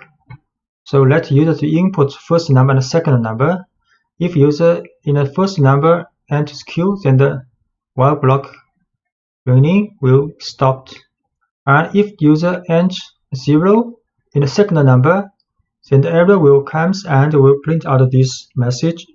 If both number cause the division runs successfully, then we print answer.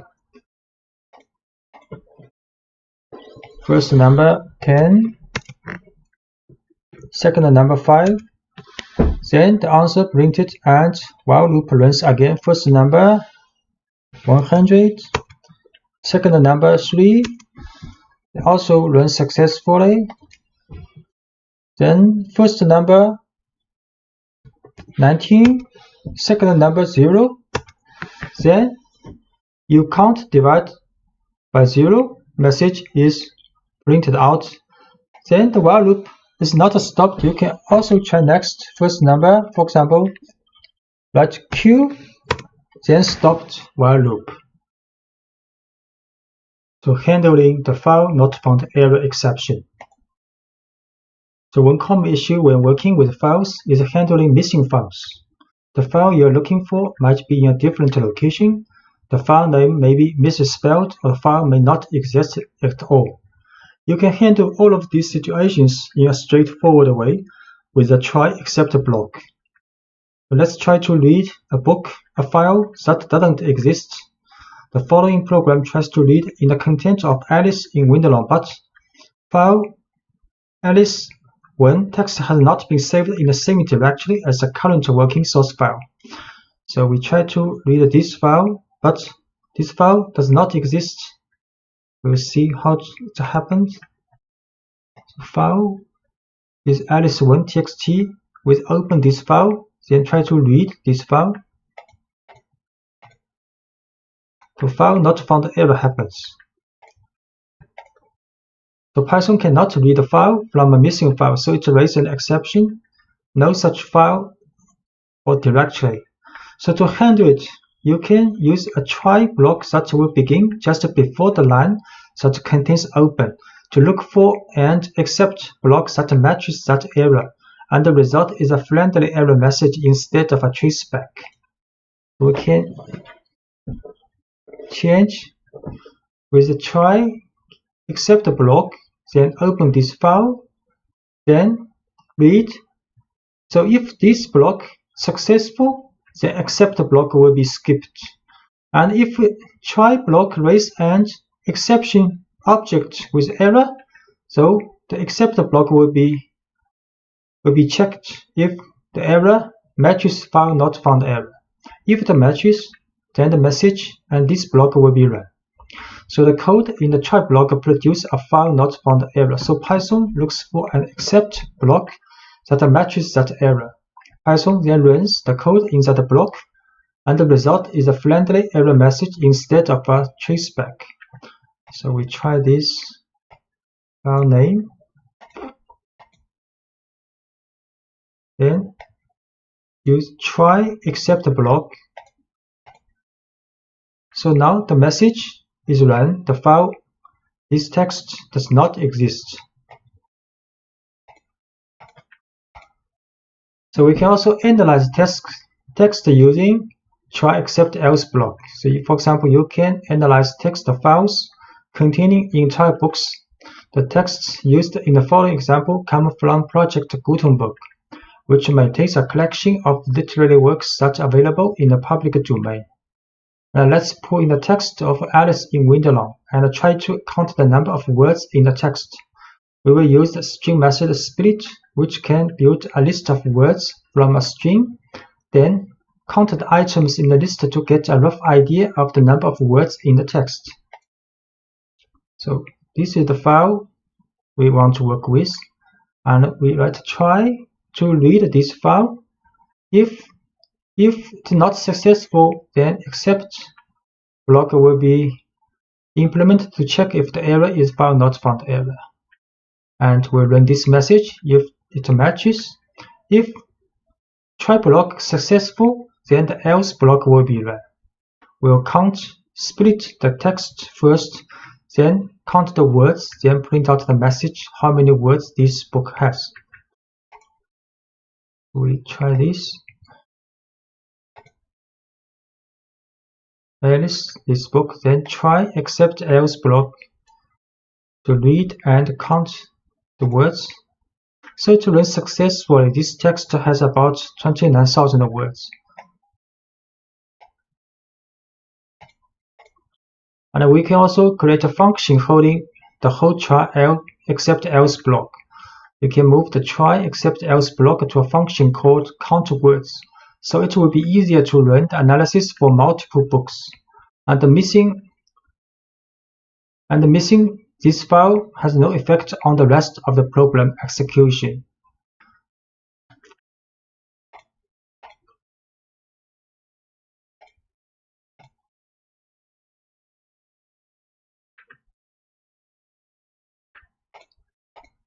So we can create a function. The function actually we put the previous page's try except else block in this function called count words.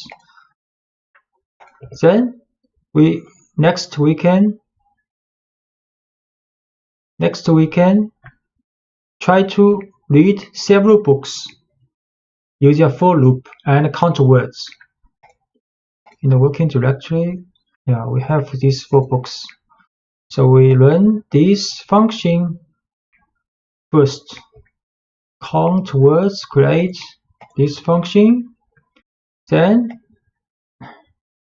we create a list with 4 books inside. And we intentionally write a wrong name for this book, Cinderella. Actually, the book is called Cinderella.txt, but we add 1 here to see how it is going with this file. So next is a for loop to call this function for each of these 4 books. So you can see the file Alice text has about 29,000. It's okay. But for the second book, Cinderella, the file Cinderella.txt not exist. And the next 2 books also works and count the words. So there's quite a friendly message and smoothing working running for the program with try except else block. Using try except else pass and finally in Python. So let's first review how the try and except works. First, the try clause is executed. If there is no exception, then only try clause will run, except clause will not get executed. If any exception occurs, the try clause will be skipped and except clause will be checked. If any exception occurs and matches the except statement, the except block will run. If the exception does not match the except, then the execution stops. A try statement can have more than one except clause. And using try, except, else, and finally in Python. So try, this block will raise an exception if there is an error. Except here you can handle the error if it matches, and else block runs only if the try clause does not raise an exception. Finally block always gets executed either exception is generated or not. So we see an example called division x by y. This is a function called division x by y. Say inside the function, first try this division, then if this has error, then we'll check the except block if it is zero division error. If it matches, then you show the message you are dividing by 0. And if try block has no error, then else block will be run. And finally block will always be run either there is an exception object raised or try block successfully run. So we try to do this, divide 3 by 2 and 3 by 0.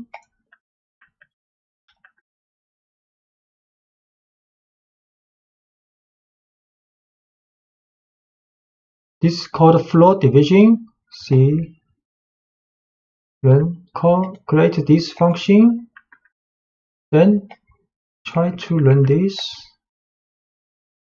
3 by 2, the answer is 1, and this always executed. So finally block also run, and the answer is run. So answer is run, else block is run because there's no error in the try block.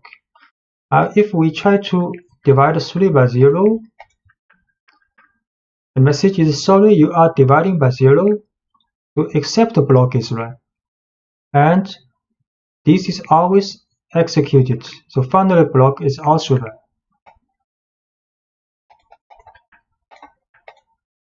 And we can also let it fail silently. So sometimes you will want the program to fail silently when an exception occurs and continue on as if nothing happened.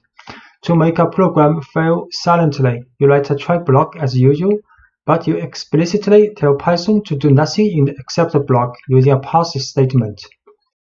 So else blocks runs only if the try clause does not raise an exception, and the finally block always gets executed either exception is generated or not. So this is the pass function. So we changed this function called count words in the previous lectures. Count the words of text. So inside this function, I try to read this book. Then int except block if the error is found not found error, and we pass here. Then in the else block, we count the words and print out the message. So we should first create this count words function. Then we create a list of 4 books, but with this name intentionally add 1 here.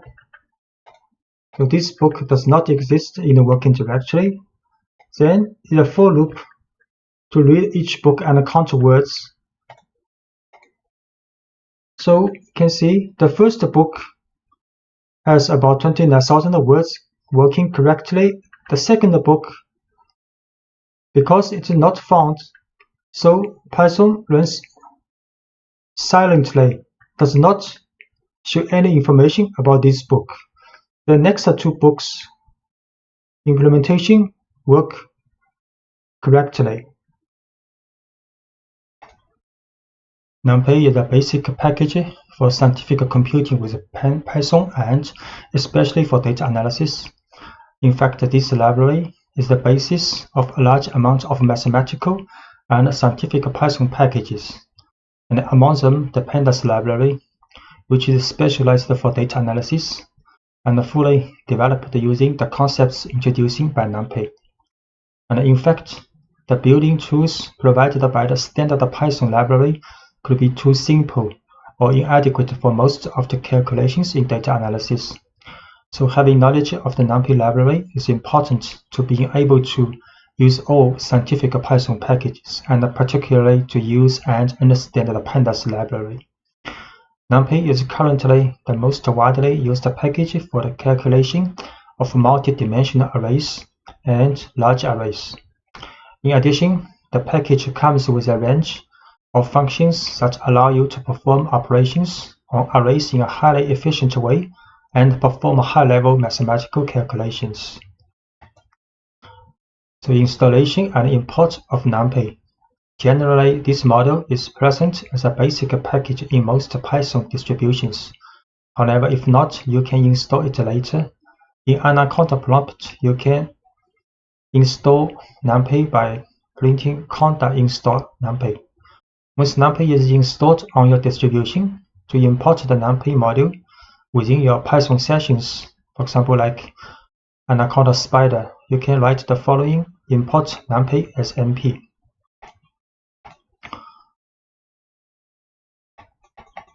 So we can import numpy.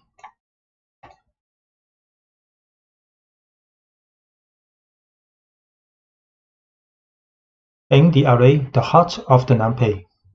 The numpy library is based on one main object called n-the-array, which stands for n-dimensional array.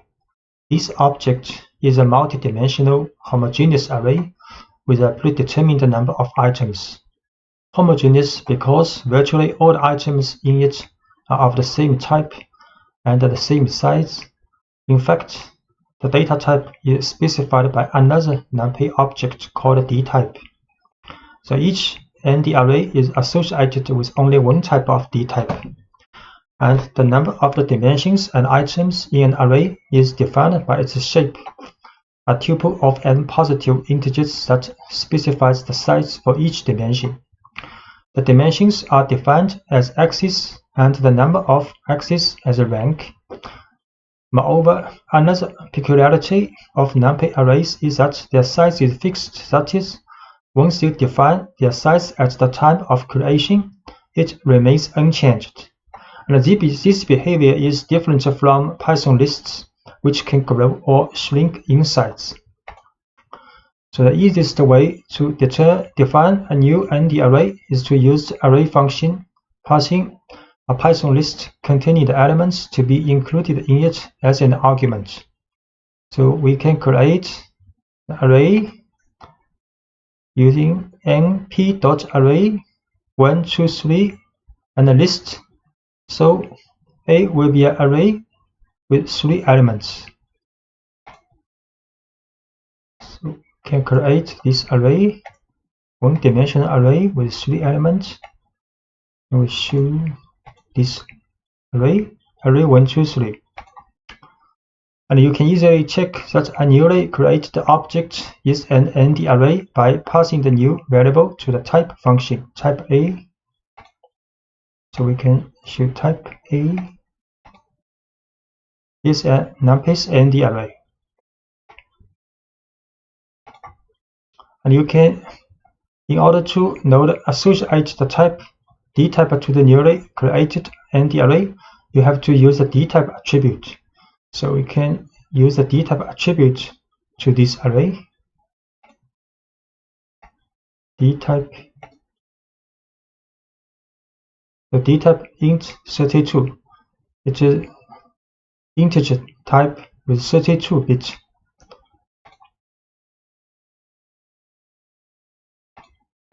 And the just created array has one axis, and then its rank is 1. So while its shape should be 3, 1. To obtain these values from the corresponding array, it is sufficient to use the n-dim attribute for getting the axis, the size attribute to note array length, and the shape attribute to get its shape. So if we use n-dim to this array, only 1, so one-dimensional, a.size 3 elements, and a.shape 3, so one dimension, the first dimension has 3 elements. And define a 2-dimensional array. We can also define a 2-dimensional array using 2 list int np array function. So we can also show dtype, ndim, size, and shape. 2-dimensional array.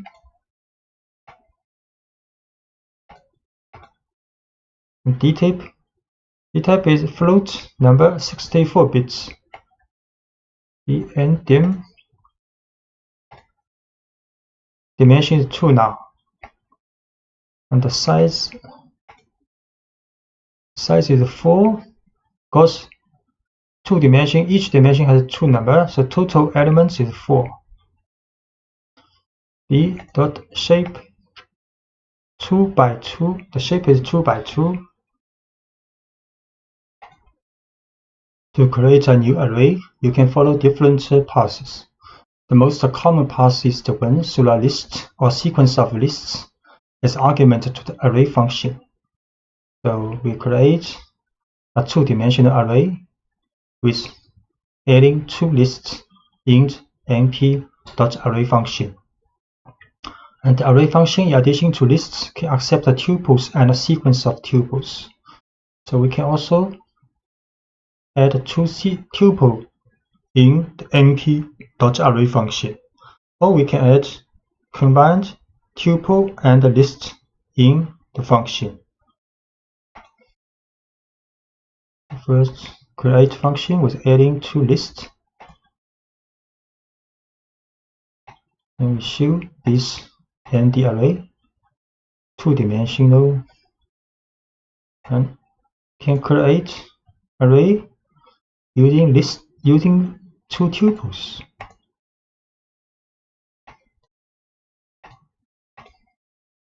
Get the same result as using lists. Can also create array using combined list and tuple.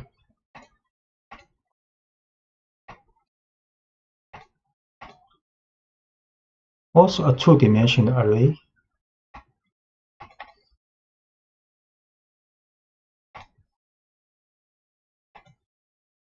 Dtype. So numpy arrays are designed to contain a wide variety of data types. We have seen simple integer and float numerical values.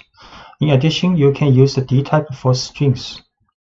So we create an array, 2-dimensional array with the value of strings in the list. So dtype will like u1, less than u1, and have also a name attribute for the dtype. Create this tuple using the string layer of list. Then the dtype u1, and the dtype has a name attribute, string 32. By default, the nd array function can associate the most suitable type according to the values contained in the sequence of lists or tuples. Actually, you can explicitly define the dtype using the dtype option as argument of the function. For example, if you want to define an array with complex values, you can use the dtype option as follows. So if we add the dtype equals complex, so these numbers will be stored as complex number in the array. So create this array. So complex number now stored in the array. The numpy library provides a set of functions that generate nd arrays with initial content created with different values depending on the function. The zeros function, for example, creates a full array of zeros with dimensions defined by the shape argument, while the ones function creates an array full of ones in a very similar way. So if we write np.033, a 2-dimensional array of 33, and all the values are 0. And similarly, create a 3-dimensional array of the shape 2 by 3 by 4 with all the values are 1. And np.arrange 0 to 10 will create a sequence of values between 0 and 10. And arrange 4, 10. So we'll create a sequence of numbers starting from 4 to 10. So np zeros 3 by 3, the shape all values 0 and 1s. All values are 1, 3-dimensional, and sequence number using arrange. So number 0 to 9 created in array, arrange 4 to 10. So the number 4 to 9 created in this array.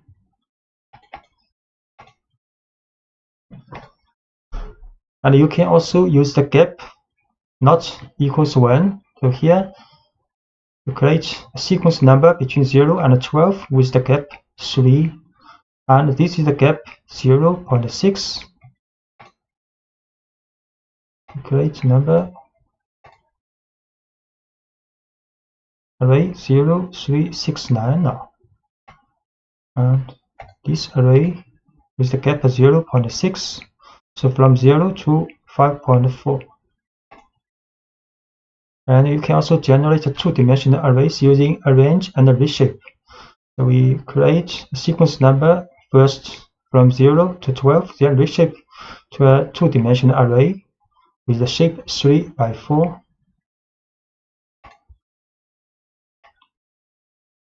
So the 2-dimensional array is the number from 0 to 11. The shape is 3 by 4. And line space generates a sequence of numbers based on the number of elements in a third argument.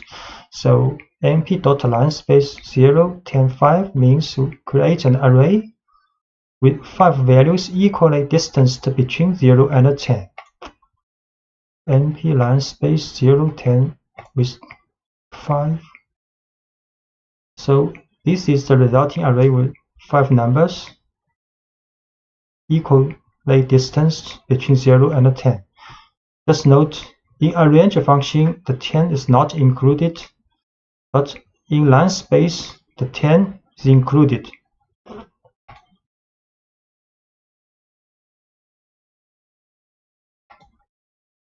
And np.random will generate random float numbers in the interval between 0 and 1. So we can write np.random 3 will generate 3 random numbers between 0 and 1, and np.random 3 by 3 will generate 2-dimensional array with random numbers between 0 and 1. np.random 3. So 3 random numbers in a 1-dimensional array. So this will create 2-dimensional array with a shape 3 by 3 with all the values and random numbers between 0 and 1. Arithmetic operators. The most obvious are adding and multiplying an array by a scalar, and these operations are element-wise. Such as, the operators are applied only between corresponding elements. So this is a numpy array with the number from 0 to 3. Then we can add a with 4 or multiply a with 2. Numpy array. So a 0 to 3. A plus 4 will return another numpy array with the elements 4, 5, 6, 7. A multiply 2. So each element will be multiplied with 2 in the new array. And can create another array B with also for elements, then A can plus B or A multiply B. So B is an array with elements 4, 5, 6, 7. So A plus B. So element-wise addition between A and B will return another array with 4 elements. A multiply B will get also another 4-element array with element. Each element is the multiplication between the corresponding elements in A and B. And moreover, these operators are also available for functions provided that the value returned is a numpy array. So for example, you can multiply the array by the sum or the square root of the elements of array B, and they are also element-wise. So assume A and B here have the same shape. So we can A multiply numpy sum function of B, or A multiply the square root of B. A multiply the sum function of B, and the result is also a numpy array with 4 elements. A can multiply the square root of B. Also, the result is a 4-element numpy array. And for multidimensional case, arithmetic operators continue to operate element-wise. So this is a 2-dimensional numpy array with shape 3 by 3, and B is also a 3 by 3 shape 2-dimensional numpy array with elements all equals 1. Then A can multiply B element-wise. So we create A first.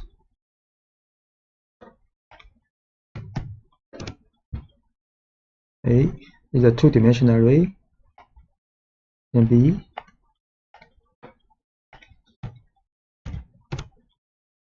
also 2-dimensional array. Then A multiply B element-wise a 2-dimensional array. And actually the value of each element in the resulting numpy array is same as in A, because B, all elements in B is 1.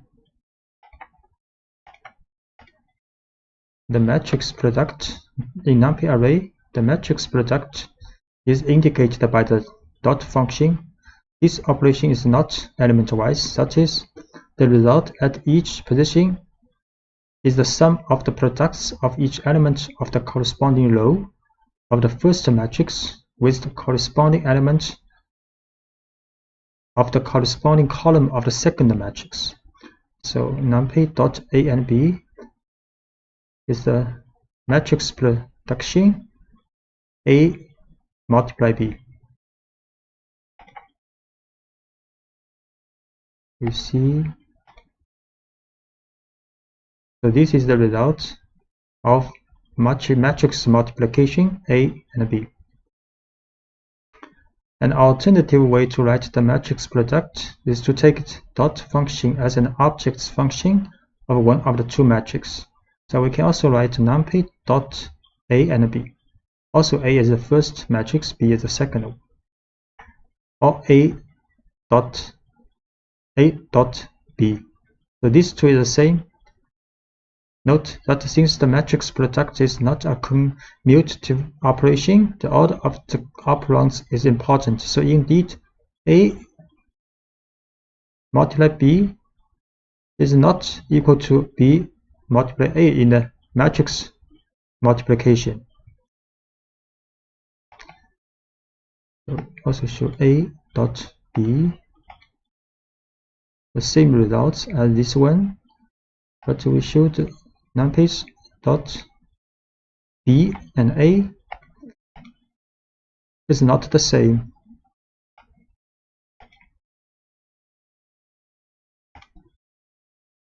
And increment and decrement operators. To increase or decrease values, you have to use operators such as plus equal or minus equal or multiplication equal. Instead of creating a new array with the results, they will reassign the results to the same array. So we can write A plus equals 1. Then the array of A, each element will be added with 1. And similarly, A minus equal 4, each element of array A will be minused with 4. And this will multiplied with 4 for each element in A. We create array called A 0, 1, 2, 3. Then A plus equal 1. We show again. A, each element has been added with 1. A minus equal 1. We show again A.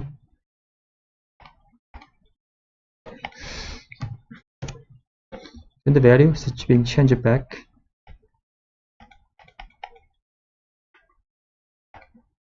We can also create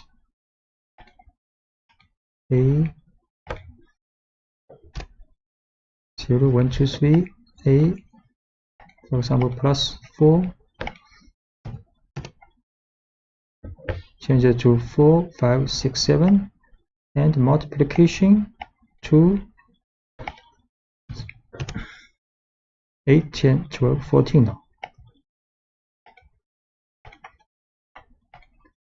And universal functions. A universal function, generally called ufunc, is a function operation on an array in an element-by-element fashion. And this means that it acts individually on each single element of the input array to generate a corresponding result in a new output array. So in the end, we obtain an array of the same size as the input. There are many mathematical and trigonometric operations that meet this definition. For example, calculating the square root with the square root, the logarithm with the log, or the sum function with the sum. So A is an array, can calculate the square root of A, log A, and sum. Create A is an array, then square root of A for each element, then logarithm of A. Result is also a 4-element array, and sum function of A.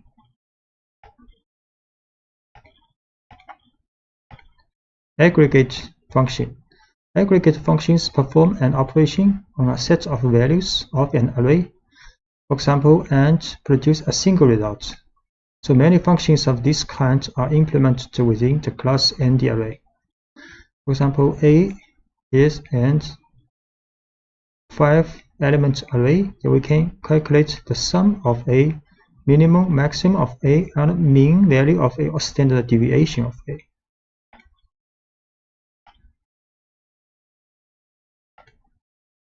A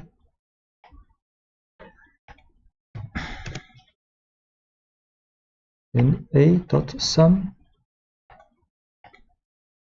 summation, the minimum value of A, maximum value of A, and the mean or average value of A, and the standard deviation of A. Indexing. Array indexing always use square brackets to index the elements of the array so that the elements can then be referred individually, or various uses such as extracting a value, selecting items, or even assigning a new value. So when you create a new array, an appropriate scale index is also automatically created. In order to access a single element of an array, you can refer to its index. So this is an array created with 6 numbers from 10 to 15. So we can write A bracket 4. Then the 5th element of this array will be selected. So create an array first.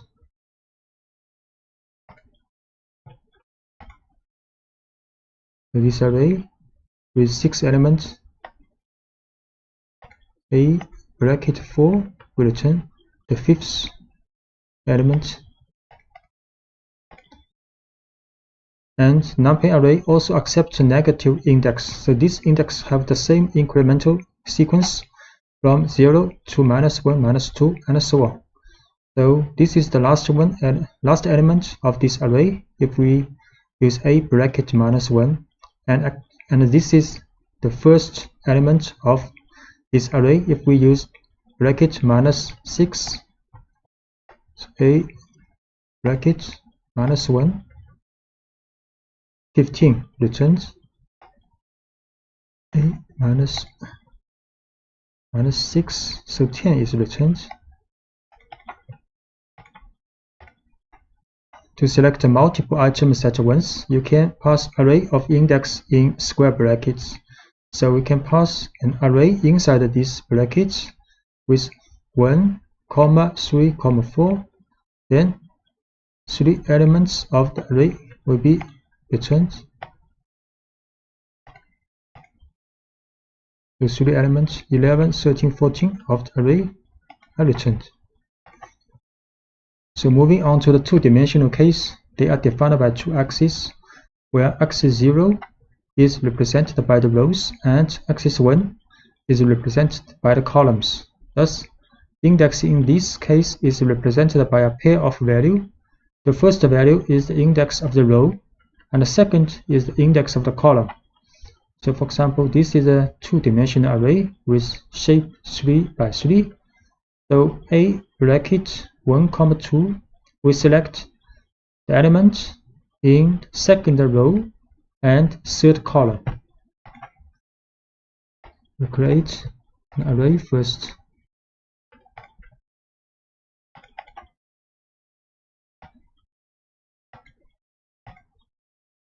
A, the two-dimensional array, then a bracket 1, 2, so the value element of 15 is returned.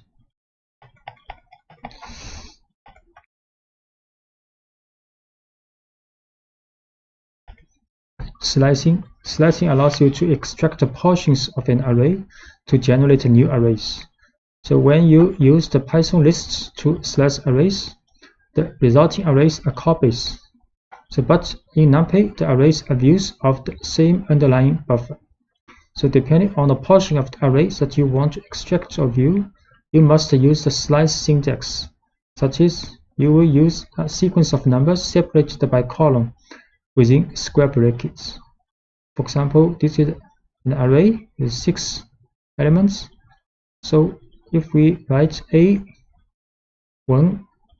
column 5 in the bracket, then it will return a slice of this array from 2nd to the 5th element.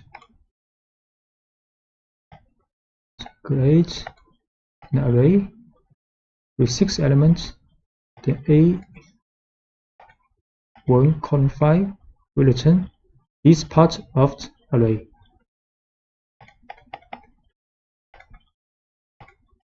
And you can use the third number in the bracket to find a gap in the sequence of the elements. So if we write A bracket 1 column 5 1 column 2, this last 2 means the gap of the elements returned. So array will return an array with 11 then 13. So the difference between these two are 2 for this element. So A1 column 5 2, this will return 11 and 13. In the slicing bracket, if you omit the first number, NumPy implicitly interprets this number as 0. That means from the initial element of the array.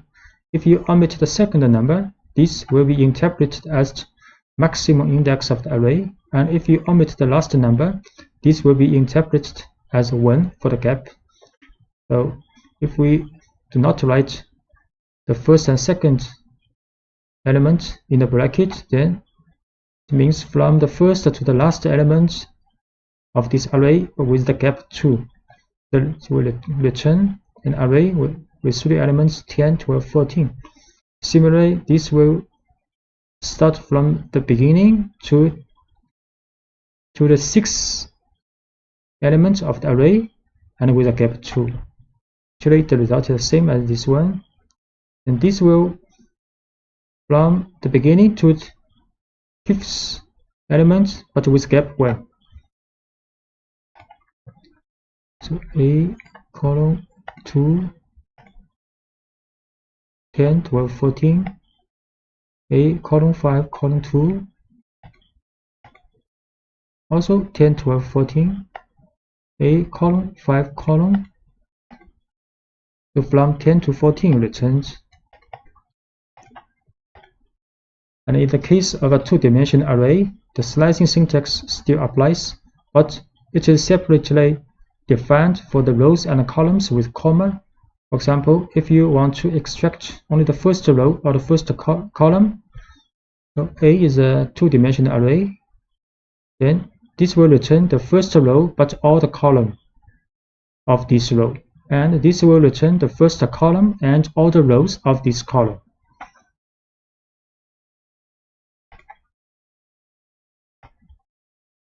So A is a two-dimensional array. A 0, comma, column, return the first row of this array. And A column 0, return the first column of this array.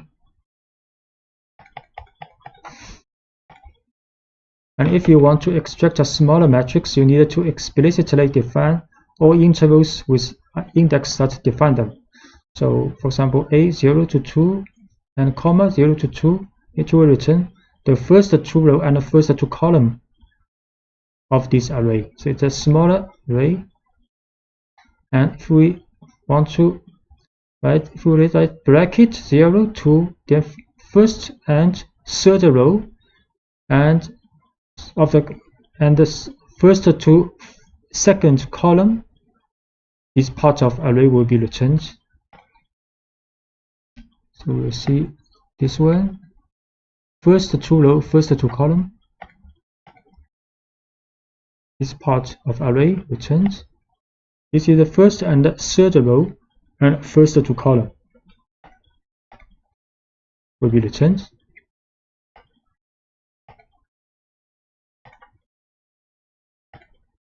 Iterating an array, you can use the for constructor to do the iteration of the items in an array. So you can write for I in A, print I.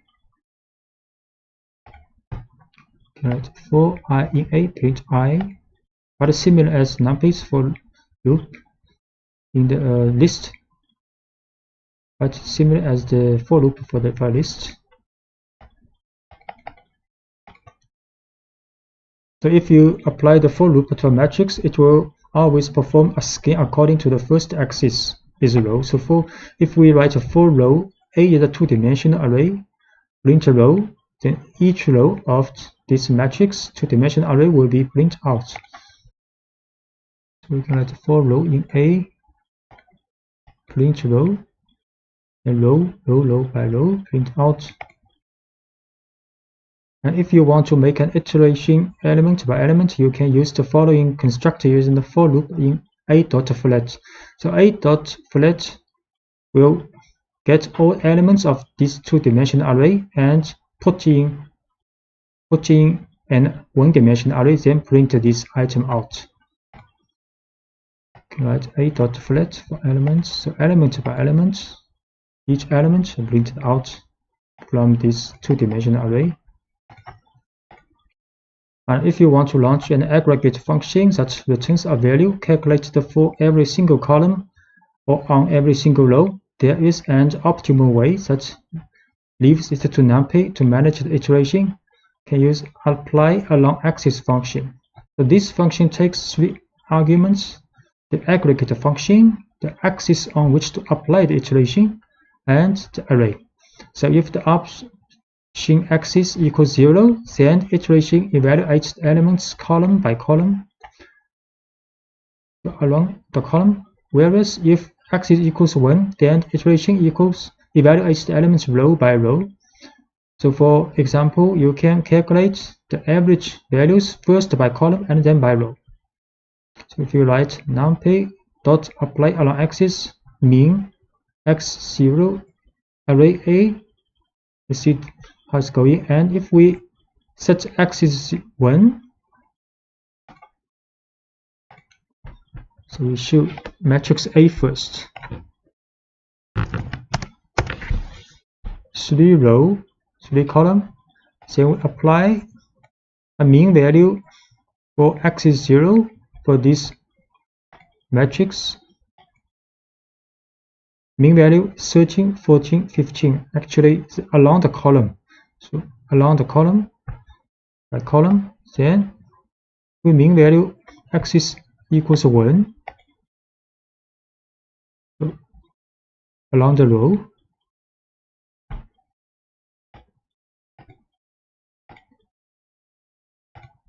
And you can also define your own function in using the apply along axis function. So we can define a function called foo and return the value of the parameter. So next we apply this function to array A along axis 1 or along axis 0. Define this function first, then apply along axis for the 1.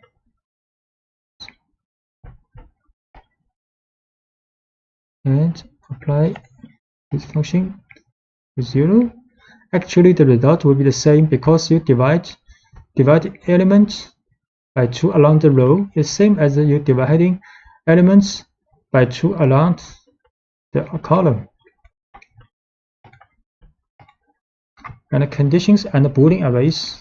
An alternative way to selectively extract the elements in an array is to use the conditions and the Boolean operators. Suppose you wanted to select all the values that are less than 0, 5 in a 4 by 4 matrix containing random numbers between 0 and 1. So A is a matrix, 2-dimensional array with a random number between 0 and 1. So we can get a Boolean array with same dimension. Then write A less than 0.5. Next, we can use this condition to select elements of this array. So create this array first, random number between 0 and 1, 4 by 4 dimension, 4 by 4, the shape A less than 0.5, it's the same dimension, Boolean matrix. We can select condition. Now it is a 1 dimension with all the values meeting this condition in array A. Shape manipulation. During the creation of a 2-dimensional array, it is possible to convert a 1-dimensional array into a matrix using reshape function. Reshape function returns a new array and can therefore create new objects. So this is 1-dimensional array with 12 elements, and we can write A.reshape to 3 by 4 2-dimensional array. A is a 1-dimensional array with random number, 12 random number. And we create another array using reshape to 3 by 4. We choose this array. Now the dimension is 3 by 4 2-dimensional array. And you can also use a tuple to modify the shape of an existing array. We can also write A.shape and assign a 2-dimensional array in a tuple.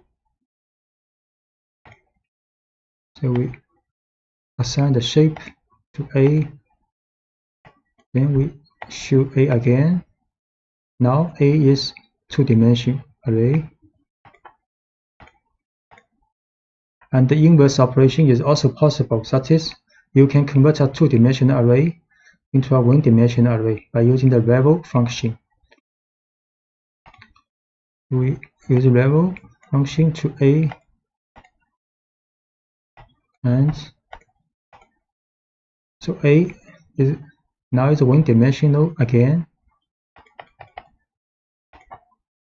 And even acting directly on the shape attribute of the array itself, you can also write A shape to 12. You can also first create again A as two-dimensional array. Then we assign the shape to 12. So A is one-dimensional array now. And if you want to transpose a matrix which is inverting the columns with the rows, you can use numpy's transpose function. We can transpose A. So A's value has been transposed, and now the A's dimension is 4 by 3. So 4 rows, 3 columns now. The join arrays, you can merge multiple arrays to form a new one that contains all of the arrays. NumPy uses the concept of stacking, providing a number of functions in this regard. For example, you can perform vertical stacking with the vstack function, which combines the second array as new rows of the first array. By contrast, the edge stack function performs horizontal stacking, such as the second array is added to the columns of the first array. So A, B are two arrays, both have the shape 3 by 3, so we can vstack AB, then it will be a new array with shape 3 by 6 by 3, and edge stack AB will create a new array with the shape 3 by 6. So A, B, the two array to A, B, both 3 by 3, then NP vstack AB. So the shape in the new array is 6 by 3. So array B has been added to the rows of the resulting array. And edge stack AB, you see the array A and array B is being stacked, and the dimension is 3 by 6 now. Two other functions performing stacking between multiple arrays, a column stack and a row stack.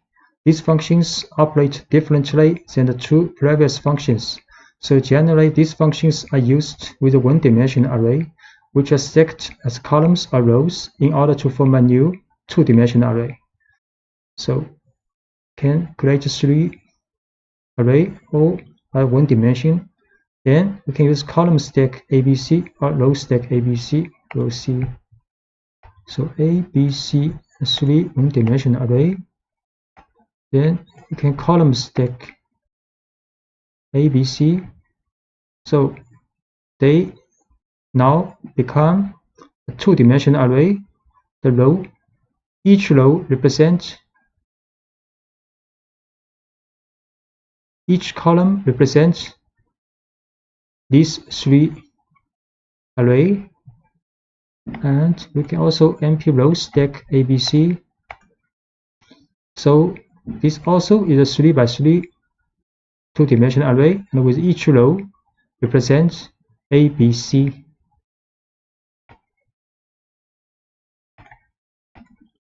And splitting arrays. To divide an array horizontally or vertically into several parts, you can use NumPy's splitting function hsplit or vsplit. For example, if you want to split the array horizontally, meaning the width of the array is divided into 2 parts. So the 4 by 4 matrix A will be split into 2 4 by 2 matrix. We create A is a two-dimensional array, then B and C, these two are the part of the edge split A into 2 parts. We see A is a two-dimensional array.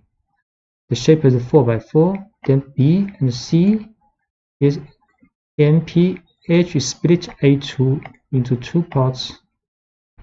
Then we will show B is this part, and C is another part of the matrix A. And instead, if you want to split the array vertically, meaning the height of the array is divided into two parts, the 4x4 matrix A will be split into two 2x4 matrix. We can write np.v split A2. So this time we use v split. Then we will show B is this part and C is another part of matrix A. A more complex command is the split function, which allows you to split the array into non-symmetrical parts. So passing the array as an argument, you have also to specify the index of the parts to be divided. If you use the option x equals 1, then the index will be columns. If instead the option is axis equals 0, then there will be row index. For example, if you want to divide the matrix into 3 parts, the first of which will include the first column, the second will include the second and the third column, and the third will include the last column. So this, we can do this. A1, A2, A3, 3 parts is numpy split A by column, and 1, 3 are bounded of this separation. So we can see.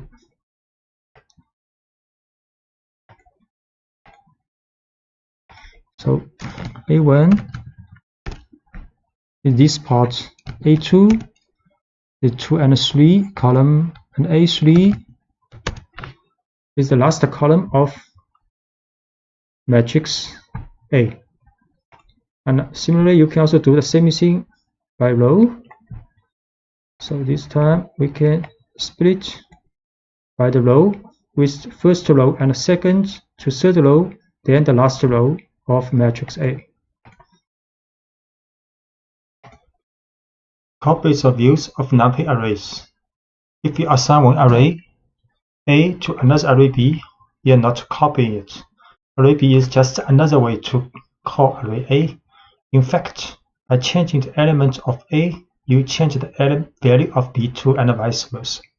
So A is an array, then we assign A to B, B equals A. Now if I change the element of A, then B is also changed. Create an array A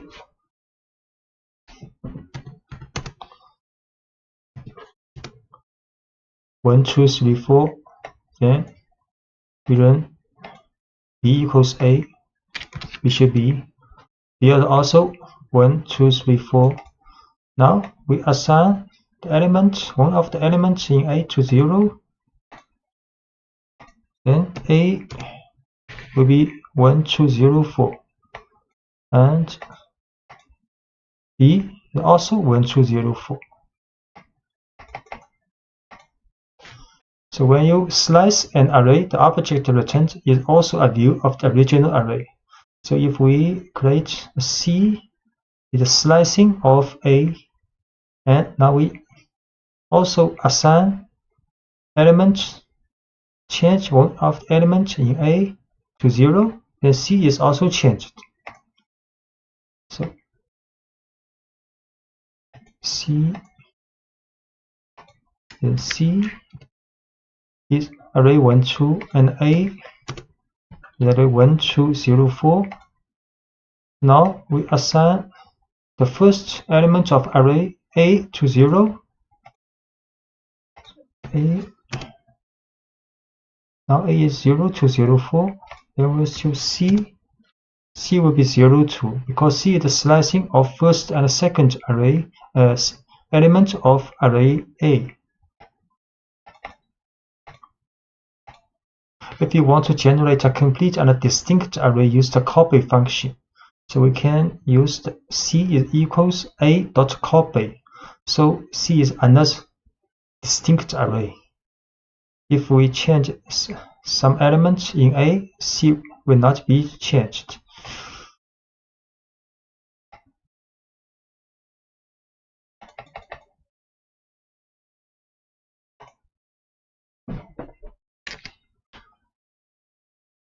C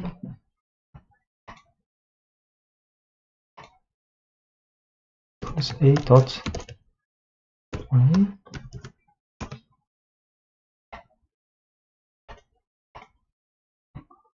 Then A 0 C.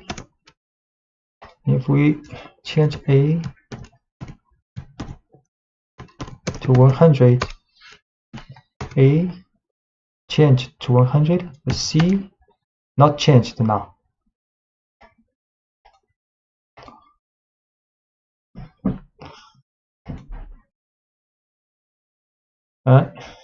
Copies or views of Python lists. If you assign one Python list A to another list B, you are not copying it.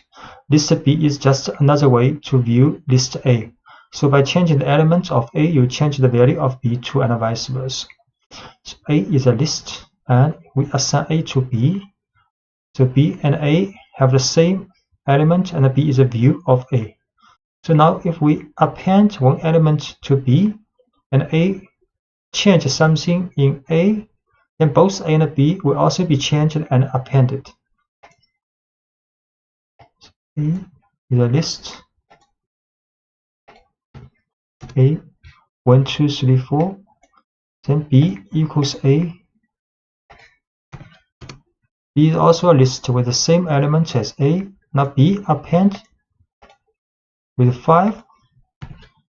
Then B is 1, 2, 3, 4, 5.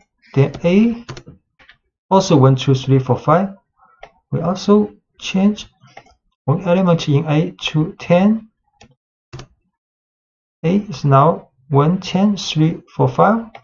Then B also 1, 10, 3, 4, 5.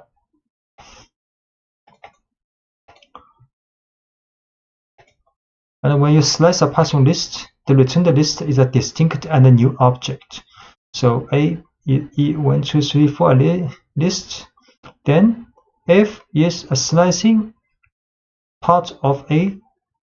Then we change element of A to 10. F append 100, and A and F will be changed individually. So A is a list.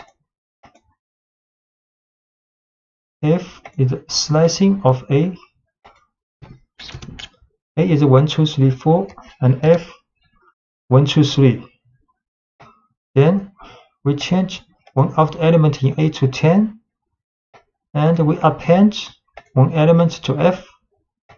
So A the 1, 10, 3, 4, and F 1, 2, 3, 100. So they are distinct objects. So when you use a copy to a Python list, the returned list is a distinct and a new object. So A is 1, 2, 3, 4 a list. C is the copy of A. Then we change element in A to 10, and C append 10, and A and C will be changed individually. A is a list. C is a copy of A. A is a list 1, 2, 3, 4, and C also 1, 2, 3, 4. Then change second element in A to 10, and append one element to C. Then A the 1, 10, 3, 4, C the 1, 2, 3, 4, 10. So they are independent. Broadcasting of numpy arrays. Broadcasting allows an operator or a function to act on 2 or more arrays to operate even if these arrays do not have the same shape. 2 arrays can be subjected to broadcasting when all their dimensions are compatible, which means the length of each dimension must be equal, or one of them must be equal to 1. If neither of these conditions is met, you get an exception that states that the 2 arrays are not compatible. So when the rule of compatibility is met, then the size of the smallest array will be extended to the size of the biggest array, so that the element-wise function or operator is applicable. So we see an example. A is a 2-dimensional array, and B is a 1-dimensional array. A plus B is compatible, and B will be broadcasted to the size of A, and then get the addition implemented.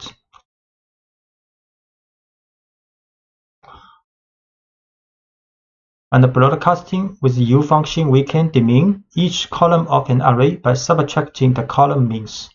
So for example, A is a two-dimensional array with a shape 4 by 3. Then we can write the mean value of this array for each column. So mean 0 means for each column. Then next we can minus this one, minus the mean value of each column from this array. And this matches the broadcasting rules. Next, we can also calculate the mean value of each column for this array. So first we show A is two-dimensional array and B is a one-dimensional array. A is two-dimensional, B one dimension. So A plus B will get the same shape with A, and array is a two-dimensional array with shape 4 by 3. You can calculate column mean of this array. 3 value because there are 3 column. Next, we can calculate the minus array minus the mean of its column.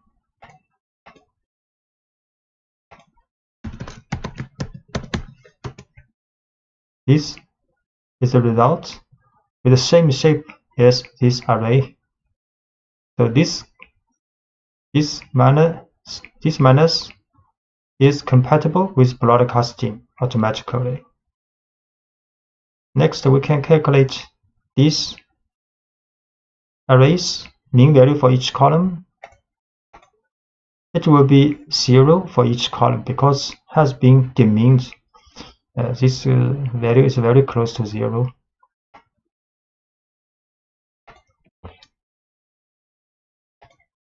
And if we want to demean each row, the mean vector by row should be reshaped first before doing calculation. So first, we can calculate the mean value for each row, and this is the shape. Then, if we minus this array minus this, the mean value for each row, we have to reshape this value first to 4 by 1.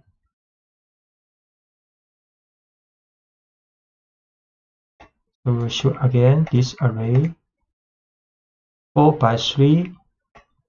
Then the row mean for this array, we have to put 1 here.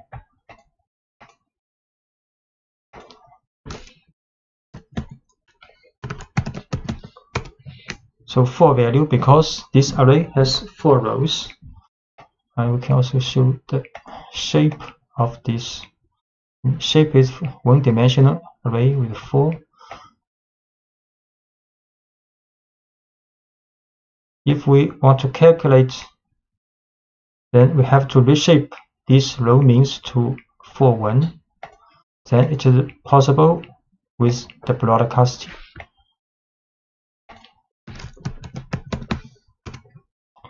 So this has the same shape as the original array. And we have to now calculate the mean value for this array. Have to row mean for this array is 0, very close to 0 because it has been demeaned by row.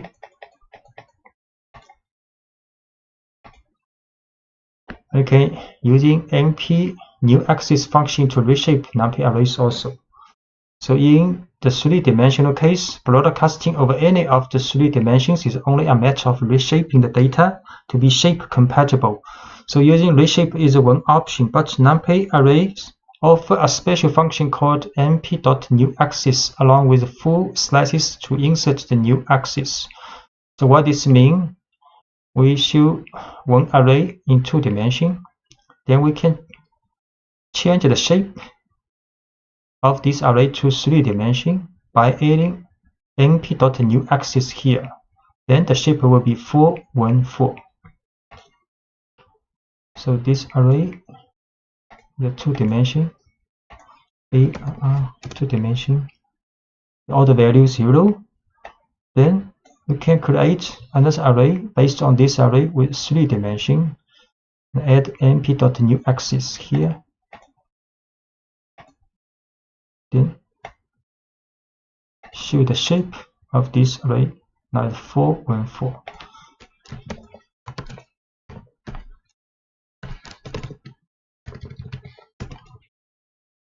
So it has 3 brackets, 3-dimensional array now.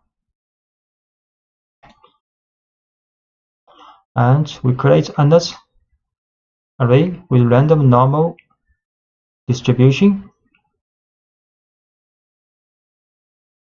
for 1 dimension.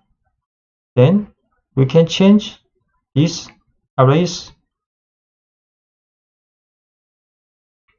can create another array based on this array, but the dimension to 3, 1.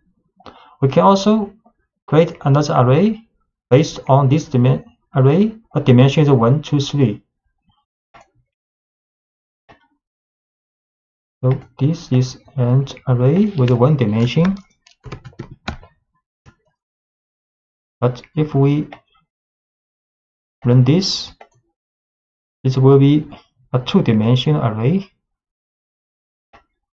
with the shape 3, 1. If we will run this, add 1 np.new axis here.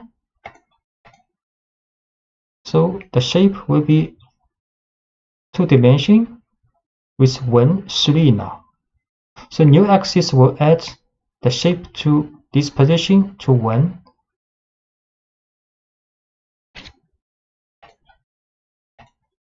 Thus, if we had a 3-dimensional array and wanted to the min axis to, say we would need to write, so this is a 3-dimensional array, and we want to get the min for 2 is the last dimension. So this min array will be 2-dimensional because the last axis has been minned out. And next, if we want to calculate AR minus this min value, because this min value is 2-dimensional, so we have to add 1 axis here with 1 dimension, 1. The shape is 1 for the last axis. Then it is compatible for calculation. We'll show. So this is a 3-dimensional array. 3-dimensional, 3 brackets. And we get the mins and min out at the last dimension. Sure.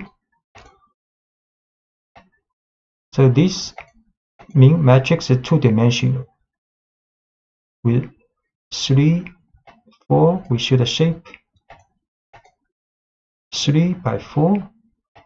So if we want to calculate the minus, then we have to add the np.new axis here after for this min matrix. The min, we can calculate again the min value for this. The min is 0 actually. Every value is 0 now. Random number generation with a Python random model. The Python defines a set of functions that are used to generate or manipulate random numbers through the random module. Functions in the random module rely on a pseudo-random number generator, function random, which generates a random float number between 0 and 1. So we first import random, then can generate a random number. Import random and generate a random number using random.random. And this number is randomly generated between 0 and 1. generating a random item can using a choice. The choice is an inbuilt function in the Python random module that returns a random item from a list, tuple, or string. So import random, and we can print a random value from the list. So this is a list, and can print a random number using random.choice for this list. To random, then create a list. So list 1 has 1, 2, 3, 4, 5, 6. We use random.choice list 1. This time print the number 4. We can also print a random item from the string. So this is a string, can print random.choice string. String, then randomly choose one alphabet of this string to print out. S, this time is S. And generating random numbers from a specified range and step using random range. So using random range can generate in range from, for example, 20 to 50. The last parameter 3 is the size of a step to skip 3 numbers when selecting. So we can using random.random range 20, 50, 3, then print out.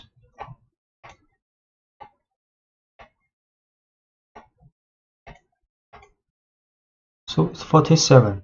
So you can see the 47 minus 20 can divided by 3. So this number is between 20 to 50 and with step 3 over 20. The seed function is used to save the state of a random function so that it can generate the same random numbers on multiple executions. So for example, we set random.seed to 7, then print a random number, and we set random seed to 5 and print a random number. Then we set again to seed to 7, then this time the number will be the same as this time.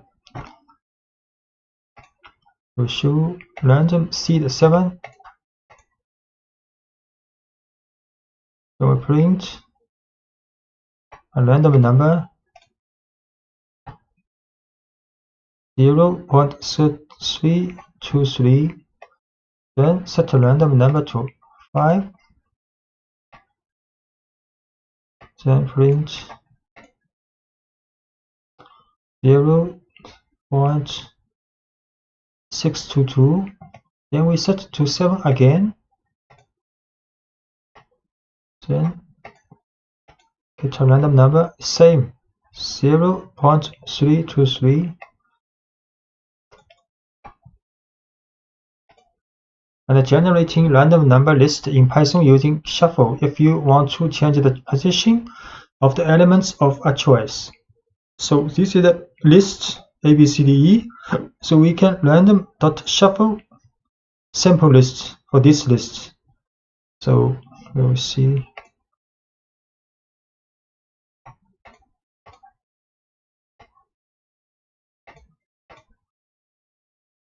And print. This is the original list. And random shuffle sample list. We shuffle this list, then print again. So after the first shuffle, now the sequence of elements has been changed. Second shuffle also changed. Sequence.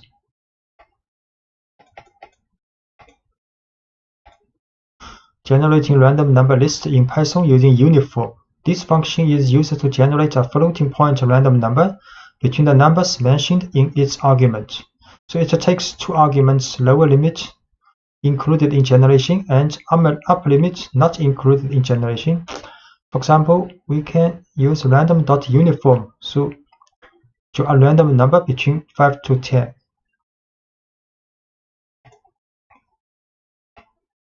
Uniform 5, 10, 9.54.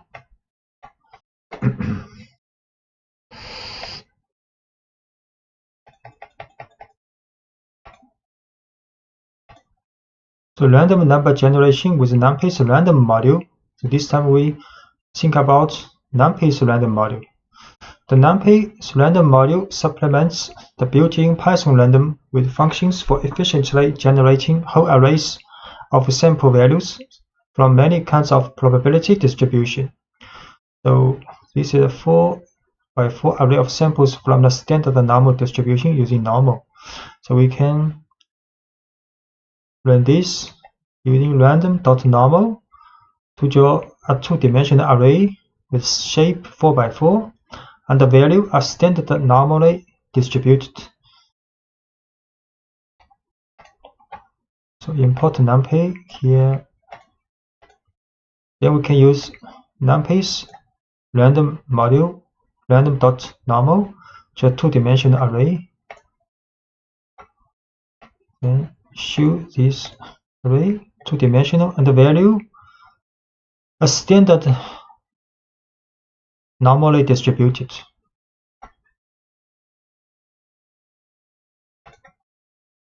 And we can also draw a 4x4 array of samples from the normal distribution with mean equals 5, standard deviation equals 2.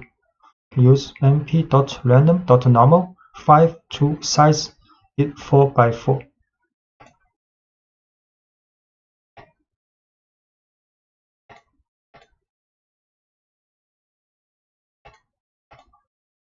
So this time, this matrix 2x2 of two-dimensional NumPy array with the shape 4x4 and the value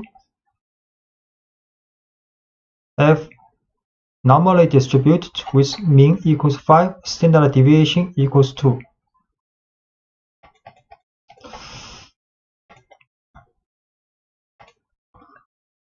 And set random seed in NumPy. We can return the same random sample. For example, we can set numpy.random.seed to 1, 2, 3, 4 and sample for standard normal distribution with 16 number and shape with 4x4. Then if we run again, get the same result.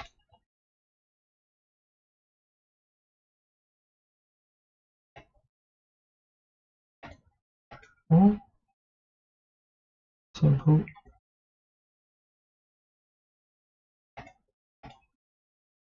So this time get this 4x4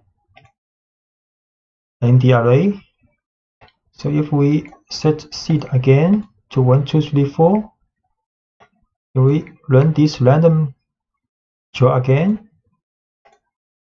we'll get the same result for 71.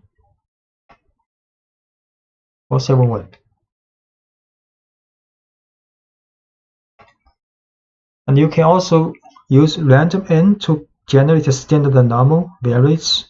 So np.random random n 10.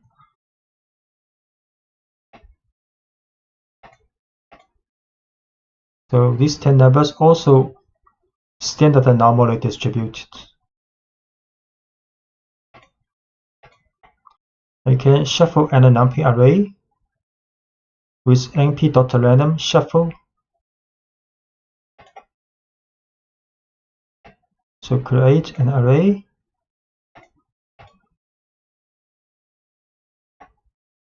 You can print this array 1, 2, 3, 4, 5, 6.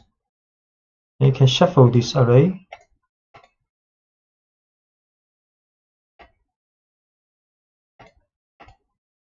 And shuffle this 2, 1, 6, 3, 5, 4.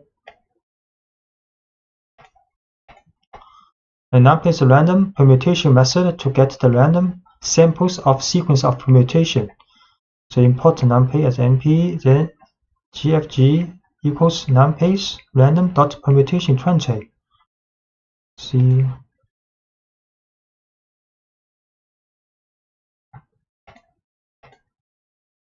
we show actually is the 20 number from 0 to 19, then randomly arranged after shuffle. I can get the random sequence permutation of a two-dimensional array. So create a two-dimensional array with a shape 4x3. Then we shuffle this.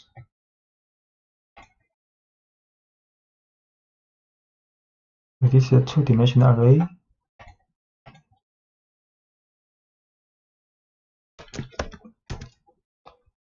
This is the original one.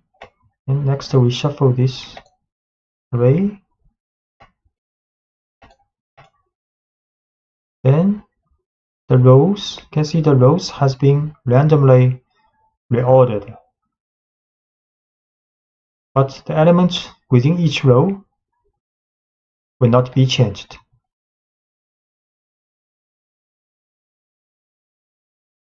So reading and writing numpy array data on files. So loading and saving data in binary files.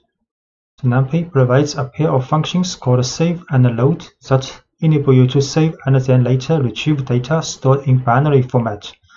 So once you have an array to save, for example, one that contains the results of your data analysis processing, you simply call the save function and specify as an argument the name of the file and the array. The file will automatically be given the .npy extension. So this is a data frame. So this is a numpy array with shape 4x3, two-dimensional. Then we can save using np.save to save the data, this file with this data numpy array. We have to import OS package and save the working directory. Then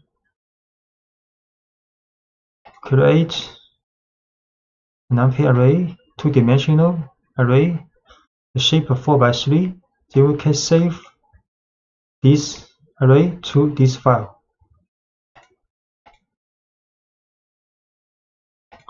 Save the data.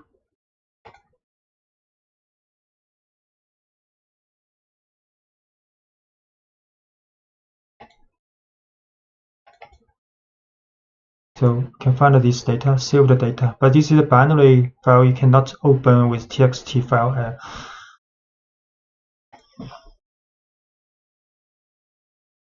So when you need to recover the data stored in an npy file, you use the load function by specifying the file name as argument. So this time adding the extension npy. So we can also load this file, but have to add npy after the file name. We can load this file to numpy array. So we show exactly the same as the original array. And the reading files with tabular data using gen from txt function. So you can also read files in textual format txt or csv. For example, the following data is in the csv format, so in which data are collected in a tabular format where the values are separated by comma. This file is csv file. To be able to read your data in a txt file and insert values into an array, numpy provides a function called gen from txt. So normally this function takes 3 arguments: the name of the file containing the data, the character that separates the values from each other, in this case is a comma, and whether the data contain column headers. So because data has a column header, we set true. Delimit the comma and gen from text this file.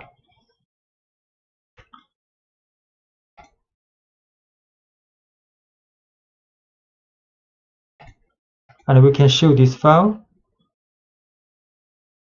is This file is a structured array in which the column headings have become the field names. So in the CSV file, the heading becomes the name of the field. So this is arrays value part, and this is dtype part for each column.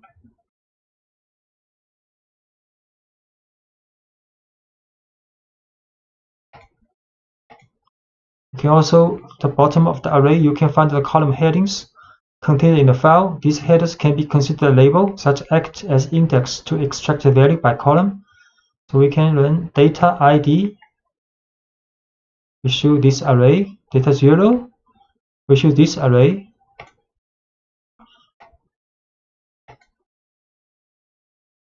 D data 0.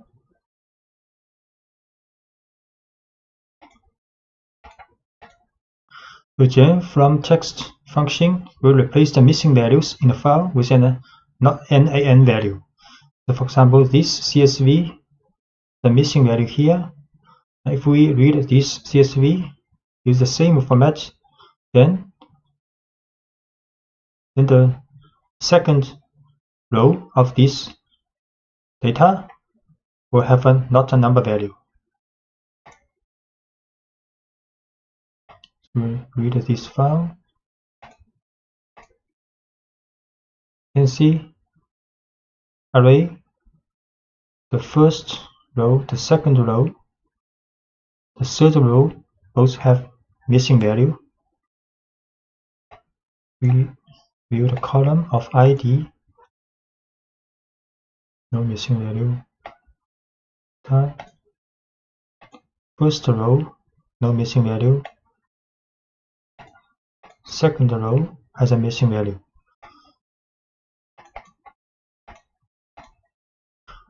And the reading files with tabular data can also use numpy's load.txt file. For example, this is a txt file with 6 rows.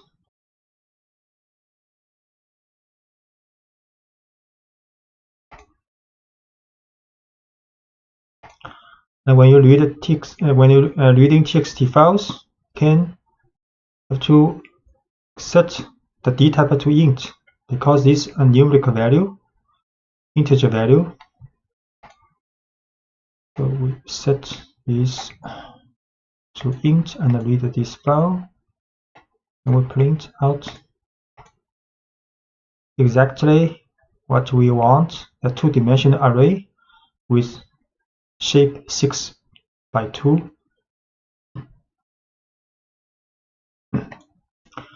You can also set a skip rows here if you want to skip the first row in this txt file.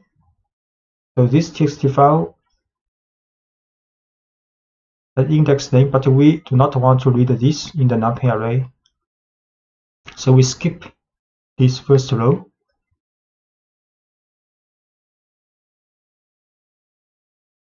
I have to set a row, skip rows here. So loader text will read from this row first. So this is the second row, which means the first row is skipped. And the dtype is a string. I have to add str here.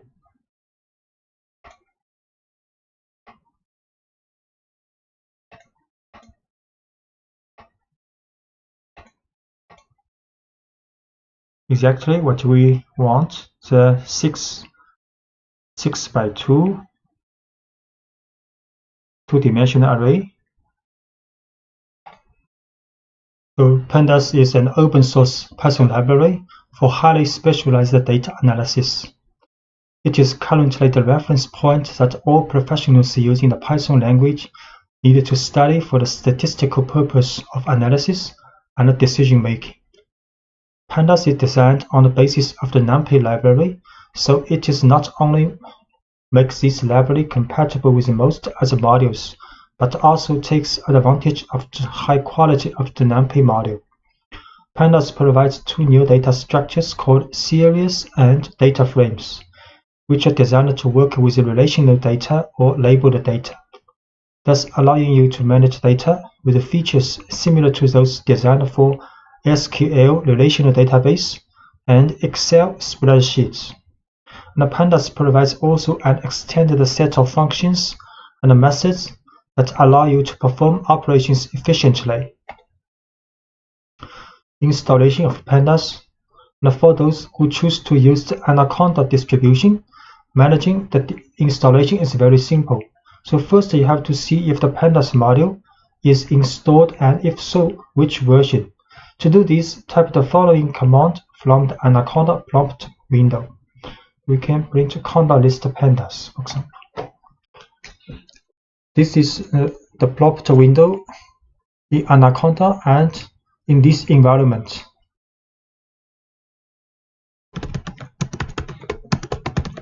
We can show Conda list Pandas.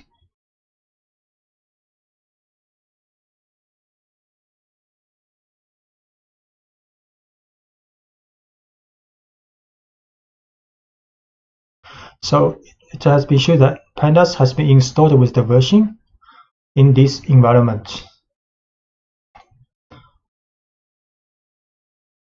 And if you do not have Pandas installed, you will need to install and the following command, conda install Pandas.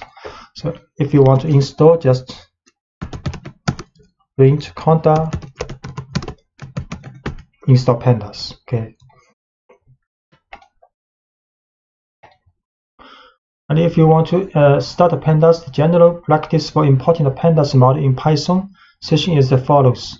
So just import Pandas as PD and import numpy as NP. So we import Pandas as PD and import numpy as NP. This is the standard import.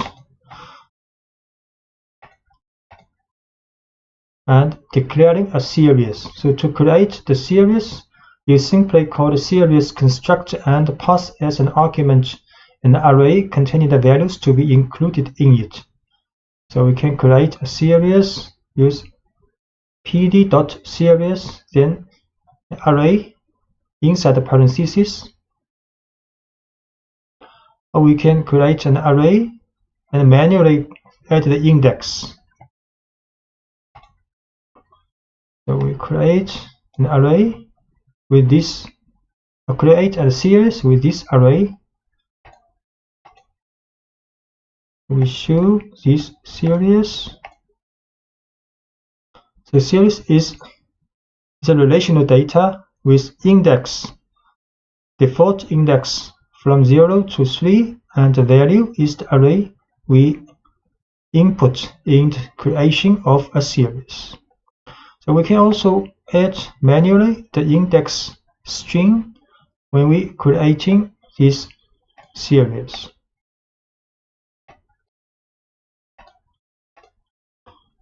So this time the index has been changed from A to D. And we can also show the values of a series and index of a series. So we can write s.values. The values is an array with this value, and the index of this series A, B, C, D, the index.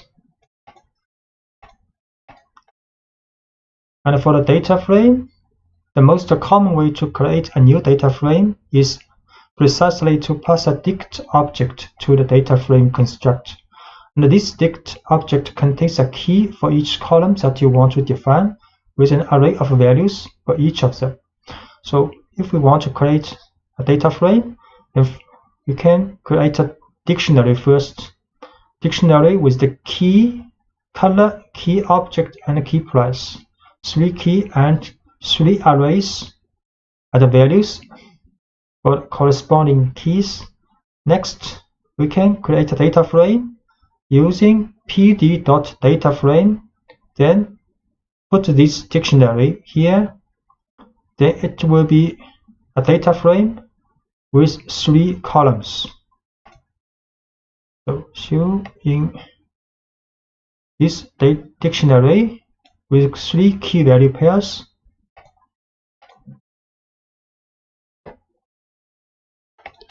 if we show this dictionary, 3 key value pairs, then create a data frame with this dictionary information.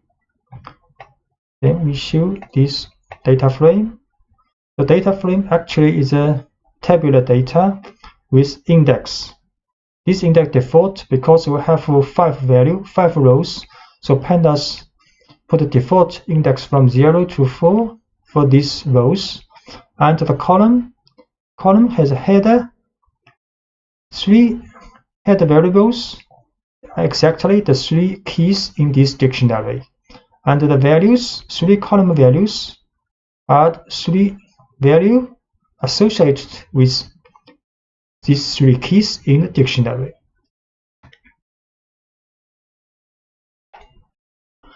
The series is the object of the Pandas library designed to represent one-dimensional data structures, similar to an array but with some additional features. It is composed of 2 arrays associated with each other. The main array, whose data is actually a numpy array, to which each element is associated with a label contained within the other array called the index. So this is a series. The main array is the value part, and each value associated with an index in an index array. So declaring a series, to create the series, you simply call the series constructor and pass as an argument an array containing the values to be included in it. So we can just create a series using pd.series with an array in the parentheses, and the result will be a series. We create this series and show. So this series has value part and index part. So as you can see from the output of the series, on the left there are values in the index, which is a series of labels, and on the right are the corresponding values. If you do not specify any index during the definition of the series, so by default, Pandas will assign numerical values increasing from 0 as labels. Often, however, it is preferable to create a series using meaningful labels. In this case, it will be necessary during the constructor call to include the index option and assign an array of strings containing the labels. So we can create a series and manually input an index with 4 strings. Then the result of this string will be like this, and index has string values the same as we have input here.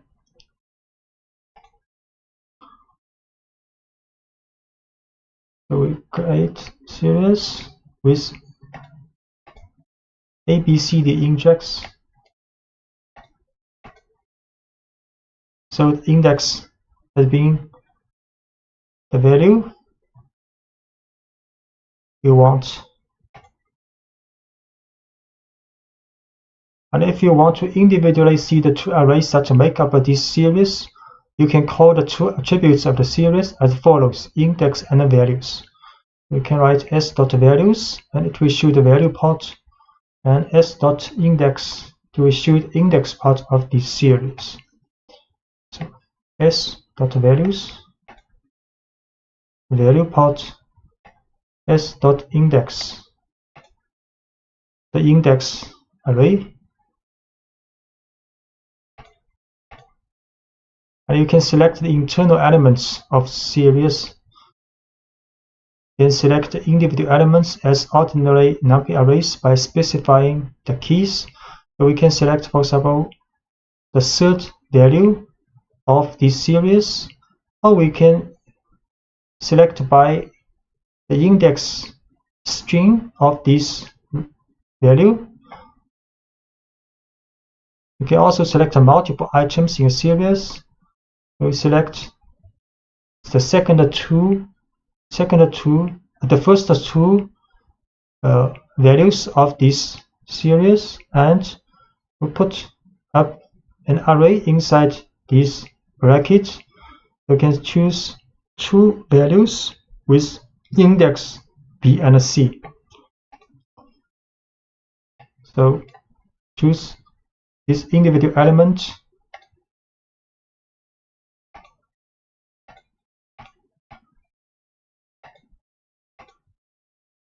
The value is 7, and choose the index B. The value is 4 minus 4, and choose the first two values of this index, and choose two values with index B and C.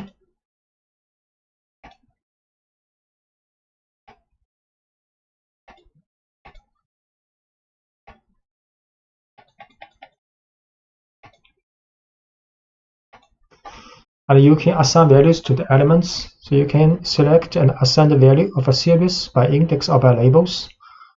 For example, we assign 0 to this series index 1's value. So the result will be like this. You can also assign 1 to this series index B's value. Then the result will be like this. Assign 0 to S1. We should this value has been assigned B to 1. Show again. Then this value has been assigned with 1. And both the series object itself and its index have a name attribute.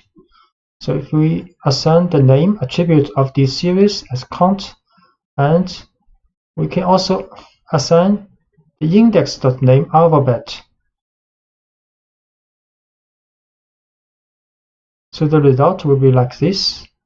So the name is a count is for the value part this array, and alphabet is the name for this index. Assign name, and we assign index's name to alphabet. Then show this series again. See, the main part has a name called count, and index part has a name called alphabet. And you can define a series from numpy arrays and other series. You can define a new series starting with numpy arrays or with an existing series. For example, this is a numpy array, and we can define a series using this numpy array. The result is the value part is an array. The value is same as this numpy array, and index is added by default by Pandas. We can assign first create this numpy array, then create this series using the value of this numpy array. In the series like this, value part, index part. And we can also define a series from other series. For example, S is a series. You can create another series called S4, and using this series.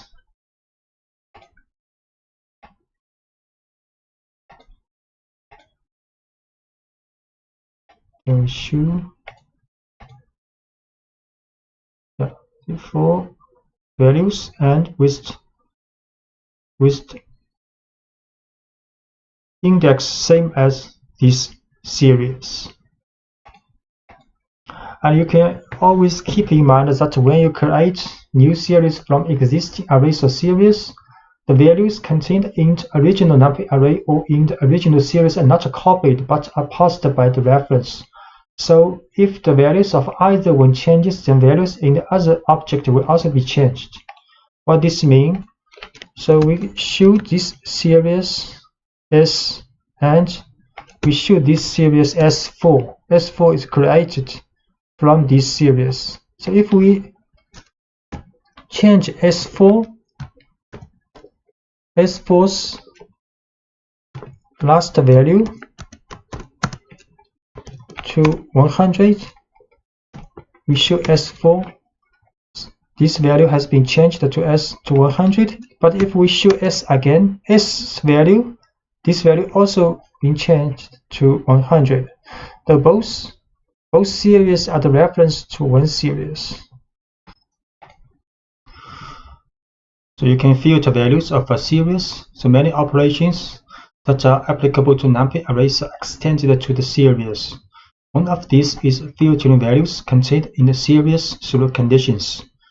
For example, if you need to know which elements in a series are greater than 8, you can write the following statement.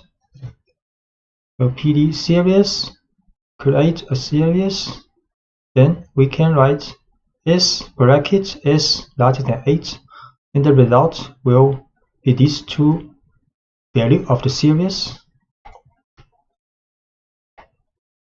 Create a series with 4 values. Then if we write S bracket S larger than 8, so only this part of the series are returned based on the condition. And some mathematical operations. So other operations such as operators, plus, minus, multiplication, and division, and mathematical functions that are applicable to numpy arrays can also be used to series. So we divide the 2 for this series, divide 2, then each value is being divided, and we can use log function, numpy's log function for series. This one is not a number. Then we use exponential function, exponential, and evaluating values. You can check the values of series, including existence of any duplicates and whether a certain value is present in the series.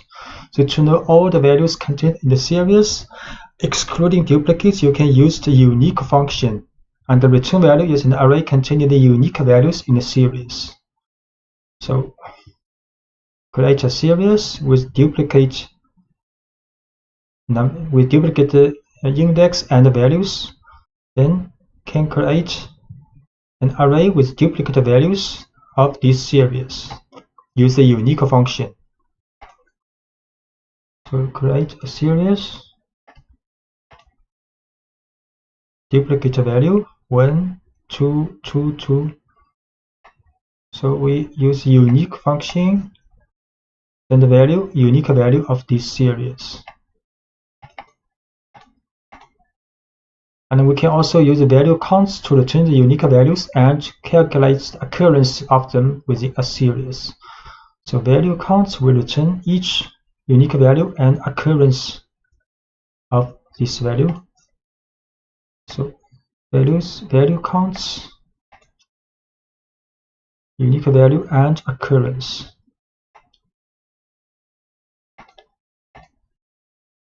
And we can also use function isIn to say if the values are contained in the series, and the returned Boolean values can be used to filter data in a series. So if we write series.isIn03, then it will return a Boolean value series. So if true means this value in the series is in these two values, is matched these two values. So next we can use the bracket to filter out the values only meeting this condition. So it will return these two values, only two true here. So if isIn 03, these two are true, others are false, then we can get the values of these true, use a bracket condition. So these two value, this part of the series are returned, and not a number value. The specific value, not a number, NaN, is used in Pandas data structure to indicate the presence of an empty field or something that's not definable numerically. So Pandas allows you to explicitly define not a numbers and add them to a data structure such as series. So we can define a series, and for this value use numpy's NaN. So this is a series with numpy value for this position. Then the isNull and notNull function are very useful to identify the index without a value, and the returned Boolean values can be used to field values of a series. So if we write isNull after this series, then it will return a Boolean value for this series.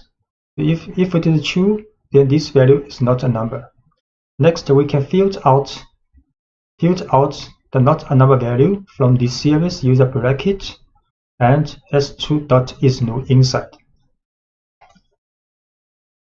Create a series with a not a number value. Then can use isNull. This value is true, isNull value.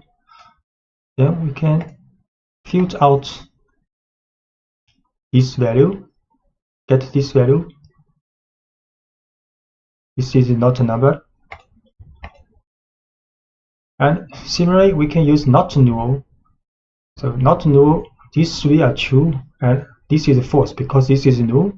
And we can also use notNull in the bracket to get the values not a value.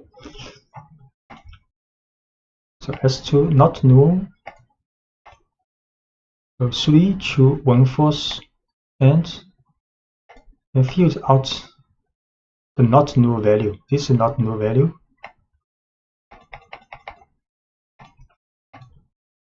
And series as dictionaries. So an alternative way to think of a series is to think of it as an object dictionary. In fact, you can create a series from a previously defined dictionary.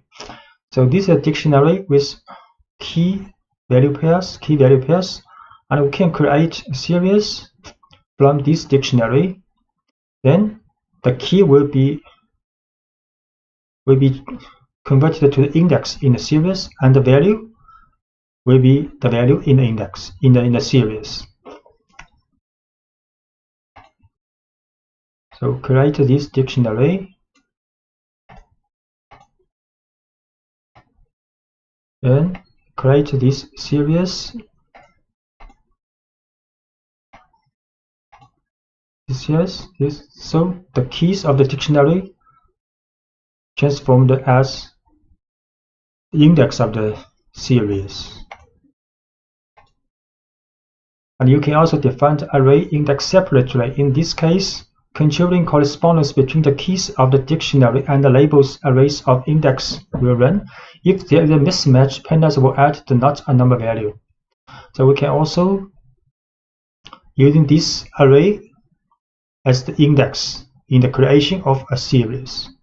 So because some values in this array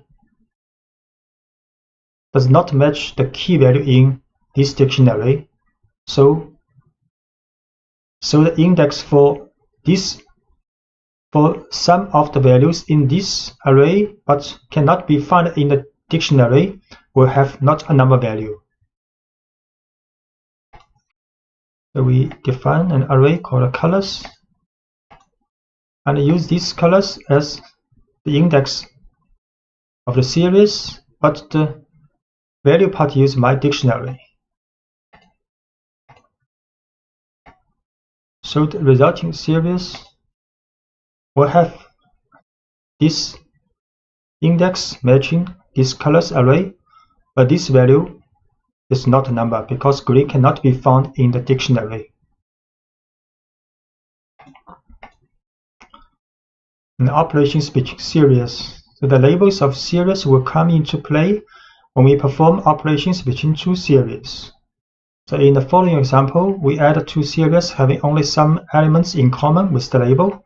Then we get a new series in which only the items with the same label are added. All other labels placed in one of the two series are still added to the result but have not a number value. So we create another series called another dictionary called mydict2, and then create another series with this dictionary. Then add this series with this new created series. The result will be like this. So we create a series called mySeries2 with this dictionary. Then we add these two series together. The result will be like this. These four values are not a number because their index only appear in one of the series, not appear in both series. So the value is added, but the value is not a number. Only these two index value added, because these two index red and yellow appear in both series. The data frame is a tabular data structure very similar to a spreadsheet. The data frame consists of an ordered collection of columns, each of which can contain a value of a different type, for example, numeric column, string column, and a Boolean column. The data frame has two index arrays. The first index array, associated with lines, is very similar functions to the index array in series. Now each label is associated with odd values in a row. And the second array consists of a series of labels, each associated with a particular column. A data frame may also be understood as a dict of series, so where the keys are the column names and the values are series that will form the columns of the data frame. And furthermore, all elements in each series are mapped according to an array of labels called an index. So this is a typical data frame. So this is the index. So index of a data frame are very similar as index of a series. And this is the column. Column is the color object price are the column names, column headers of the variable, and this part are the values of the data frame. So defining a data frame, the most common way to create a new data frame is to pass a dictionary object to the data frame constructor. So this dict object contains a key for each column that you want to define, so with an array of values for each of them.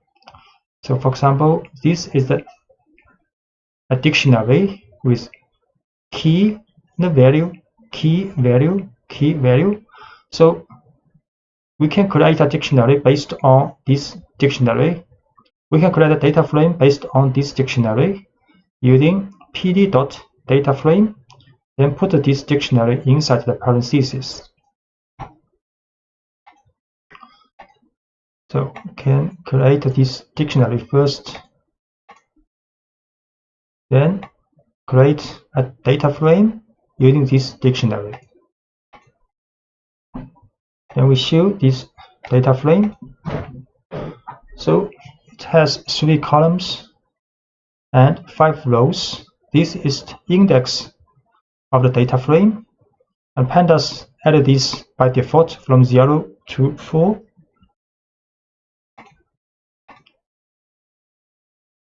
So if the dict object from which you want to create a data frame contains more data that you are interested in, you can make a selection. So in the construct of the data frame, you can specify a sequence of columns using the columns option. And the columns will be created in the order of the sequence regardless of how they are contained in the dict object. So we can, for example, create a data frame, but with only 2 columns from this dictionary. So create this data frame. We show so only 2 columns in this data frame called frame 2.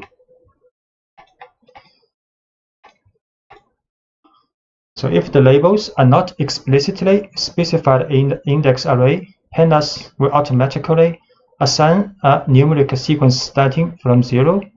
Instead, if you want to assign labels to the index of a data frame, you have to use index option and assign it an array containing the labels. So we can manually add this index when we create this data frame.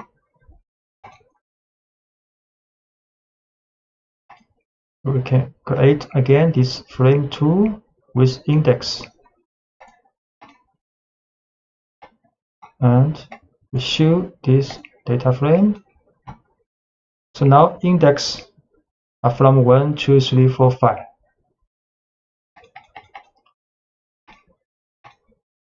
And an alternative way to define data frames, instead of using a dict object, you can define 3 arguments in a construct in the following order: a data matrix, an array containing the labels assigned to the index option, and an array containing the names of the columns assigned to the columns option. So we can also create a data frame using pd.dataframe, but inside the parentheses can put a numpy matrix with the shape 4 by 4. Next, we also add an index array, also add a columns array. We'll create this data frame called data frame 3. Then show this one. So it's a perfect data frame with index and columns headers.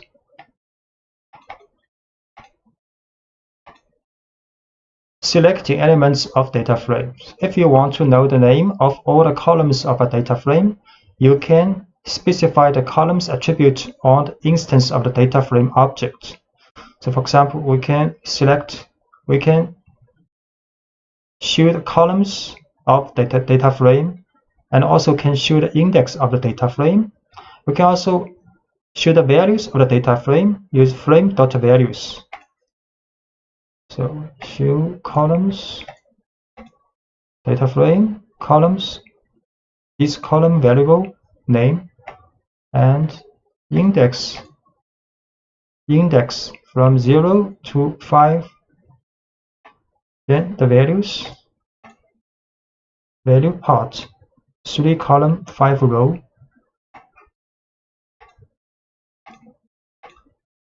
Selecting elements, or if you are interested in selecting only the contents of a column, you can write the name of the column.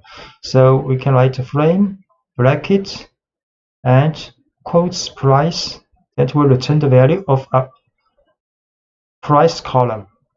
Another way to do this is to use the column name as an attribute of the instance of the data frame. We can also write frame.price, frame bracket price. So it will return column value of price. Actually, the returned object is a series. And we can also use this format. Same result is the same. And we can also use function loc and iloc to select the elements of a data frame. So for rows within a data frame, it is possible to use the loc attribute with the index value of the row that you want to extract. For example, frame.loc2, so it will return this row of the data frame. And if you want to select multiple rows, can specify an array inside the brackets. So inside the brackets, we put 2 number, so these 2 rows will be selected. And we also can select both from row and a column. We can select this row and show this one. This row has 3 column variables, and the result will be a series. If we choose 2 rows, it's a data frame, 2 rows and 3 columns, a data frame. You can choose both for rows and a column. So only 2 columns and 2 rows selected.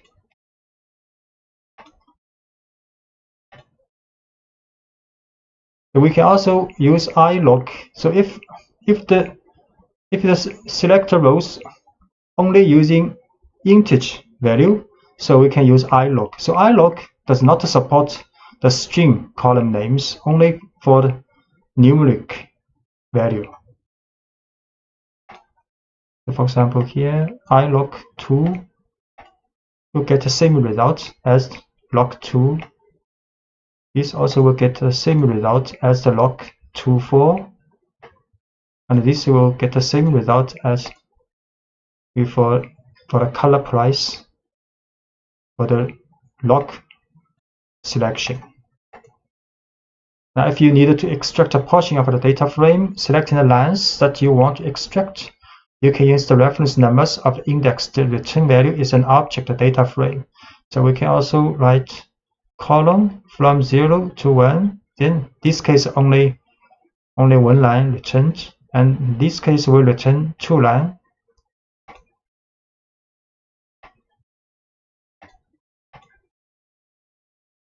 Even if it is one line, the result will be a data frame. It's 2 line data frame. And if what you want is to achieve is a single value within a data frame, you first use the name of the column, then the index or the label of the row. So you have to select the column first, then the row.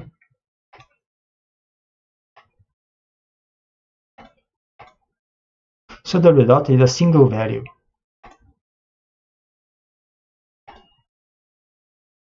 We can assign label names to index and columns. So you can assign label names to the array of index and the name of the columns. For example, this is a data frame with 3 columns and with 5 values, 5 rows. Then we can assign an index name called ID using frame.index.name, and can also assign a name called item to the columns using frame.columns.name. So we create data frame first.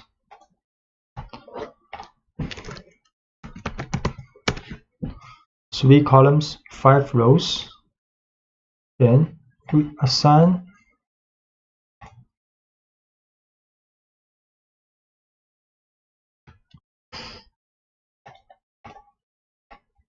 ID to the index name and assign item to the column's name. And show this data frame again. So now you can see ID appears here, and item stay here. Item is the name of this column. ID is the name of this index.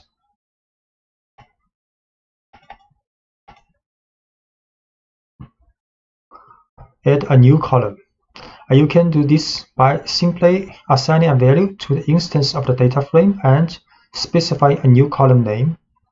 For example, if we write frame brackets new equals 12, then for this column, this is a new column created. Then all rows for this column has value 12. And if we assign this array to this column, also possible. So frame new equals 12. So we show this data frame again. You see this new column, all the rows have same value 12.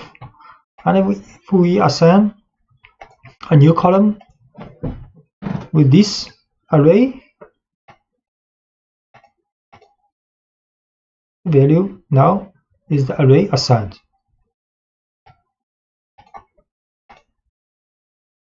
And the columns of the data frame can also be created by assigning a series to one of them. So for example, this is a series with number from 0 to 4. Then we can create a new column to this data frame, and the value is the series value. So this is a series, value 0 to 4, and we can assign this series to the column new of the data frame. Show again. So now data frames, this column's value is 0 to 4. And to change a single value, you simply select the item and give it the new value. For example, if we want to change the value of the column price, and this is the third row of column price to 3.3, we can just write the frame bracket price, then bracket 2 equals 3.3.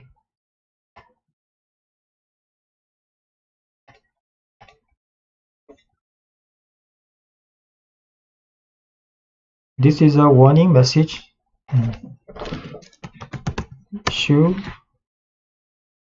3.3 this value.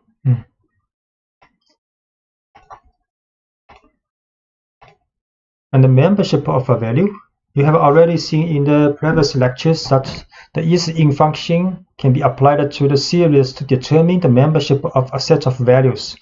And this feature is also applicable to data frame object. So we can write data frame dot isIn, and inside the parentheses is an array for these two values. So we can learn the data frame is in these two values. So you can see some appear as true. So if the value equals either this one or this one, it will be true. Otherwise, it will be false. And you get a data frame containing Boolean values, where true indicates values that meet the membership. If you pass the value returned as a condition, then you will get a new data frame containing only the values that satisfy the condition. So we can use this condition inside the bracket. So the data frame will only return the values of these three values. The other will be not a number.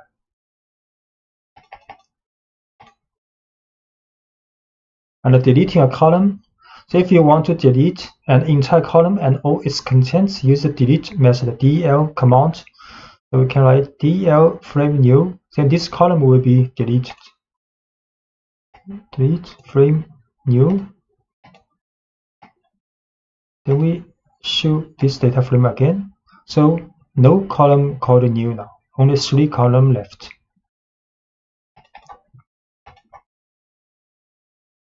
And the filtering, you can apply the filtering through the application of certain conditions.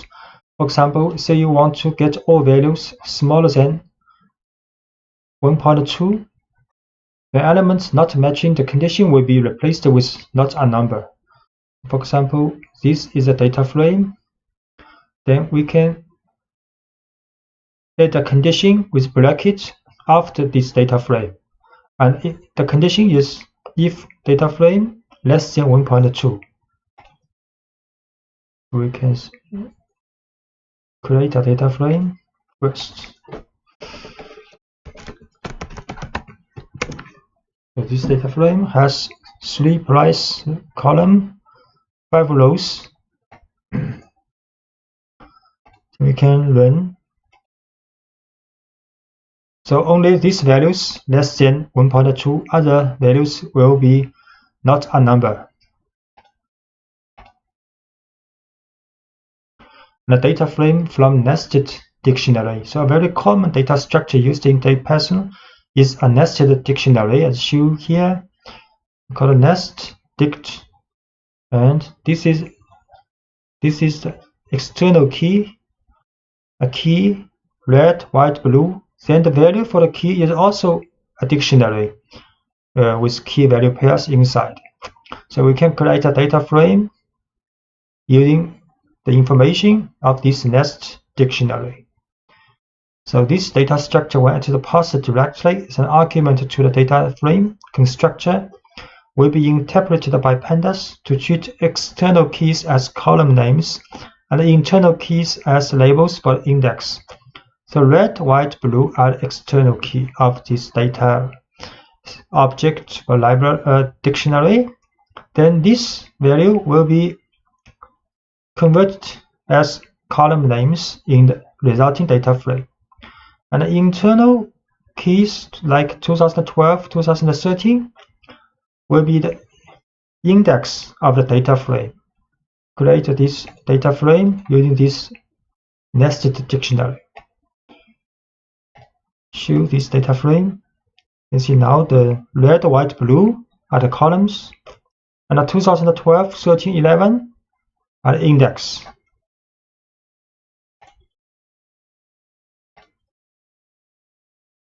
And it's also possible that not all fields will find a successful match. Pandas compensates for this inconsistency by adding NaN. You can see this not a value.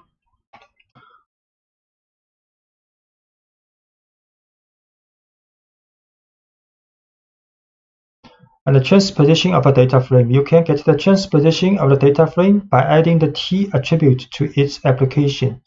You create a data frame, then transpose. We create a data frame called frame 3 with color. Color is index and columns are object, ball, pen, pencil, paper. Then if we transpose this data frame, then the color will be the column and objects are indexed now. The index objects in Pandas series and data frame are responsible for the labels on the axis and other metadata as the name of the axis. So we create a series with this value and with this index array. So if we write serial dot index, it will show the index. Create this series first, then can show the index of this series. And unlike all the other elements in the Pandas data structures, the index objects are immutable, so once declared, they cannot be changed. This ensures the secure sharing between the various data structures. Methods on index. So there are some specific methods for index available to get some information about index from a data structure. For example, ID minimum and ID maximum are two functions that return respectively the index with the lowest value and the index with the highest value. So with this, maximum is blue, a minimum is blue, then maximum is white. Arranged alphabetically.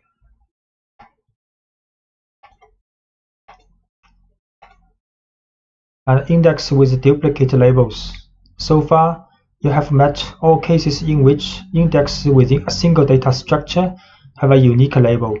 Although many functions require this condition to run, this condition is not mandatory on the data structures of Pandas. For example, see a series with some duplicate label. We create a series with 6 values, and index array. You can see white, white, green, green, duplicate. So regarding the selection of elements in a data structure, if there are more values in correspondence of the same label, you will get a series in place of a single element. So if we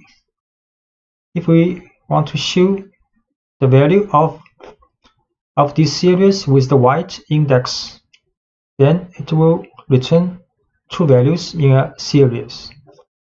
And the same logic applies to the data frame with duplicate index that will return the data frame. To create a series with duplicate labels in index, then we show the index with the values of index with white. To return 2 rows and the result is a series.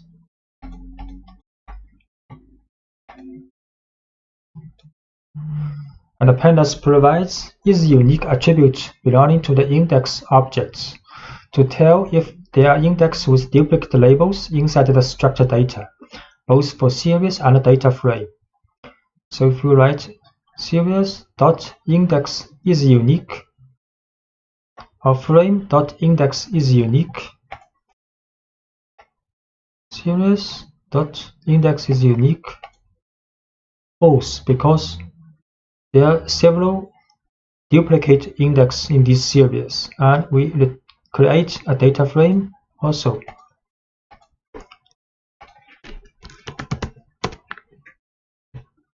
Data frame has 3 columns, 5 rows, index from 0 to 4, and we show this data frame's index is unique. Yes, true, because index no duplicate values.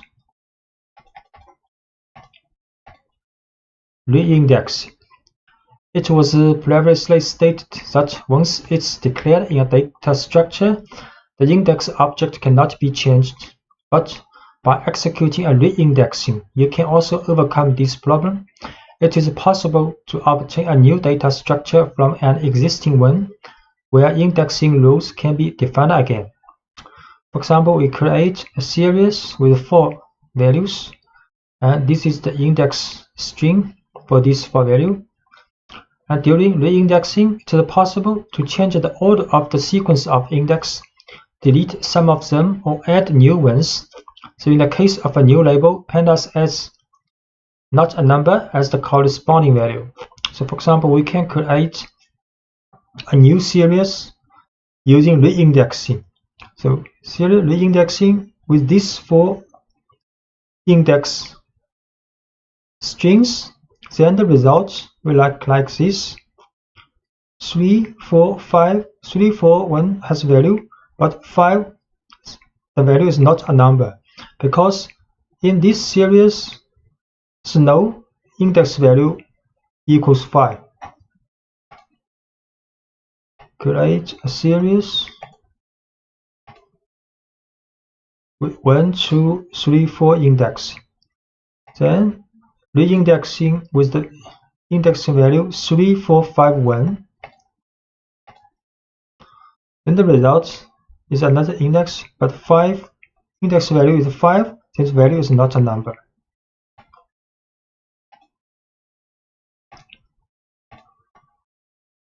And you can also use reindexing with interpolation. So we create a series with 4 values, and this is the index. Then can write reindexing range 6. Range 6 is from 0 to 5. The method ffill forward filling. Then the result will look like this. From 0 to 5 indexing. Then the value comes from series 3, but if not available value, for example, index 2, 4 not appear in this series, then these 2 values will be filled forward filling from other values.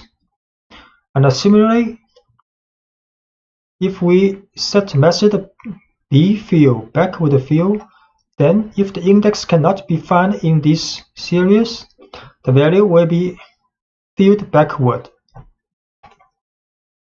We create a series first with 4 values with these 4 index. Then we reindex this series, and with expected index from 0 to 5 in the new series, and using forward fill method. Then this is the resulting series. And if we use backward filling, then if the value cannot be found in this series, will be backward filling from other values.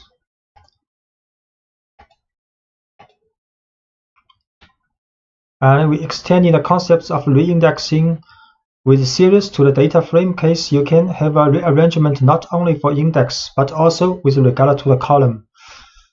So this is data frame, then reindexing this data frame, and we'll return a new data frame with the range, index with the range from 0 to 4. And the method is forward filling, and a column is these 2 4 columns. This is the result data frame. So we show the frame again. First, this is the data frame.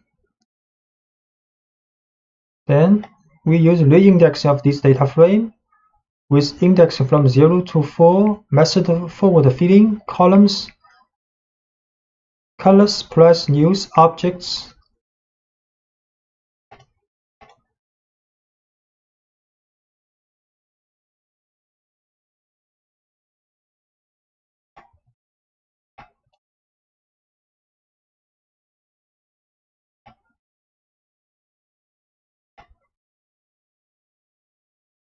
Then this is the resulting data frame. And if we use backward filling,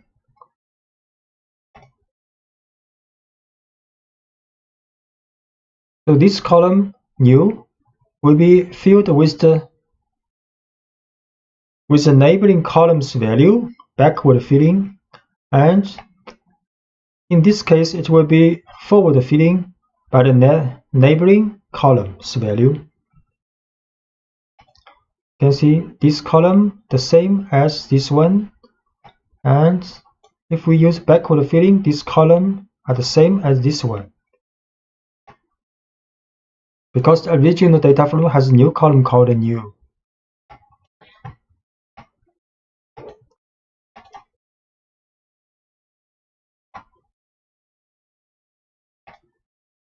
And a job for series, this method will return a new object and without the items that you want to delete. We will create a series first with this index, and the value is 0, 2, 3. Then next we can job yellow index. Then the result will be a series with 3 rows, 3 items. We can also job this blue and white both. Create a series, 4 values with this index. Then we job yellow, then return another series without the yellow index. We can also draw 2 values, then only return this red and yellow.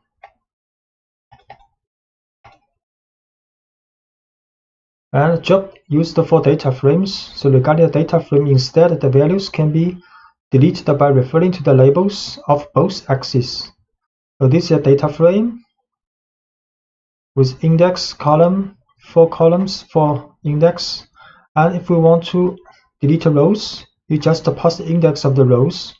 The frame.job pass these 2, then these 2 rows will be jobbed.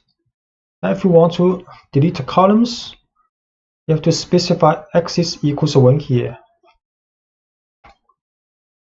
So we create a data frame, 4 columns, 4 rows with this different color index. Then we job blue and yellow, and the result will be a smaller data frame with 4 columns and 2 rows. And if we job pen and pencil at axis equals 1, then the result will be a data frame with only 2 columns, and the pen or pencil columns are jobbed. Arithmetic operations and data alignment. The Pandas can align indexes coming from 2 different data structures when you are performing an arithmetic operation. For example, 2 series are defined, but the labels of them are not perfectly matching each other. If summing these 2 series, so when the labels are present in both operators, their values will be added, while in the opposite case, they will be also be shown in the result in the new series, but with the value not a number. So we create two series, but with not exactly the same labels in the index. So if we add these series together, some labels which do not appear in both series will have a value not a number. So create these two series. So S1, 2, 3, 4 values, 4 labels. S2, 5 values, 5 labels. Then we sum this series. Result will look like this: 1, 2, 3, 4, 5, 7, 5, 6, 6 labels, 6 values, but 3 of these values are not a number, NaN value.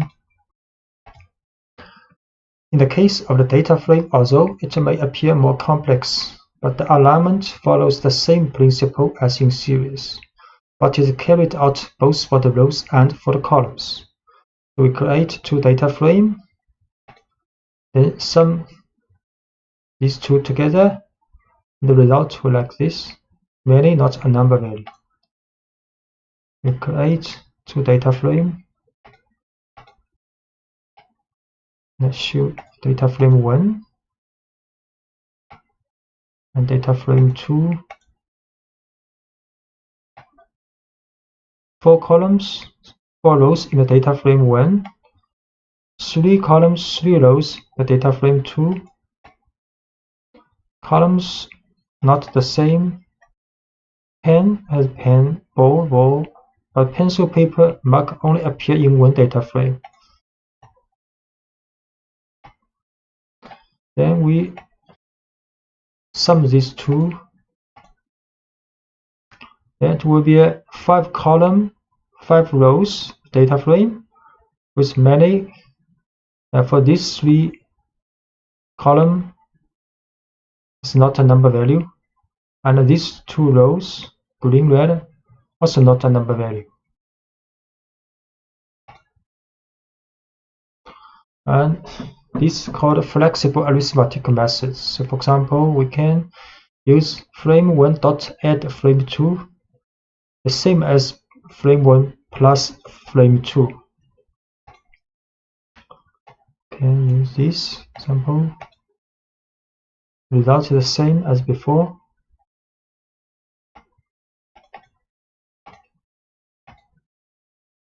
And operations between data frame and a series. For example, we define these two structures, and the index of series match the names of the columns of the data frame.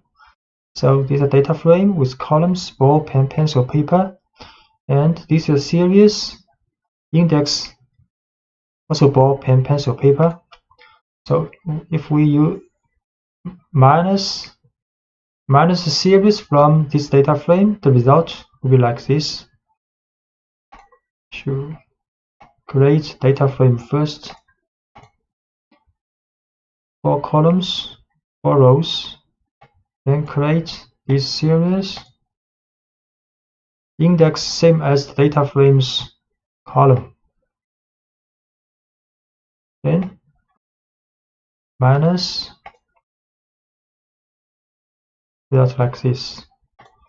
As you can see, the elements of the series are subtracted from the values of the data frame corresponding to the same index on the column.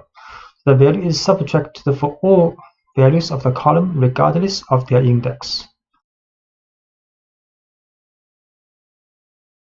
So the whole column has been minused with this series value for the ball, and pen column, all the rows value has been minused with series value of pen.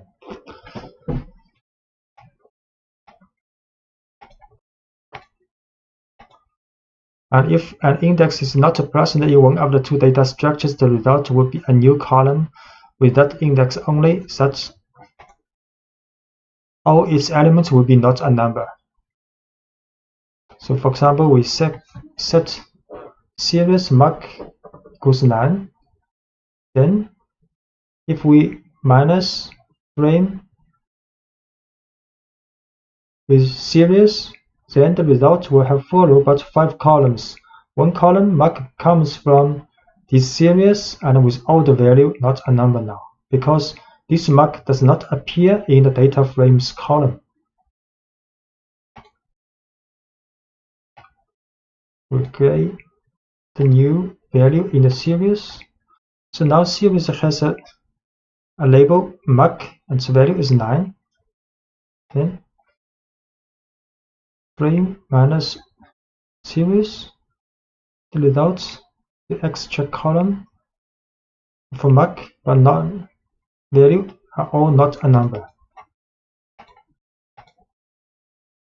And function application and mapping functions by element. The Pandas library is built on the foundations of NumPy and then extends many of its features by adapting them to new data structures as a series and a data frame. So among these are the universal functions called ufunc, and this class of functions operates by element in the data structure. For example, you could calculate the square root of each value in the data frame using the numpys np.squared. You can write np.square root, then apply to this data frame. So data frame created.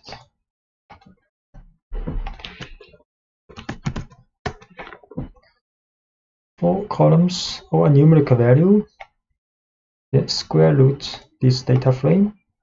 We return another data frame, same column and the same row, and the value are square root of the corresponding data frame's value.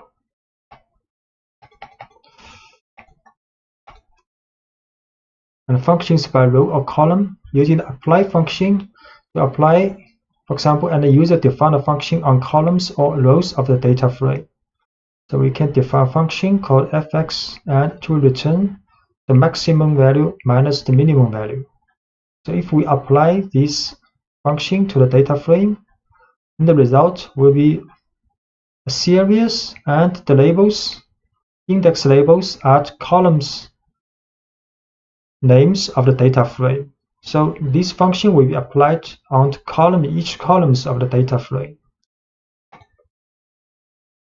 Define function.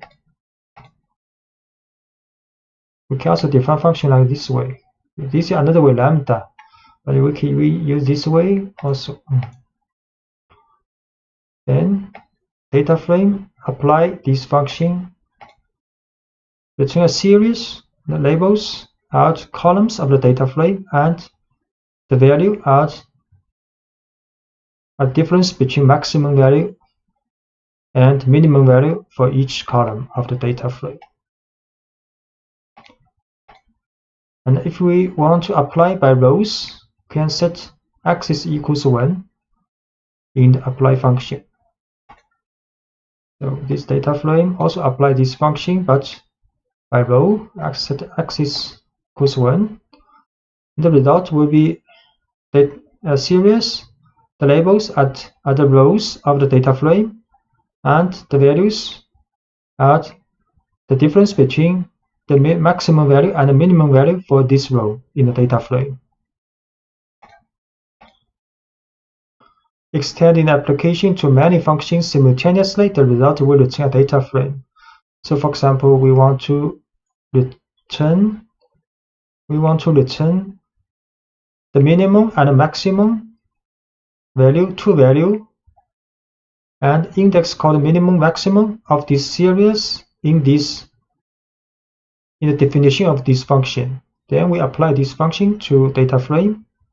Then the result will be a data frame with this index name, and each row represent the minimum or maximum value of this column of the data frame. We define this function which will return a series with two indexes. Then apply this function to the data frame. The result is a data frame minimum value or maximum value of each column of this data frame.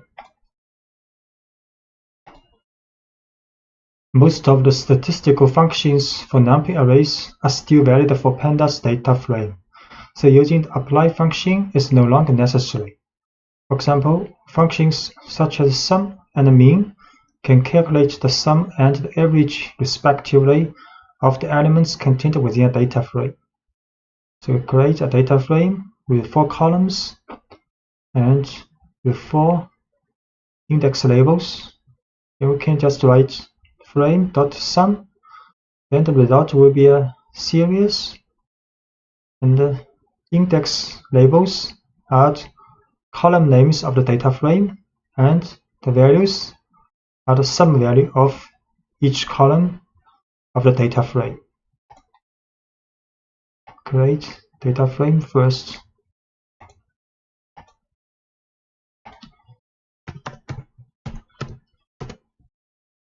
For columns, 4 rows, then frame.sum, return a series, the sum value of each column of data frame. And if we want to get the sum of each row of data frame, we have to add axis equals 1 here. And we can also calculate the mean value of each column of the data frame. Sum of the row. So the result is a series with the index labels are color, and index of the data frame value are sum value for each row, and can get the mean value of the data frames each column. Also is a series. We can calculate accumulation of each column and a row, for example. So this is the accumulation value for each column. Use frame.cum, and if you want to calculate the accumulation value for each row, then have to add axis equals 1 here. So the accumulation value for each column of the data frame. So each row by row calculated, accumulated. Then the accumulation of each column, each row, we have to add axis equals 1 here. Then for each row, accumulate the value. Accumulate the value.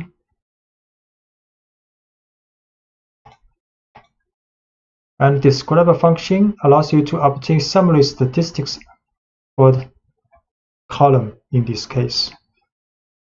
So it will show the count, mean, standard deviation, minimum, and percentile value, quantile value, and maximum value.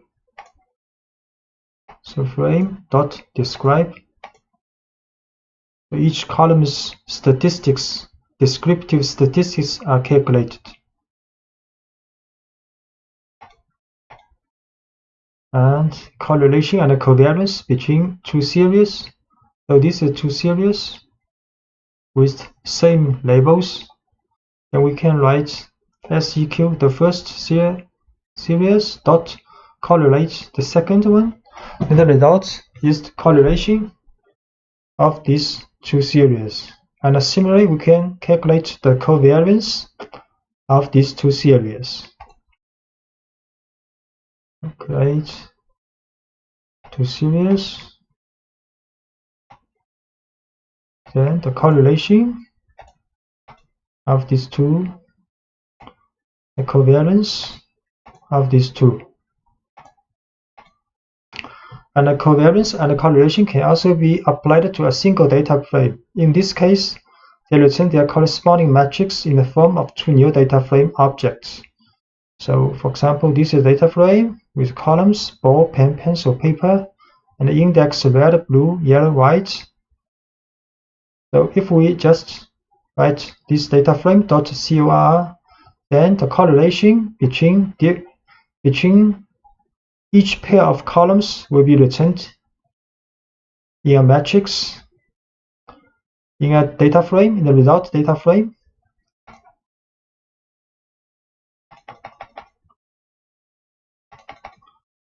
So we create this data frame called frame2, choose this data frame, then you just write data frame choose correlation. So correlation between different columns are returned, and the covariance between different columns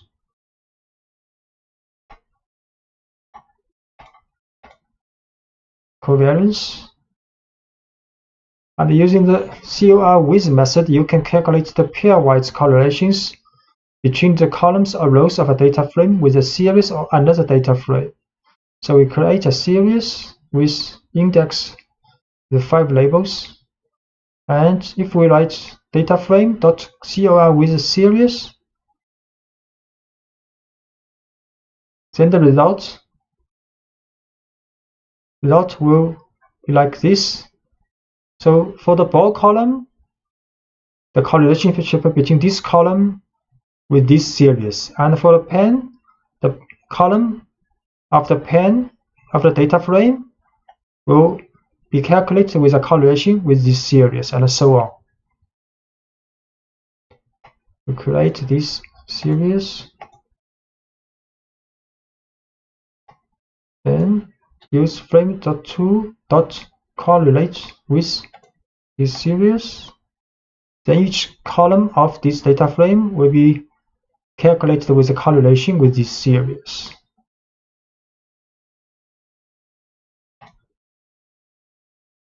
And we can also write frame2.cor with frame. So these two different data frames calculated with correlation for same column. So the column ball in this data frame is calculated with a correlation with the column ball in this data frame.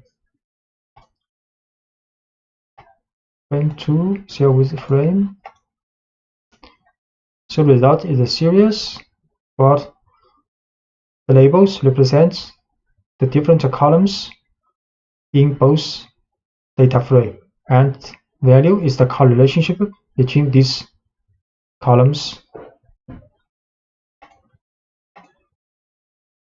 Pandas provides the sort index function, which returns a new object that is identical to the original, but in which the elements are ordered.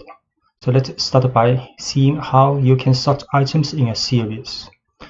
We create a series with 5 values and its label. Then write SCR.sortIndex. Then output will be a series, and the order of the elements has been sorted according to the order of the index alphabetically. Create a series,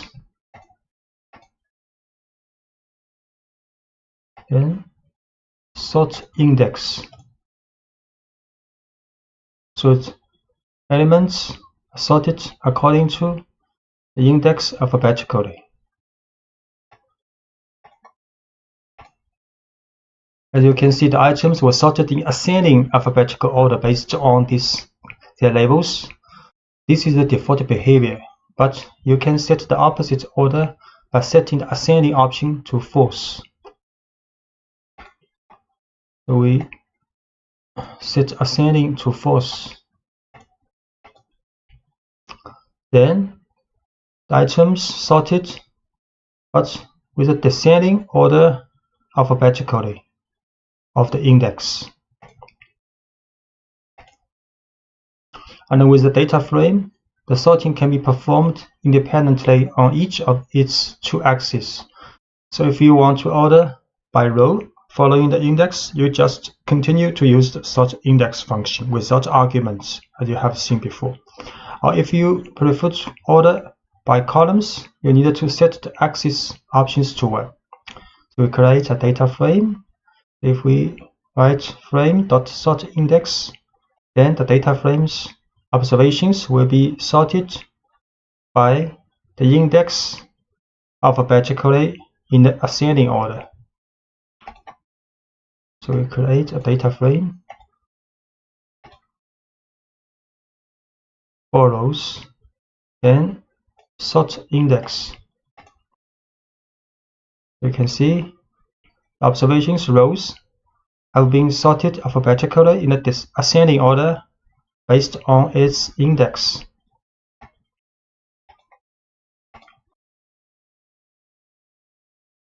And if we write axis equals 1, then the data frame will be sorted by column according to the column names alphabetically.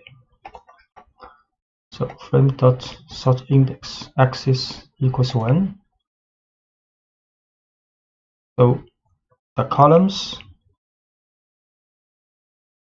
column names have been sorted alphabetically in ascending order. And the Pandas also provides a function to sort the values contained in the data structure. In this case, you have to differentiate depending on whether you have to sort the values of a series or a data frame. If you want to order the series, you need to use the sort values function. So we can write series.sortValues, then elements of the series will be sorted according to their values from lower to higher.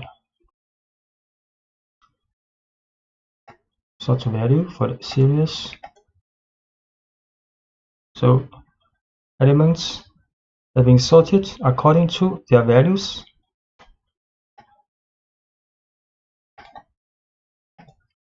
And if you need to order the values in a data frame, you will use the sort values function seen previously, but with the by option.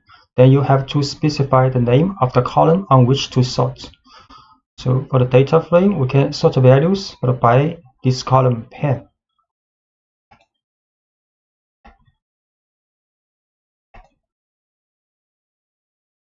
So the data frame's observations rows have been sorted according to the value of pen column, from lowest to the highest. If the sorting criteria will be based on 2 or more columns, you can assign an array containing the names of the columns to the by option. So for the data frame, we can also sort values by more than 1 columns. So here by pen and a pencil. Data frame dot sort values by pen and a pencil. Pen and the pencil both have been sorted from lowest to the highest value. And the ranking is an operation closely related to sorting. It mainly consists of assigning a rank, that is, a value that starts at 1 and then increases gradually to each element of the series. The rank will be assigned starting from the lowest value to the highest. So if we run the rank function to the series, then the result will be a series, and the value of the series to each label is the rank with the lowest with rank 1 and the highest value with rank 5 here. And by default, even the ranking follows an ascending sort. To reverse this criteria, can set the ascending option to false. So we can rank set ascending to false, then the lowest value will have highest rank. Series.rank ascending false. So the lowest value will have the highest rank now. Missing data are quite often in analysis, and they are recognizable in the data structures by the not a number, NaN value, and Pandas can better manage NaN in different situations. Assigning a NaN value to series. If you need to specifically assign NaN value to an element in a data structure, you can use numpy's np.nan value of the numpy library. For example, this is a series. We can add np.nan for this position, this value. Now we can also write S, for example, series white equals none, we'll get the same result, or can get the same result if we write series bracket white equals np.nan. Just note these two n and n have capitalized. So the result of this series will be like nan for the white index.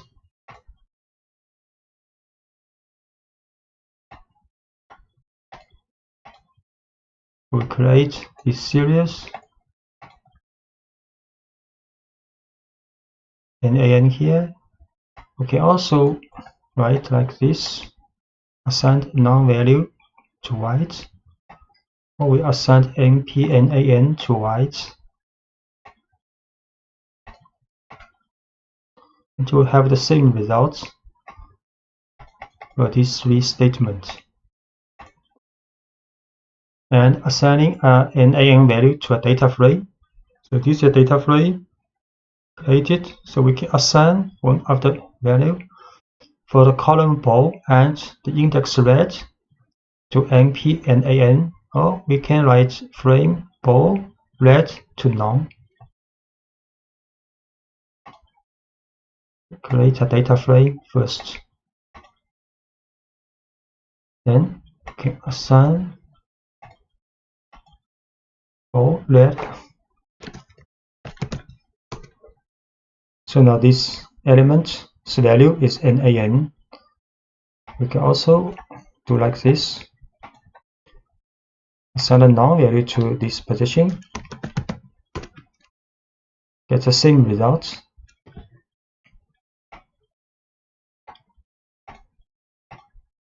Filtering out NaN values.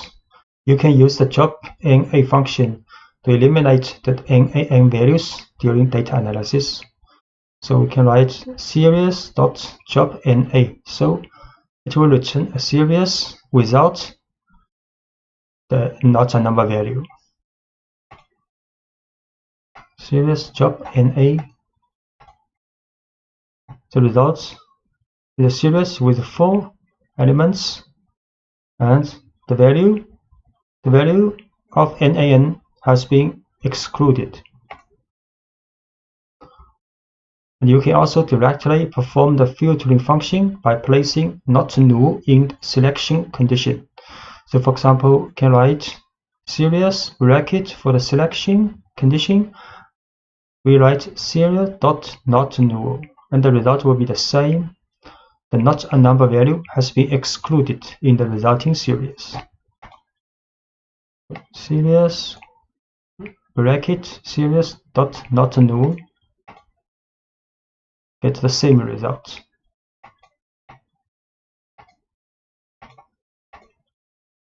And if we are dealing with a data frame, it gets a little more complex. If you use the job NA function on this type of object and there is only one NaN value on a column or a row, then it will eliminate this column or row. So for example, this is a data frame with some not number value, like this. And if we write frame.jobNA for this data frame, and the result will be an empty data frame. So create this data frame, and every row or column has some NaN value. Then we job NA for this data frame. The result will be empty because if one column or one row has at least one NaN value, then this column or row will be jobbed. So therefore, to avoid having entire rows and columns disappear completely, you should specify the how option. So assigning a value of all to it. This tells the job no function to delete only the rows or columns in which all elements are not a number. So we have to write like this. So frame.drop_NA how is all. So the result is what we want. Only the row or columns with all the values are not a number will be dropped. So the result is data frame with 2 rows left. Filling in NaN occurrence. Sometimes you may want to replace NaN values with other numbers. For most purposes, the fill NA function is a great choice.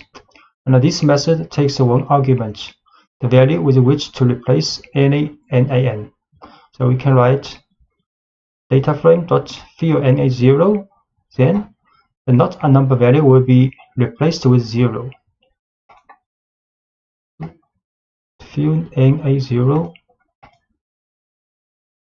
So now not a number's value has been replaced with 0. Or you can replace NaN value with different values depending on the column, specifying one by one the index and the associated value. So you can write also frame.fillNA. Inside the parentheses is a dictionary with key value pairs.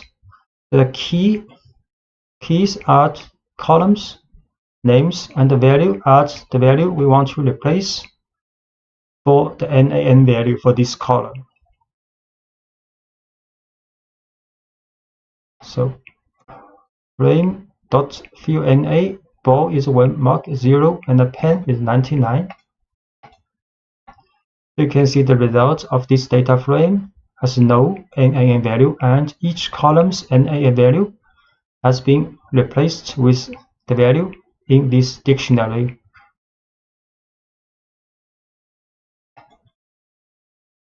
Hierarchical indexing. Pandas allows you to have multiple levels of index on a single axis. It gives you a way to work with data in multiple dimensions while continuing to work in a two-dimensional structure. So let's start with a simple example. Creating a series containing 2 arrays of index, such as creating a structure with 2 levels. So we create a series, these values, 8 values. Then the index will have 2 dimensions. So this series will look like this. This is the first dimension of series of index. First index, second index. Create series. Here's the first index, second index. And if we show the index, it will look like this. Color first, upside down second. Each pair of 2 index. So show the index.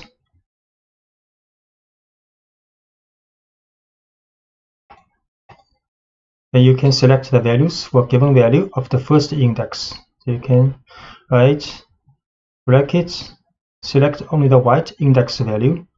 Then it will like the smaller series with the index for this position up, down, right, and the value. Or you can select the values for given value of the second index. For example, you can write, but have to write column first, then comma, then up. Then it will be a smaller series with these colors on index. And if you want to select a specific value, you can specify both index. So you can write in the bracket, select white and up, then its value will be shown. Series white, this series column, comma up, like this. And we should the individual value. We have to put 2 index category here.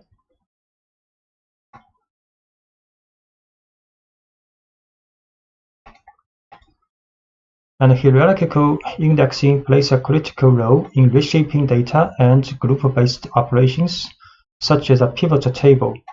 For example, the data could be rearranged and used in a data frame with a special function called unstack.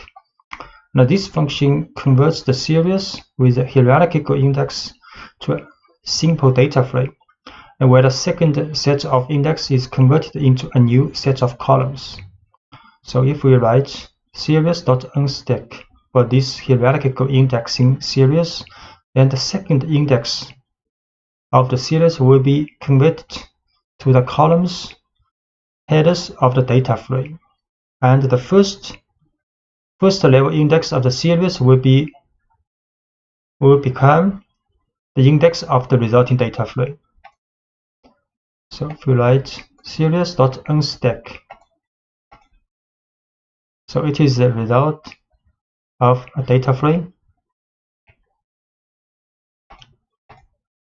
And if what you want is to perform the reverse operation, so which is to convert a data frame to a series, you can use the stack function. So if we write data frame.stack, then the result will be a hierarchical indexing series, and the data frame's column headers will become the second level index of the series, and the index of the data frame will become the first level index of this series. So we can create a data frame first. So data frame has 4 columns, 4 rows. Then you can write data frame.stack. So the result is a series, and data frame's columns become the second level index of the series. And with data frame, it is possible to define a hierarchical index also, both for the rows and for the columns. At the time of the data frame is declared, you have to define an array of arrays for index and columns options. So for example, we can create a data frame, and there are 4 rows, 4 columns with total 16 values. And for the index, we can write 2 levels. For the columns headers, also 2 levels. Then the result will be like this.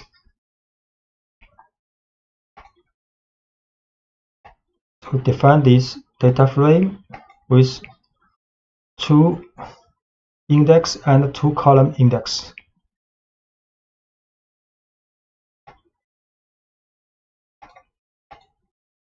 Occasionally, you might need to rearrange the order of the levels on an axis or sort for values at a specific level.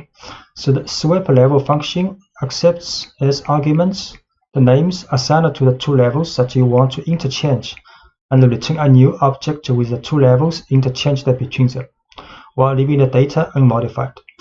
So if we want to reordering assorting levels, so we can do, first we have to define 2 names for the index, 2 index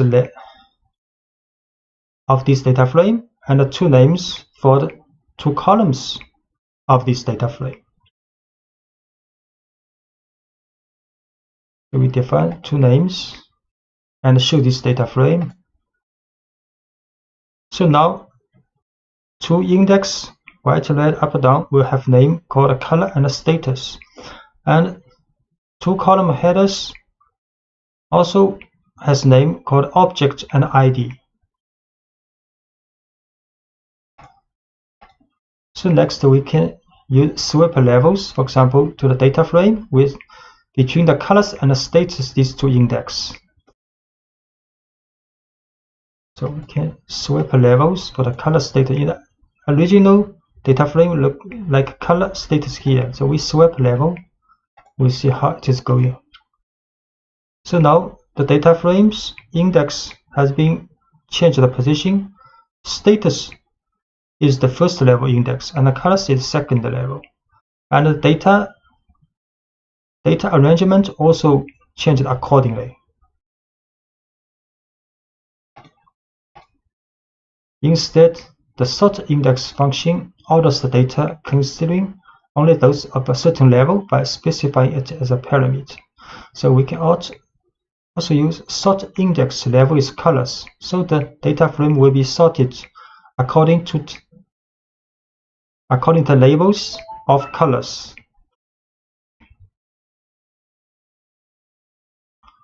So we can sort index level colors. So the colors labels are sorted alphabetically, then the values will also rearrange it accordingly.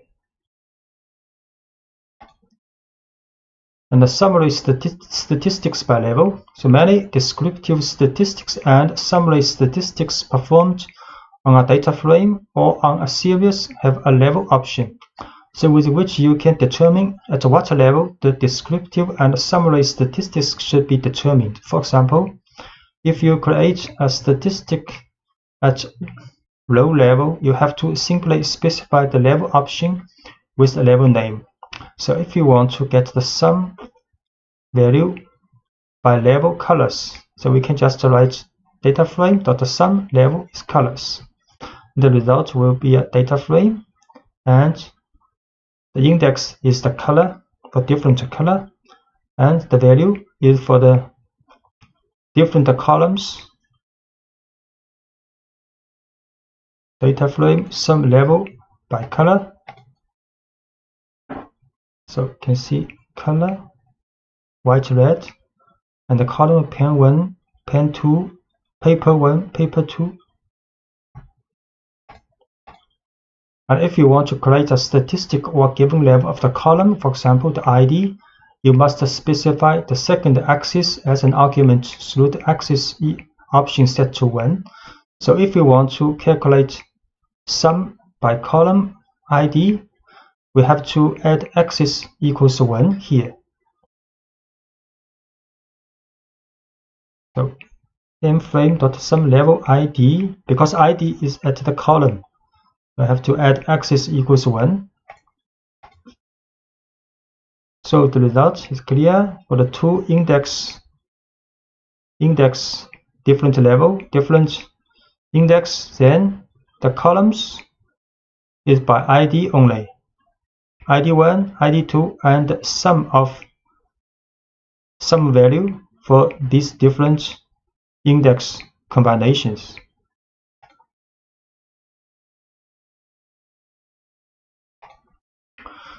So the most common operation of a person approaching data analysis is to use the data contained in a CSV, comma separate the values, format or text separated by space or tabs, so generate with the txt extension file. Pandas provides a set of functions like read a CSV, read a table specific for these types of files. So let's start by creating a small CSV file in a working directory called section 1201 CSV with 5 rows, the data, and the first row is the column variable,